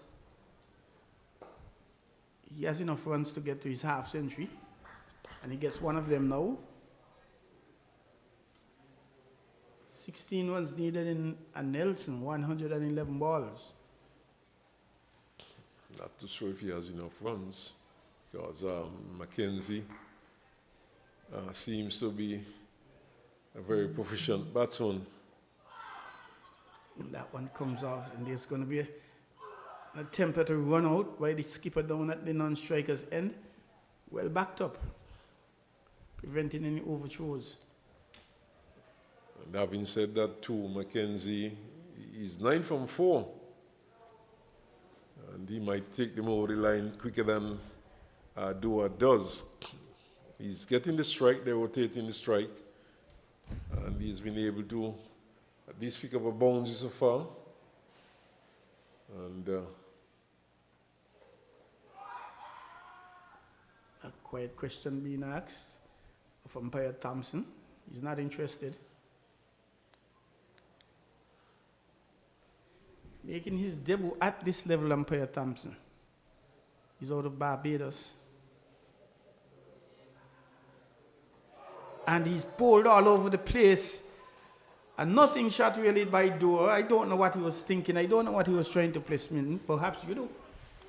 Well, they're looking to push into the offside and expose these stumps. The center stump was not back. And Morton has been angling it into the batsman. He's bowling around the wicket, and he has been angling it into the batsman. And the batsman, he just didn't cover his stumps. He just backed away, exposed all 3 stumps, probably looking to steer it into the offside. Look at that. Well, all 3 stumps exposed, and he was bowled. He actually shaped the plate in the offside, yes, and Morton really deserved that wicket from the fact that he has been tight. Look at that. That's really a nothing shot. Playing against the angle of the ball angled back into him, and he no line of defense, all 3 stumps exposed. And that's poor batting indeed. 6 wickets down, fortunately for Jamaica, just 15 runs to get. Could these 15 runs pose a challenge? I doubt that very much. I doubt that myself. But they still have to get them. They still have to get them, but Nicole Mackenzie looks pretty good so far. He looks confident. And he looks like the type of player who are going to get runs. Rayvon getting that ball on his last, getting that wicket, the last ball of his 9th over.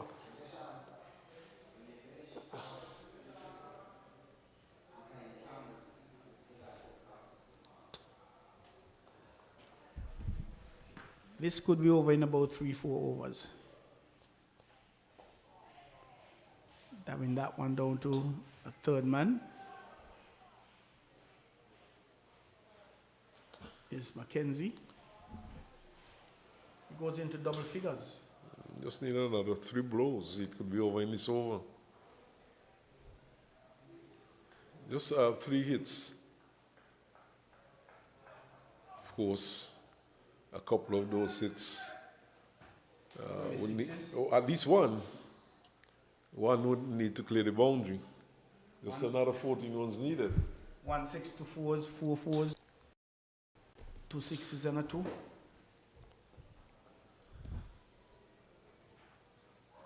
But easier said than done as that one beats the bat.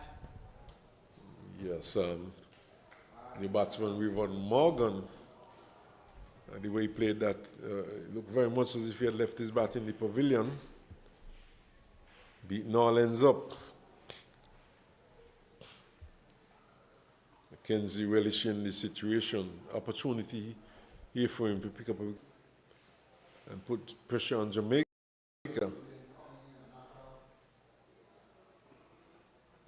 And there's a big appeal and the finger goes up. Beautifully balled by Mackenzie. You did say if Leewards were to win this match, he'll have to be a big part. He has picked up his 3rd wicket. And could the Cats be amongst the pigeons at this very late stage? Well, we'll have to wait and see. I was just saying that the batsman Morgan looked like he had left his bat in the pavilion. He was playing it and missing. And this one was on target. He missed it completely, struck him on the pad. And the umpire, Posada, had no hesitation in giving him out like before. So who knows? Those 14 runs could be somewhat of a challenge, and the Leewards sensing that they could be in for something here, that they are in with a chance. It's not over yet. The leg spinner, the left arm wrist spinner, Laws, he goes out. So we have 2 lefties out there at the moment, and Leeward Islands sensing that they could cause an upset here, somewhat of an upset. So 1 run in the over. Good time for Mackenzie to get a hat trick. Indeed. 3 wickets left to pick up by the Leeward Islands. 14 runs to get. Too many balls for the Leeward Islands to defend 14 runs. They could only do that by getting these 3 wickets. Yes, another lefty. Bowls and bats left. Laws. And he's going all over the place. He is. Troy. And Michael McKenzie onto a hat trick. And perhaps the cats are amongst the pigeons here at St. Paul's. You're not listening to me, Troy. I did say a while ago that Leewards could do the hat trick here. And right on cue, Mackenzie is doing the job. He's on a hat trick. He's now 4 for 26 from in his 7th over. So bang bang. And Leewards needs to go one more bang in this over, maybe 2 more. Can finish up Michael McKenzie the match in this over. All he has to do is take 2 more wickets. Pressure really now on Jamaica, Troy. Easier said than done. And Tamari Redwood in with his highest score of 8 runs. Not comforting in this situation. I think the pressure really is on Jamaica now. The Leewards has really pulled back. I see some dark clouds gathering. And I do not know if in fact, it seems to be raining on sea. And who knows, we might get something here in a short while, but let's hope that the rain stays away. This match is interestingly poised at the moment, and an imminent result, but in favor of foot. 2 slips in place. Hat-trick on, forward short leg, and silly point. What about those 2? Exactly, I was just about to say that spin, put the pressure on. Okay, there is some movement. Yeah, but there's no helmet going out, so they cannot go to forward short. They got a silly point. It's just a short extra cover. There are 2 slips in place. This one is outside the off stump and allows the batsman to get back onto it quite easily. But Troy, I'm sensing a shower. I have a suspicion that it's going to break. And that southwestern corner, it's looking a little dark over there. And defending beautifully is Redwood. Looking good, and now the Leewards team, they're running around. First time we're seeing that for the day. Wonder what the Duckworth Lewis pass score is at the moment.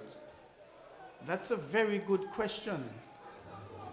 Rain has broken on sea, and it seems to be moving towards us. And but having said that, it has cleared up slightly, but there's still some rain out there. And the groundsmen are gathering, and they know the area quite well. Now there was Redwood trying to dispense with the helmet, sending it off. The umpire getting involved, saying, no, you have to keep your helmet on. No, I don't think so. I don't think he has to keep his helmet on. He's not batting a fast bowler. Well, I think, I suspect that it was just a message that was being carried out by the emergency fielder. And he has 2 bottles of water. So I think... Redwood actually took off the helmet and he was giving it. Well, if the umpire said no, the umpire was wrong. Spin bowler in operation. And now the Jamaicans, they've gone quite into a shell. Israel Morton picked up a wicket in his last over, his first. And the ground crew, they've done their raincoats. They've grabbed the covers. They're ready for action. And the game, you could see the rain and the sea getting closer to us, Smitten. It's getting closer, but at the same time lightening slightly. So we are keeping our fingers crossed. And perhaps the message went out as well that, hey, you're well ahead of the Duckworth Lewis. Once you don't lose any more wickets, I don't know. Well, I will not hazard that guess at the moment. There's nothing. In fact, what's happening here? For one moment, I thought he was going to call for the covers. What seemed to have a word with 1 or 2 of the players. And there's an appeal beaten. Seemed to have passed close to the off stump. Yes, there was some oohs and ahs. Israel Morton, his last ball. of this preliminary round, could he go out with with a wicket, bring it closer home for West Indies, and guiding this one down to backward square is Mackenzie. Still thinking of West Indies, huh? It's still the Leewards. And it's a runner ball 10. Now look at that, 2 helmets going out. Let's see what happens. Don't know if the players, That is message time. well, one of the players probably needed to change a helmet. Yeah, it looks like it's Redwood. So not satisfied with that helmet. And it looks like there's going to be a change of ball. Not because of because of we're now going to start the 35th over. But try this match certainly has come to life, you know. Leewards meandering along, the Jamaican team meandering along, not really putting the pressure on the Leeward Islands bowling. And now they find themselves in a situation where they could very well lose this match. They need another 14 runs. And the required run rate is of no consequence, at this point. And Jamaica 136 for 8, going after 150 to win. And for one moment, things held up a bit. The groundsmen are there remarking, sweeping. But the action will continue in a while. And, you know, somewhat of a suspense here at the St. Paul's Recreation Ground. And we have seen these low scores producing thrillers over the last couple of days. When we came here, I think today is Monday, we came here on Friday. We saw a low score by Barbados being a winning score. And it's not over until it's over, but the rain drifting away, Troy. It remained unseen. Cloud is lifting a bit. And the usual chicken around, you know. Let's go, guys. The crowd showed from the... That's from the Jamaican camp, of course. Mackenzie will want to pick up some wickets here. He picked up 2 in the last over. 2 wickets ago, it was 14 runs to get. With 2 wickets left, it's now still 14 runs to get. Michael Mackenzie, could he do it in this over? And he tosses that one up, and Redwood is looking good, coming forward defensive. Yes, but the Jamaican batsmen, they've gone into their shell, though, and I think this is one of the things that have gotten them into trouble. They have been too passive. They began to be explosive, and then they went back into their shell. And Mackenzie doing the right thing. He's giving it some here. He's looking to buy a wicket here. Definitely. 2 slips, a backward point, cover, extra cover. Well, perhaps 2 extra covers. And turned into the leg side. There's no one backward. They're going to get 1. They come back for 2. 2 critical runs for Jamaica. Precious runs here for Jamaica. A packed offside field. Mackenzie cannot afford to drift down the leg side. There are only 2 fielders on the leg side, one in the mid-wicket deep. And you're right. You know, he cannot afford to drift down the leg side. He drifted down the leg side a while ago and gave away 2 runs, 2 very important runs, critical runs.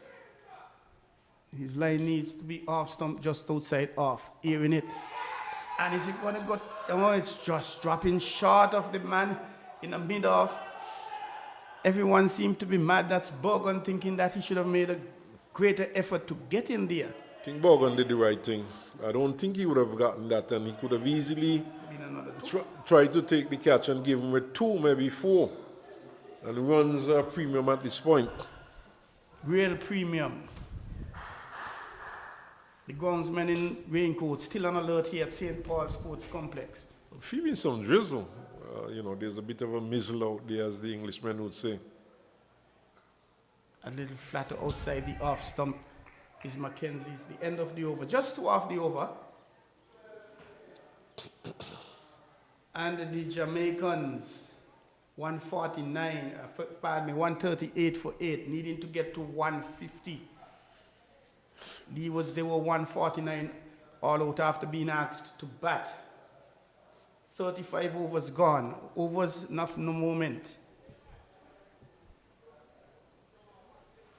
And it looks like it's going to be Miller. Skipper bringing on himself from the far end. And still no Jones. Don't know if he's going to bring him from this end. I don't think he would. I think Mackenzie might have an over or two left, probably 2 overs left. There should have been some adjustment in Mackenzie's figures, but I don't know how many. I'm not too certain how many overs he has left, and because they were crediting his overs to Jones. And playing it backward, looking for a single is Mackenzie. It's not on. Spin is what has done the trick at this back end of the game, though. Exactly, Smith. I was just about to say, if it's a wise decision to bring back pace. But who would you turn to at this point for spinner? Francis bowled fairly tightly. And pushing that one down to a mid-off region. Extra cover running around to his left. But he can't stop the single. And that's all the Jamaicans have to do. There are enough gaps on the field. It's not the right-hander to face. The batsmen look fairly comfortable to pace at the moment. So perhaps we might be in for another half hour's play. It's just about 4 o'clock now. And if it continues like this, the batsmen are prepared to bide their time.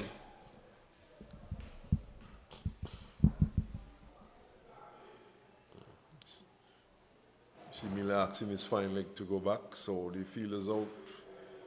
Fine leg, third man, cover sweeping.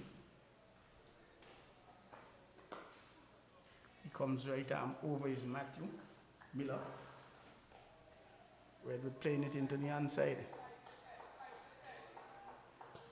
I would have kept the spinner, like you said, kept on spin. Well,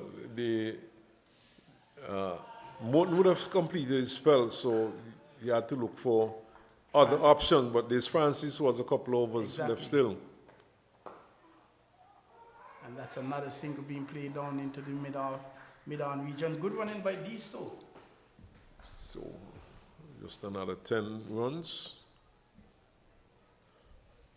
And Mackenzie, he has been keeping it relatively tight, so the bowlers would have had to go over the top,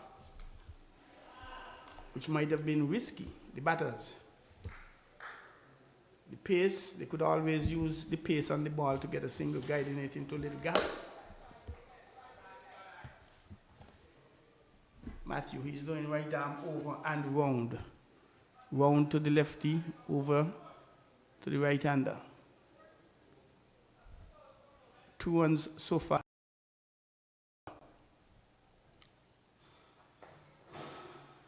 And it's a nice cheeky single, but a single nonetheless. Beautifully played, beautifully caught, good communication. Try the other matches are interestingly poised. We know it's 209, USA 107 for 3. So they have picked up some wickets there. Barbados 248 for 9, USA 292 for 3. So who knows, those 2 matches could go either way, a wicket or 2. And these batters are looking like top-line batsmen smitten to the pace. Yes, quite comfortable. And another 9 runs. Down from double figures. Think you can continue and take it home, Troy? I think so. These two batters, especially Redwood, they're looking extremely comfortable. Still raining Nevis. So just 1 innings completed there. Francis is coming back from the lower end. But is Mackenzie, has he completed his spell? 9 runs needed.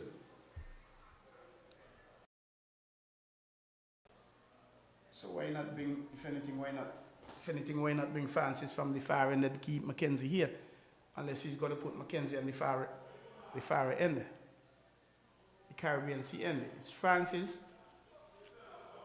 who has had 5 overs, 10 runs, very tight. But the wickets are more crucial, more critical. 9 runs to get. 3 fours, a 4 and a 6. 9 singles, of course.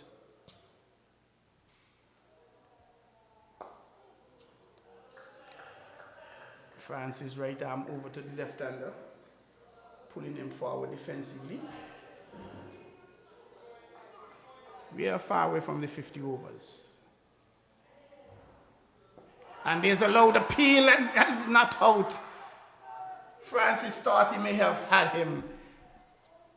The umpire from Guyana, Prasad, moving away to take his position for any possible run out. And the Leewards are disappointed.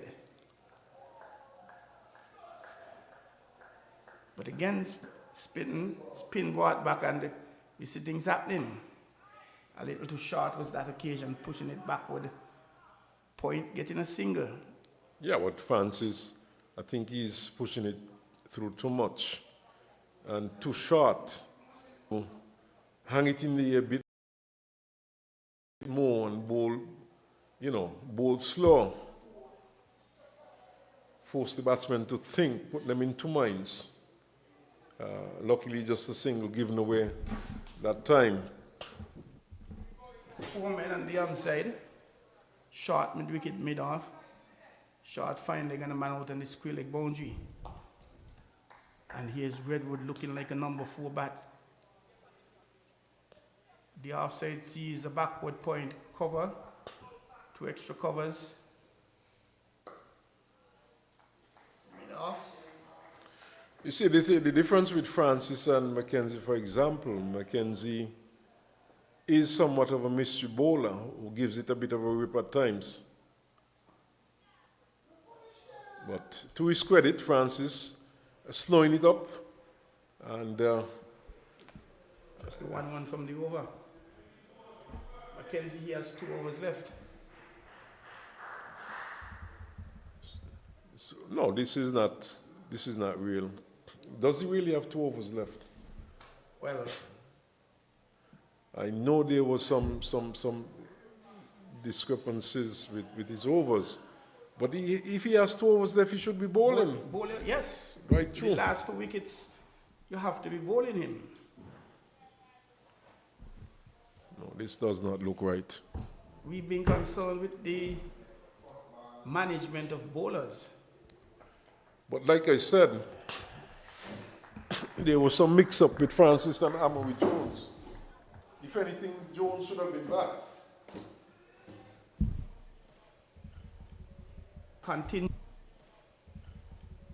Continuing from the far end, Caribbean Sea end, the southern end, the threat of rain has been alleviated, so to speak. Still dark clouds above. And Mackenzie, 13 from 18 balls, looking staunch in defense. While his partner, Tamari Redwood, 3 from 14, looks on from the non-striker's end. Troy, actually, Mackenzie has finished his spell. there was a bit of a mix-up, but they cannot get into the system to make the adjustment. So that is the reason why he's not bowling at the moment. Okay, that explains it.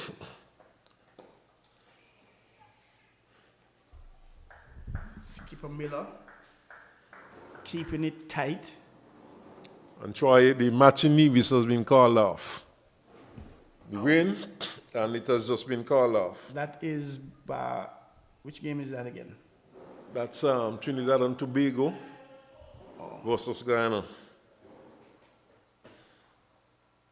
So they will be definitely playing for 5 and 6. 5th spot. And that one lifting, going down the leg side, Jamaica looking for a wide. It may have passed just over the leg stump. But I probably think it had brushed something. That too. But Mackenzie looks as the umpire break will take to get.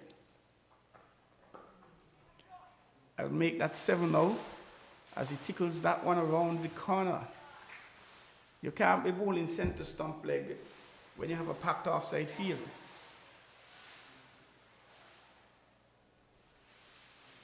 And he's moving a man from the offside. Oh, this right-hander is now faced him.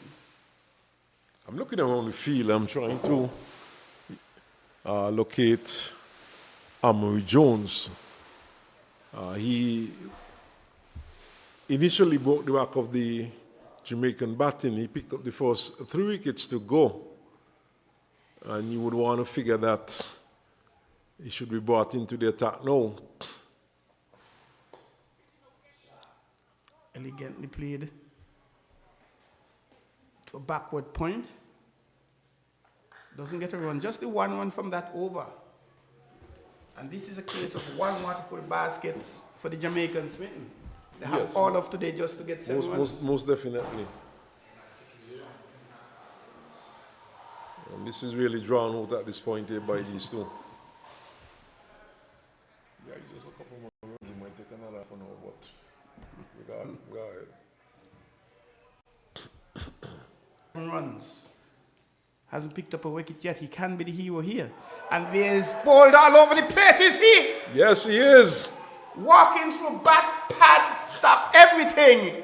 And I was just about, I did say, could Francis be the hero here for the Leeward Islands? Well, 1 wicket to go, 7 runs to get. Really, the Leeward Islands pulling things back here as number 30 goes out. That's the other Mackenzie in this Jamaican team. This one is Sean Mackenzie, one of the opening bowlers. Really limbering up, loosening up as he goes out, looking rather confident. And where do these days still? 7 runs to get. Current rate 3.75, required run rate 0.59. And the Leewards, they are grabbing victory from the many jaws of defeat. It is always said runs on the board are runs on the board. And this is yet another example where the Leeward Islands to go on and pick up this wicket now with 7 runs to get, the last pair at the crease.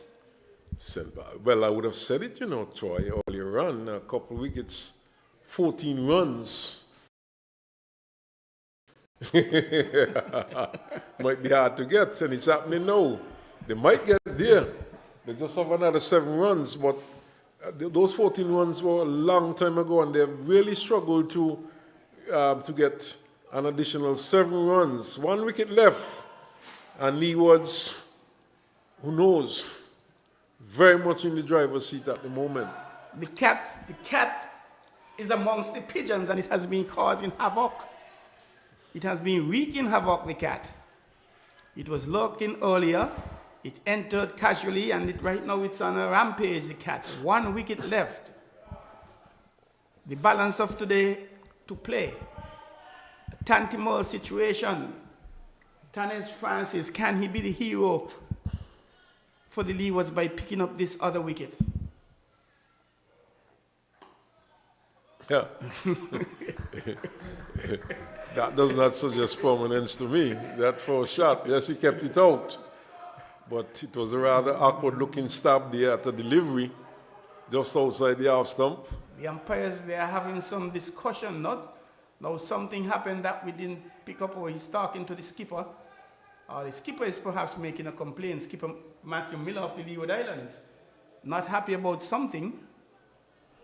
Well, I don't know if he's making a complaint, but the umpires are speaking to him, so let's see. Something is happening or not happening.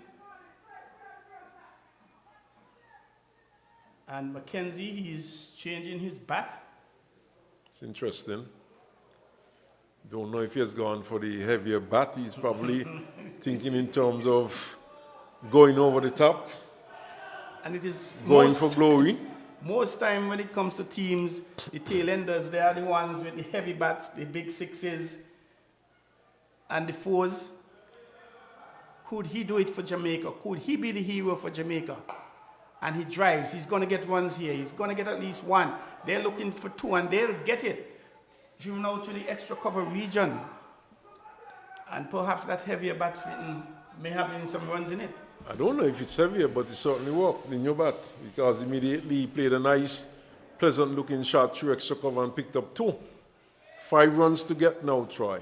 One blow. And umpire Prasad, he's having a conversation with Francis. Things getting tight as a vice grip. One blow could do it, 1-6. 2 blows could do it, a 4 and a single, a 4 to 4s, a 4 and a 6, or simply 5-hole singles. The Leeward Islands, they are on their toes.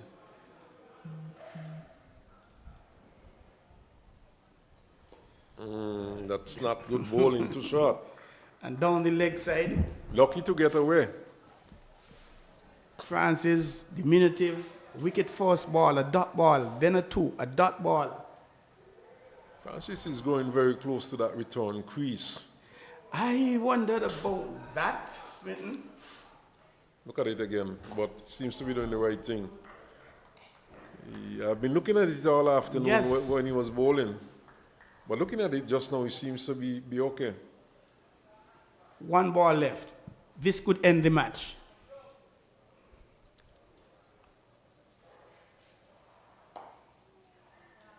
And Mackenzie, he's looking like a top order batsman. He's not going to be pulled into any indiscretion spin.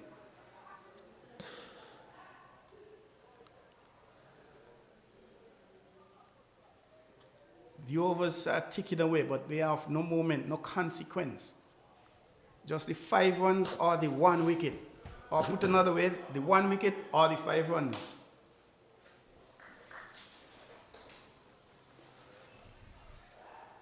They really seem to like to play on words, Troy. Who would have skipped to Matthew Miller, 7 overs, 24 runs, yet to touch a pad. He's going to be bowling from the Caribbean Sea end.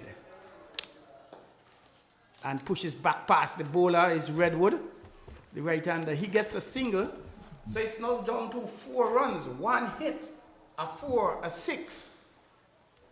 I think what is needed here now by Miller is a Yorker and attack the stumps. Number 11 is at the crease. Bowl straight, bowl at the stumps. 4 on the leg side, 5 on the off.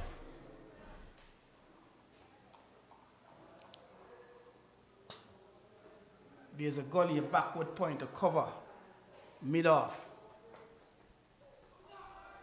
Trying to guide that one down to the 3rd man region was Mackenzie. But playing and missing.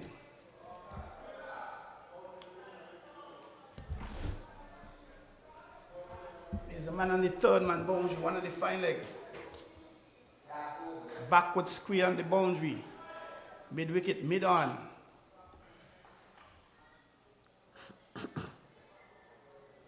Who will be the hero here for either the Leewards or either Jamaica? You can only have one hero in this script. And here is Mackenzie pushing that one over mid-wicket region. And that is the end of the game, getting the 4 runs required, much to the dismay and the disappointment of the Leeward Islands team. Let's look at it again. Bang! Over mid-wicket 4. Finishing in style at Jamaica, but we have had a good game here. Jamaica walks away. All smiles, the Leewards, disappointment, and disappointed in the fact that they came from behind, they put themselves in a position to win, and in the end, they were defeated by a rampant Jamaica team. That one pitched up just on about half stump, and he swung it over mid-wicket and swung it for 4. So that's the end of this particular match, and it's very likely that we'll see the Leewards back here. Might be a bit too early to call the second team, but we'll be back here on Thursday. Just to repeat the scores, Troy, the Leewards 149 from 36 overs, and Jamaica getting to that score 150 for 9, and this has been an enthralling match, and we'll be back, like I said, on Thursday when we'll have the finals of the matches, and of course we'll have the first place playoff in Connery, and over in Cairn, it will be the third place playoff. Here, it will be the fifth place playoff. Am I getting it right? Or the 6th. The sixth place playoff. And over in Nevis, the 7th. No, it can't be the 6th. The 5th place playoff here on Thursday, and in Nevis, the 7th place playoff. So that's the situation. We've had a good match, and it's goodbye from us, from Troy Mills and myself, Earl Smith, until we return on Thursday.